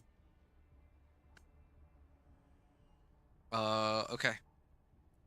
Presence has been felt during world boss events. Investigate these events and defeat a world boss. Now, why don't I actually give that a try? Oh, is it gone? Ah. So this is where he would normally spawn, but he's not there anymore. So he is only available when the world boss is close to spawning or has spawned. It looks like. So yeah, he's tied to world bosses. But imagine if you can't actually catch him when he has already spawned, like at the world boss. Okay. Stress, you're asking, do you think hardcore will be pretty tough? Yes, yes, I think very much so that hardcore will be quite a struggle, is my hunch. Um, like I'm not gonna sugarcoat it on this one because, think about this, right? Part of what makes, well, there's like a number of changes I would say that make it pretty tough, but I think the big one, aside from the fact that you don't start off with any skill points, I think the biggest issue is that the monsters are tougher now. Their AI is still the same, but overall, I think the monsters, like, they seem to hit a lot harder. And their rework on the resistances is not proportional to how strong the like think about how in the in season 10 right now, if you have 1,000 armor, you have 85% physical damage reduction, right? But here I have like 4,000 armor. Like I know that my gear is not up to date, but comparatively, I have 4,000 armor, but that only comes out to about 45% reduction of incoming damage. And then all my other stats, like, yeah, I haven't maxed these out too. I still have a little bit of work to pump these up. But previously, I could just dog walk Pit 10 or whatever with basically like stats comparable to what I would have now and on the gear that I have at this point. Um, I don't know if that makes sense. Basically, the same level of power I have now feels like the monsters have gotten stronger, but we've gotten weaker relative to the current season, is what I'm saying. So if we look at their stat rework and the way the combat system works now, the AI of the monsters is still the same. That doesn't really seem to have changed all that much. So like they'll try to hook you more often, but in terms of like my damage, I tried to take on Penitent like at like level 25. I can do enough damage to kill them, but they actually also do enough damage to almost kill me too. And I have nothing that I can really do so early on in the game to offset the amount of damage that I take. Like for example, I got like Spirit Bond aspect, but even despite having this, level 50 capstone dungeon was still kicking my behind. So yeah, hopefully that gives you a concrete answer to your question.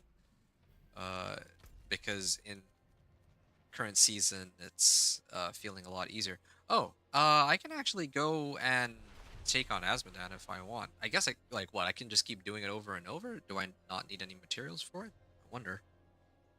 Gave like 5 levels for free, pretty much for doing like nothing. So I don't know how that works. All right. I have 2 more hearts, so I'm just debating whether or not I want to pop it here. Maybe I can hold off on that, actually. I wanted to... Oh, never mind. There seems to be... I thought that I needed to spawn him in order to get monsters with the infected affix, but I don't even need to do that, so there's no point. Okay, I'm like almost there. I still don't have... Yeah, no, Paragon's level 60, so that hasn't changed. And this should level me up. Okay, there. Good. Level 33 Paragon points. Oh, hold on. That's not right.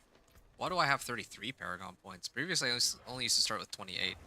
So I got like a bunch of Paragon points that I didn't expect to get. I calculated 28 points. But now I have an additional 5. I have no idea where these come from.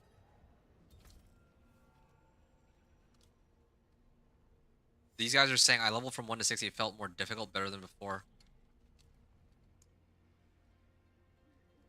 Easier than the old 1 to 60, I think. Also, Asmodan and world bosses. And bosses in general. Give a lot of XP too. Like Golden Dawn said. Yeah, that's kind of what I've gathered so far. Okay, so I'm level now. I'm level 1 or Paragon 1, so I can start turning these in. And again, yeah, like conquer the pit of the artificer. I think aggression, complete campaign, and all strongholds. Okay, well I'm not touching strongholds this time, and I've already done the campaign, so I'm gonna do this. Unlocks whispers in the artificer's obelisk. Sure. Uh, but I'm not gonna. I still need to clear pit. Pit 55 in order to. I still need to clear Pit 55 to say that I officially made it to Torment 4. Like, I have to cheat it in, but this is like, I don't want to run the capstone dungeon again and then find out that it's still bugged. Like I've earned my right to take on Torment 1 here. I believe. Let me just double check that. Um, so in order to access the pit, let me just double check this. Yeah, it still opens me up at pit 20 leaderboards. Solo Druid ladder. So this is somebody who's doing the tower. I do kind of wonder. I want to try tower later. I don't know what the tower will give. But this is the new. This is basically the new time attack challenge that uh they're trying to get people to, I guess, play to match themselves up with others. But I gotta be honest though, I'm not really all that impressed by this, because I feel like it's a little strange to me because, well, I guess previously the difference is, uh, the system we used to have was the Gauntlet, and Gauntlet was always scaled to like, I think it was NMD 70 back then, and then the leaderboards didn't have a tier; they just had a time. But then, yeah, obviously we care more about like what pit tier you get rather than the amount of time, right? To test like people's like strongest builds and all that. The best players. What have we here? Did I enjoy 1 to 60 in the PTR? How long did it take? That's a very good question. Let's see. I'm actually 4 hours in. And I gotta be honest. Yeah, I love this 1 to 60. But here's what I can say about it, right? Now that I have done my fair share of testing, it took me 4 hours to get from 1 to 60 while testing all the different mechanics in the game, like side quests and hell tides and whispers and all that. But there's two things to note. The first is that I didn't get a chance to test strongholds, forgotten wisdom, nightmare sigils, and I feel like there's like a couple other things that I neglected to test out as well. Maybe like fleeting horde compasses and all that. Those are things I'm going to have to test for leveling on my next character, probably my barbarian, when I try to go my 1 to 60 on there. So that's the first thing to note. And the second thing to note is that, because I was testing all these things, what I didn't know is that if I just went to. Here's the thing, right? If I went to Asmodan and I just kept spamming Asmodan, like he gave me like 5 levels to get from 50 to 55 and then 55 to like 59. Um, if I started him up at like level like let's say 1, I'm sure he would give me like between 15 and 20 levels for one run. And if I just spammed Asmodan, I could probably go 1 to 60 in under like a half hour. I think something like that. Maybe an hour at the most. So that's kind of the situation for 1 to 60 in the PTR. For me, it took 4 hours, but that's because I was like actually doing other activities. If I just spammed Asmodan, or any kind of like let's say like world boss, I'd probably get a colossal amount of XP, relative to the amount of time I'm actually spending on it, right? So yeah, I think that 1 to 60 right now is in a really weird state in the PTR, and I can't really see them keeping it the way it is. I'm sure that uh, they gotta change some things around. Like there's no way.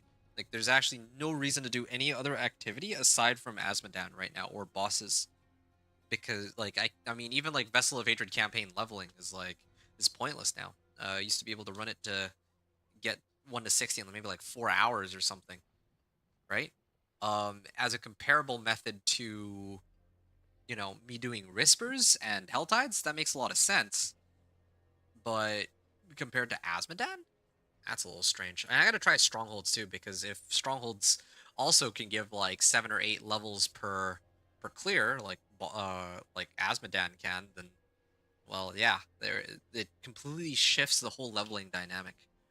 Um, so yeah, gotta test a lot more later on. Hey, Matt Ruth. Matt Ruth asks, "How was the tower?" I haven't tested it yet. I just got to level 60. I was trying to test the leveling process. That's what I care about the most. The progression of 1 to 60 and then Torment 1 to 4. Now, I just unlocked the Artificer's Obelisk, and keep in mind, I had to unlock the Artificer's Obelisk with the Vendor of Cheats because when like the way that we're supposed to unlock this Artificer's Obelisk is by doing the Capstone Dungeon, right? Well, I'll have you know that I did the Capstone Dungeon. I did the Capstone Dungeons, or I did Hellish Descent. I mean, I want to say that I completed it, but they didn't actually unlock. They didn't actually unlock rank 3 like it was supposed to. You see here, complete Hellish Descent. Like I killed the bosses at the end, and they didn't credit me for it. Which means that if I can't clear the Capstone Dungeon, I can't actually unlock the pit and progress. So I just cheated it in with MRAC. I have no choice. Um, I mean, no choice if I actually want to progress, right? So that's kind of where I'm at. I haven't had a chance to try the tower. I don't intend to try the tower until later. I'm going to run the pit first to unlock Torment 1, and then I'll save the tower for after I get back from my break. So I'll see.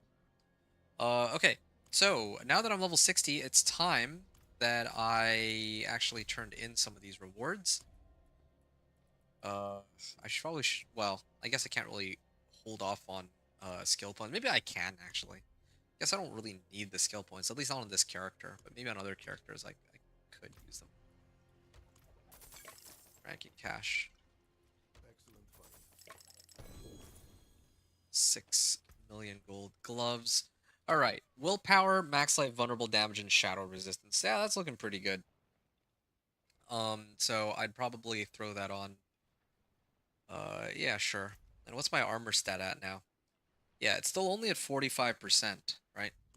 Now if I were to get some diamonds here,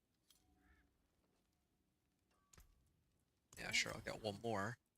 So now, like, can't really buff up my armor. So right now I'm sitting at about 22.5% on some of these. How much do I get? 65. Okay, so 22.5. I got it up to like 29%, 38.3%. I don't really feel the difference. Like, doesn't really do very much for me. The best I could do is maybe like pump up my physical resistance, I guess.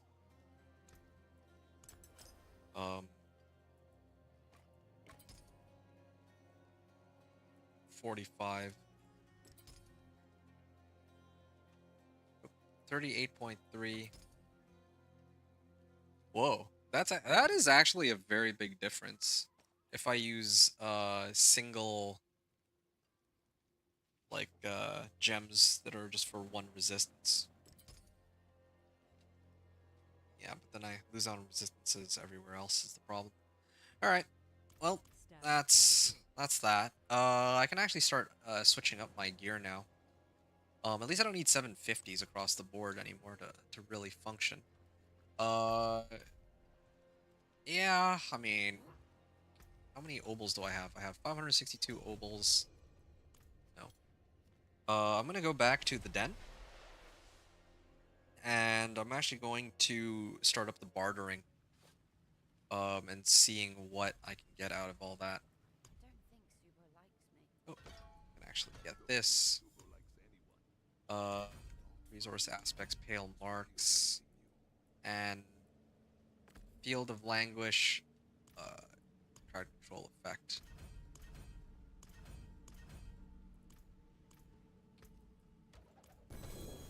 Legendary armor, boots and gloves. Okay, so this at least hasn't changed. It's still the same. The fact that um that is a lot of life. So two things to note here. These boots are 750 item power, 266 max life versus my boots, which are level 50 and are 14 max life. So the affix values themselves have not changed. That's interesting to note. But on the flip side, do I prefer these gloves or the ones that I'm currently wearing? I actually prefer my current ones. Well, anyway. Yeah, that's what we got then. Mobility? It's either that or lucky hit chance. Or petrify duration. I don't even know what to put on these, to tell you the truth. Well, whatever. Your daughter's here. Yeah. So she is. Speak with. So I'm gonna talk to Fire here, and let's see. I already have a 750 item power pole arm, so I don't really need to get like another one. But I can afford to get one of these. And I'm gonna start upgrading my gear and trying to pump myself up. This is what I would do under normal circumstances. I could try to take on Pit 10 just to see what it's like with this current level of equipment, but I don't think, well, yeah, I could go and just see how difficult it is. This is what I would have been doing to get into Torment 1. Oh, also, in order to unlock Pit Tier 10, actually, no. At this point, I would have unlocked the Artificer's obelisk because I cleared Hellish Descent, which would unlock rank 3, and the Pit of Artificers is only available when you hit level 60. I actually don't even know about that. I don't know if it's unlocked, like... Because I cleared the Capstone Dungeon, and I couldn't unlock the Artificers... Like, the pit, right? I couldn't unlock the pit. And I'm kind of wondering if I did actually... If the game did credit me for clearing the Capstone Dungeon, if I could have tried to do the pit, despite not being level 60. I'm not so sure about that, but I think I need to be level 60 to tackle it on. Is my guess. Well, all the same, yeah. Here's what I'm gonna do. I'm going to... I'm gonna go back, and I'm gonna actually try Pit 10 in a second. Once I actually properly gear myself up, maybe even with like some of the stuff that the shopkeepers are selling. That might be a decent idea before I go to like bartering and all that. I already have a 750, so I'm not gonna bother with that.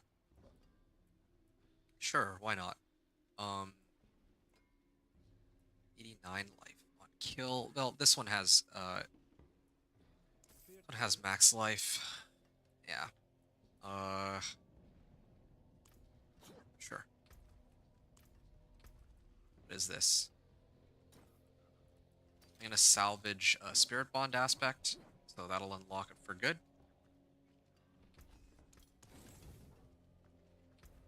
And because I've unlocked Spirit Bond aspect, I can slam it in whatever item I deem fit.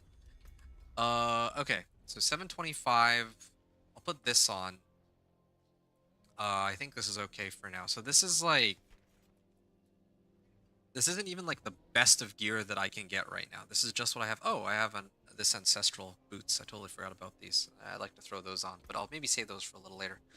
The other issue too is I don't know how many points I'd have roughly, but sure. Let's just say... No, I don't know. Let's say 5 points. I think this is reasonable because I don't... Based off of the count that I had on Paragon points, I should only have 28 from these, so I don't know where the other 5 points are coming from. Maybe when you get to Paragon level 1, you unlock these 5 Paragon points right away. And if not, then, well, who knows? Maybe somebody levels their character like 5 Paragon levels. I don't know.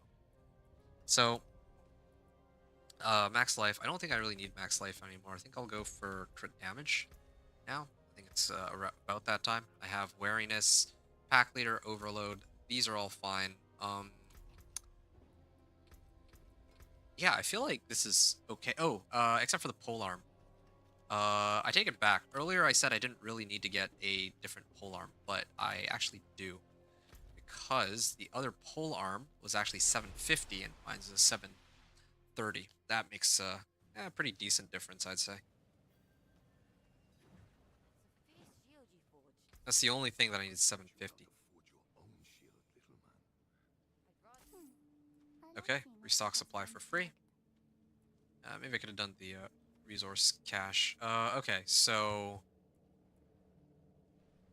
I could, if I want, run these pants to replace the I currently have right now. So, willpower, life on kill, attack speed. Yeah, these has like the most useless modifiers. These actually have the most useless modifiers. Spirit on kill, resource cost reduction, and attack. Well, attack speed is fine. And overpower damage, though. That's pretty worthless. I actually think I prefer my current weapon more. As embarrassing as it is for me to say it. I didn't realize just how bad this one really was. Okay, sure. Let me just replace this for max life at least so that I don't just get completely dunked on. Shepherd's aspect.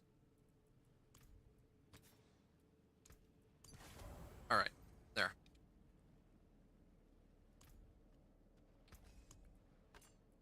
Weapons, and I think I'll do wolves. Chance for wolves deal double damage. Okay, that's good. So, those two are out of the way now. So I have my weapon. I don't have sockets into this yet, but I'm gonna check.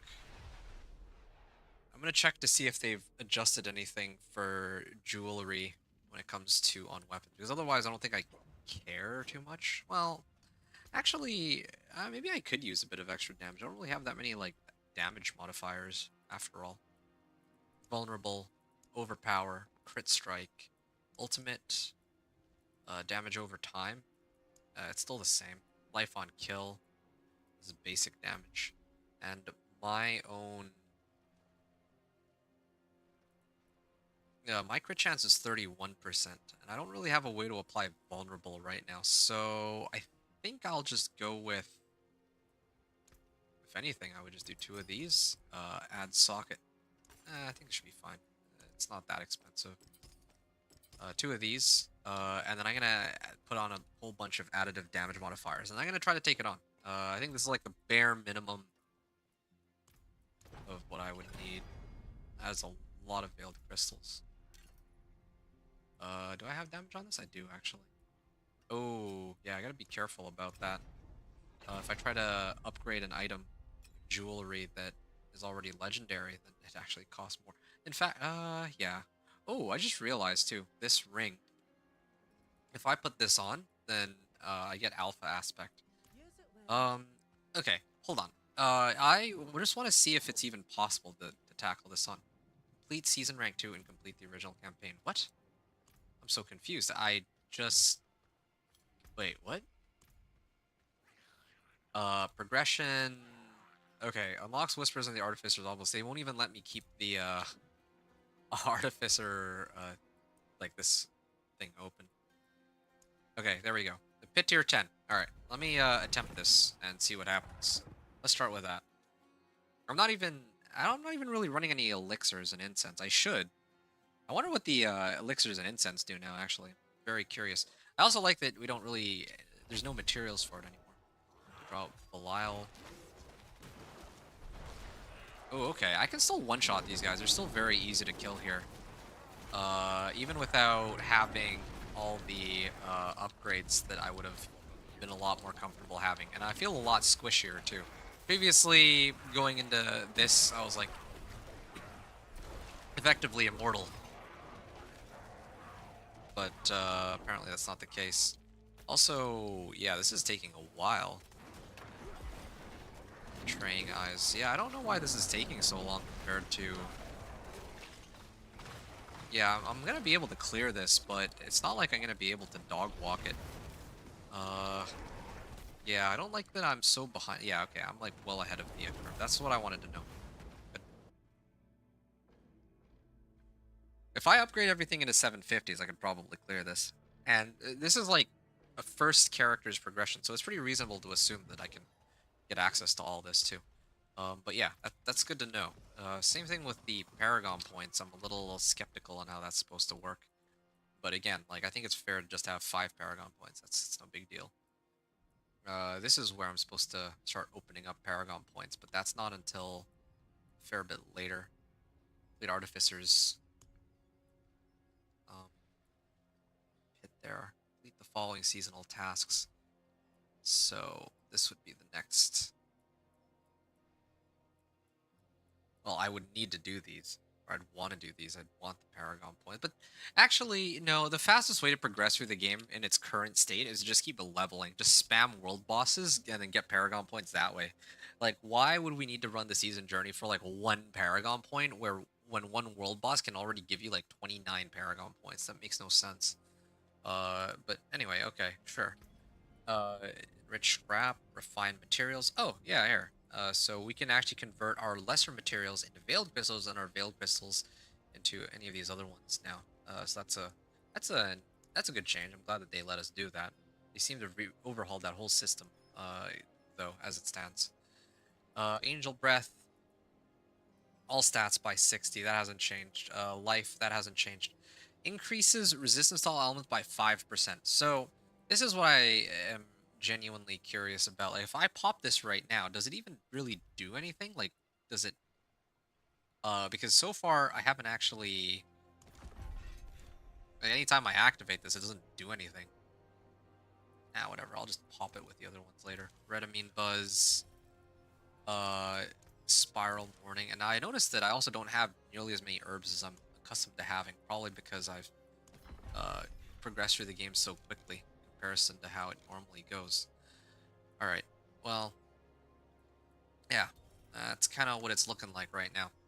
20% more life. Like right now I'm sitting on 1400. I think with this, if I double my life up to like 3k, it now makes a difference. So that's good to know. But yeah, I'm just trying to see like what we can get away with. Previously, with even without 750 item power items, you'd be fine. As long as you had like a 725 or above item power weapon. I think that was like the main thing. But in this case, I think with the changes that have been made to the game, I would actually prioritize pumping everything up to 750 item power before I go and take on Pit 10. Try to push. I think that's how I would do it. Hey, Connor. I mean, especially considering I don't know if there's a reason to force myself in Torment right away. Hey, Connor. How are you doing? I'm doing very well. I'm just testing the changes on the PTR, and so far it has been, well, they've been interesting. Let's just say. Definitely uh, a lot of stuff to unpack, and well, so far I've been enjoying it. I've been liking the changes, but there is some things that are very, I guess, unusual. Like the fact that I'm leveling a lot more quickly than I think I should be. Like I think one world boss gives like 5 levels from 50 to 55, and then 55 to 59, or at least the equivalent of a world boss, Asmodan. That's kind of how it is right now, which makes no sense. I mean, I think it's fine having all these points now that I think about it. Uh, I'm pretty sure I would already have these cleared. Like, yeah, okay, I'm like 1 off from this, but this is like close enough. Whatever. These ones defeat Belial. You know what? Let's just make it. Asmodan. Oh, it's just because I haven't unlocked this. Otherwise, I would have already cleared this. I already cleared Asmodan.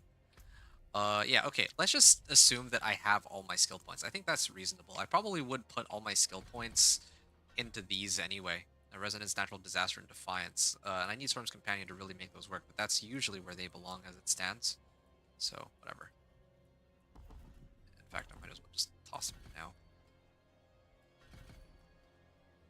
And then later I'm supposed to get Electric Shock, I believe, once I sub out Poison Creeper in favor of Cyclone Armor. So that's good. I only started Season 10 3 days ago. Wow.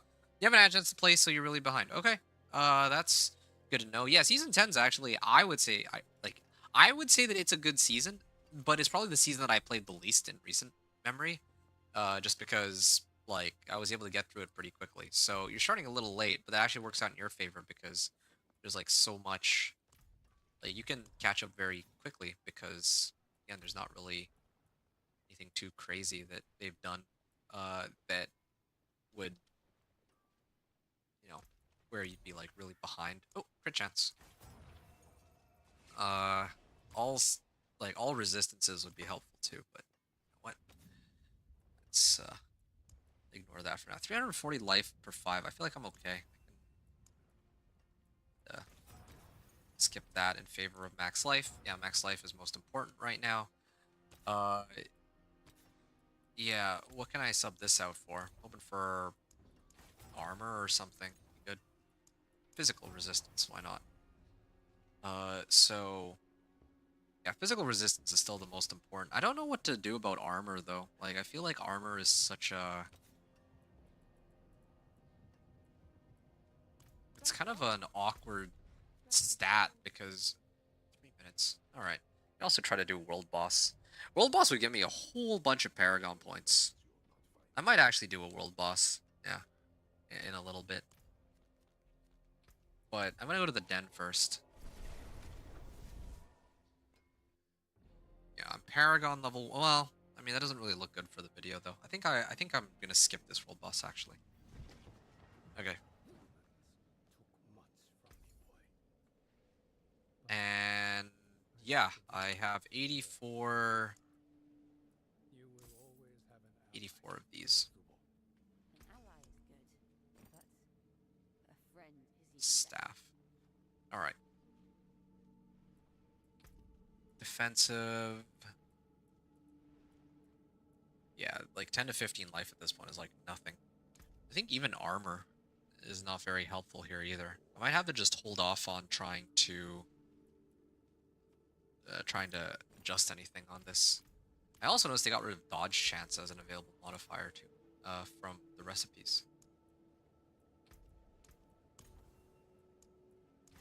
Life on kill. 3 potion capacity.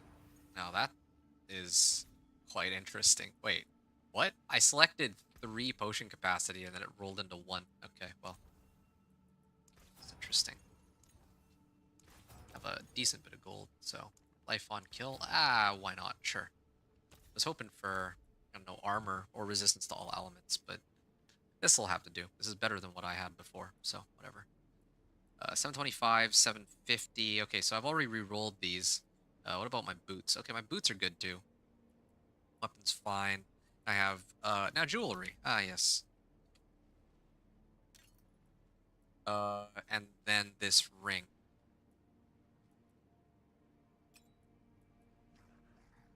Okay, so these ancestrals, I'm gonna assume that I wouldn't normally have access to ancestrals at this point in the game. Otherwise, I'd gladly use these over my current boots. There's no contest between the two. So crit chance, healing received. Um,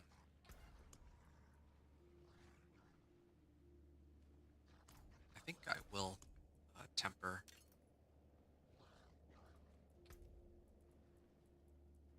Damage.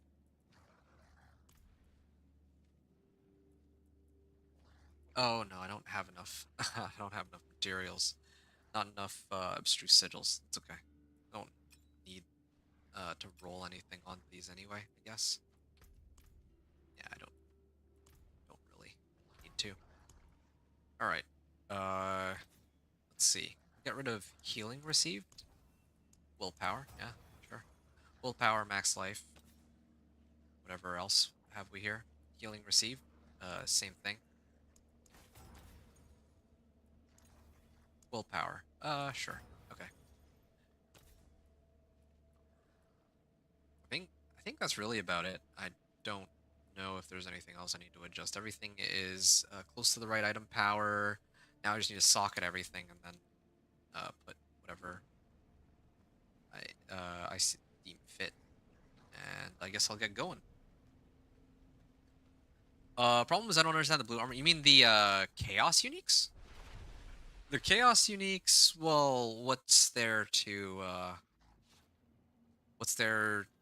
to understand or not understand about them. They're just uniques that go into a different item slot, really. It's the best way to look at them, I think.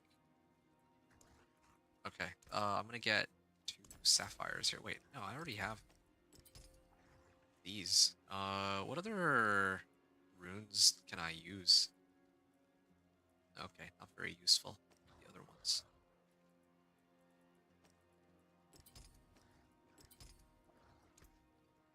The stars made manifest.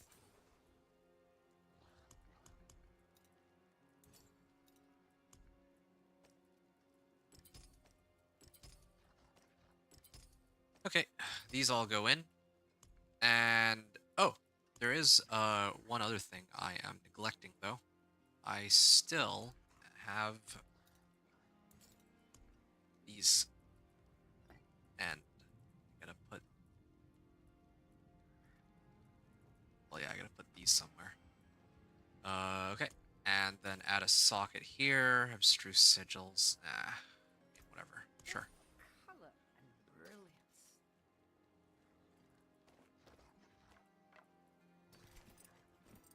Alright, and then all that's left now, I have a lot of willpower. All that's left now is, I didn't realize this was like so much skill damage, but alright. All that's left now are my diamonds, or, well, my other resistances. If I...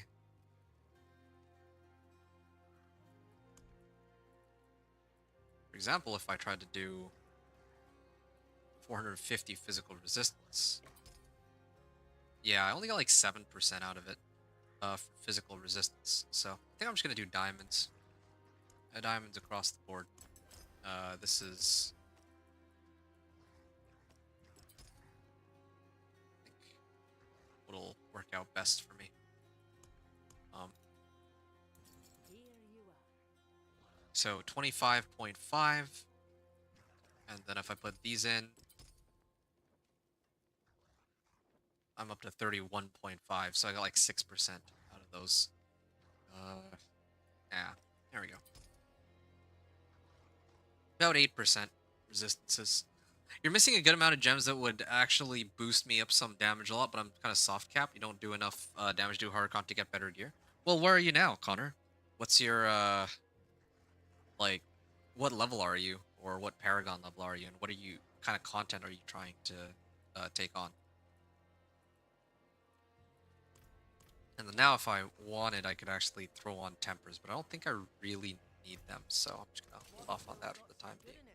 Ballistic Aspect, I have Companion Skills, I have Alpha Aspect. Unfortunately, if I salvage this, then... Like, I want to salvage it and then put on my Amulet to get more damage, but if I do that, then I lose a ring. It's like half decent. Aspect of Retribution. I think, because I'm not using Stone Burst, I might as well put it here. And then I'll save the ring for something else. That way I don't have to spend materials to re-roll it. So, that's good. That's good. Yeah. Losing out on a little bit of damage since I don't have a 750 item power weapon. But I'm saving my obols for when I get into Torment. Okay, there we go. So that's all the prep I'm going to do. Kind of, again, I'm still in the middle of trying to learn and figure stuff out. So, you know, if you're watching this, then bear with me. Because, again, like, this is all as new to me as as it is for you folks, right? Like, I've just read the changes, and now I'm just testing it out, essentially. Okay, every time. It's every time now. Progression, complete, and then I'm gonna open this, but it just keeps resetting itself. Alright, I'm gonna try again. This is gonna be pit 10, and I'm going to check to make sure I can clear it right now in my current state, and then I'll stop, and then I'll record it. I'll go from there. I hope whatever's here puts the fight. Betraying Eye. Yeah, like, these guys actually are so tanky in comparison to what they were before. So I think that progressing through the Torments is going to be a lot tougher. I'm hitting for like 70k on pit 10, right? And previously, like, this was enough damage to probably get all the way to even, like, pet 25. But now it's, like, taking a fair bit longer than what it used to. Kind of interesting.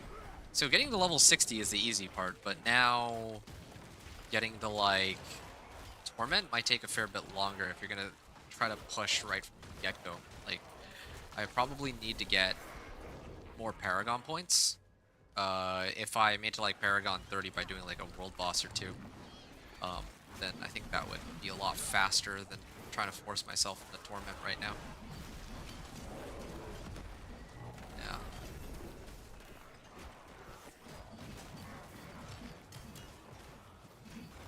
Yeah, I can clear it. I can clear it. It's gonna take me some time, but at least I'm not dying. The monsters are certainly tougher than they were before. Yeah, but still make it work.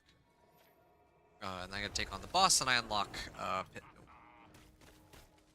Can you like? I don't like that they just randomly ambush us. Like, what if I'm trying to like look at this? I'm trying to just go to town here to reset, and I can't even do that. Like, what if I've just died and I need to respawn and go back to town? I have no way to do that.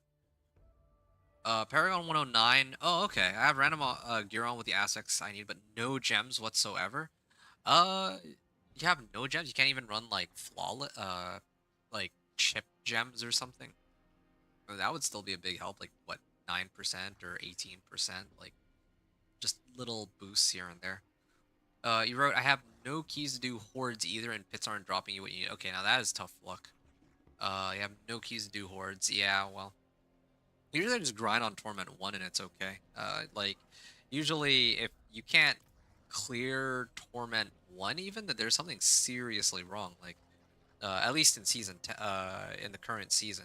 Here in Season 11, I think that Torment 1 will actually be a lot more challenging, but in Season 10, like, yeah, by the time you get to, like, level 60, you're already probably well overqualified to take on Torment 1. It's kind of how I see it. Anyway, I'm gonna mute myself, and then I'm gonna do this run like I usually do. I'm gonna go over my gear and all the usual stuff, and then I'm gonna record the pit 10 clear. So, uh, yeah, hope that you've all enjoyed watching up until this point. And yeah, I guess I'll see you all on the other side.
beast. I appreciate that. Goodbye. Another soul for the taking.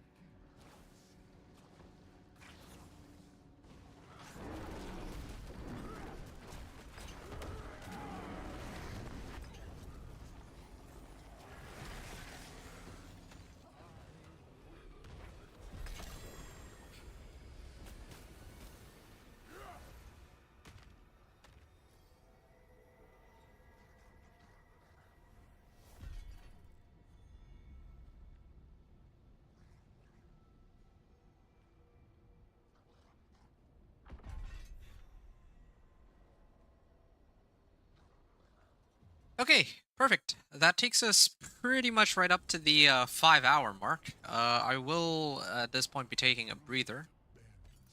But before I do, I kind of just wanted to share my thoughts on all this.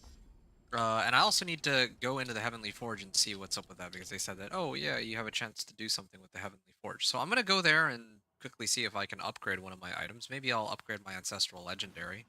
That'd be kind of nice. I see you have slain Oh, lesser okay, I can get Solemn Reflection. I'm kind of curious, how much XP do I get out of this? and I will cleanse. Oh, I got like 1 Paragon level out of that. And then at the Heavenly Forge, I can sanctify 1 item. 1 random enhancement. Yeah, okay, as I expected, I need to pick up like these Heavenly Sigils in order to upgrade some of these, but I can at least upgrade. Oh, and this also applies to 750s, I guess. But in the meantime, I can just upgrade a non-750, so why don't I try upgrading my weapon? Why not? Although I'll probably be replacing that pretty soon, so I'll do my amulet, actually. Yeah, Sanctify. Item is indestructible. Well, it doesn't really help me. I wonder if I can still temper it. I thought that items that are sanctified... It says items that are sanctified can no longer be modified, so I guess I can't put damage on this or whatever. I wouldn't anyway, so it's fine. So, this run that I just did, I got a better amulet. I guess I would be swapping out to this anyway. I didn't notice that I had this, oh well, whatever. I'm going to be replacing one of my rings for this. It doesn't matter that I can't temper them, that I don't have enough materials for them, because I don't think that, like, I'm still... I mean, the base stats on these items are still more valuable overall. So, what do I think about everything as a whole?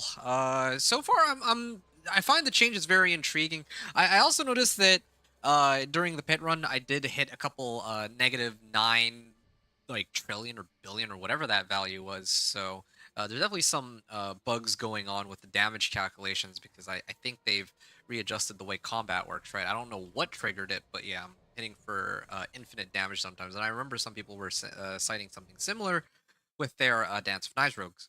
But I'm playing a companion druid, so definitely there's something weird going on with the calculations, I think, across the board. So that's one thing to consider. There's a lot of ways to break this down, but I'll try to be very quick about it, especially because there's still so much more that I'm missing. I think that the leveling process feels pretty good, but maybe like way too fast now. Like it's nice that there's so many other options for leveling, but yeah, they definitely need to tone it down in some cases, like with the world bosses giving like 5 levels from 50 to 55 and all that, because otherwise there's no point in doing anything else. Like I said, gearing wise and stats wise, I don't really like that they reinvented the wheel, but otherwise the yeah, I like that the game is more of a challenge than it was before. I'm not sure how I feel about the fact that clearing this pit was actually such a big struggle for me, despite the fact that I'm like level 60 and all that. And I have no way to really boost my survivability easily. So we'll see how things go when I have to progress Torment 1 to 4. But yes, there you go. That is the completion of Pit 10. Will test out other leveling methods on my next character, like Forgotten Wisdom Nightmare Sigils, and I will test the tower and the Torment progression when I return with Torment 1 to 4 on this companion druid. So there you go. I have reached Torment 1 after clearing Pit 10. Hope you all enjoyed the run. Thanks everyone for watching. Venture out.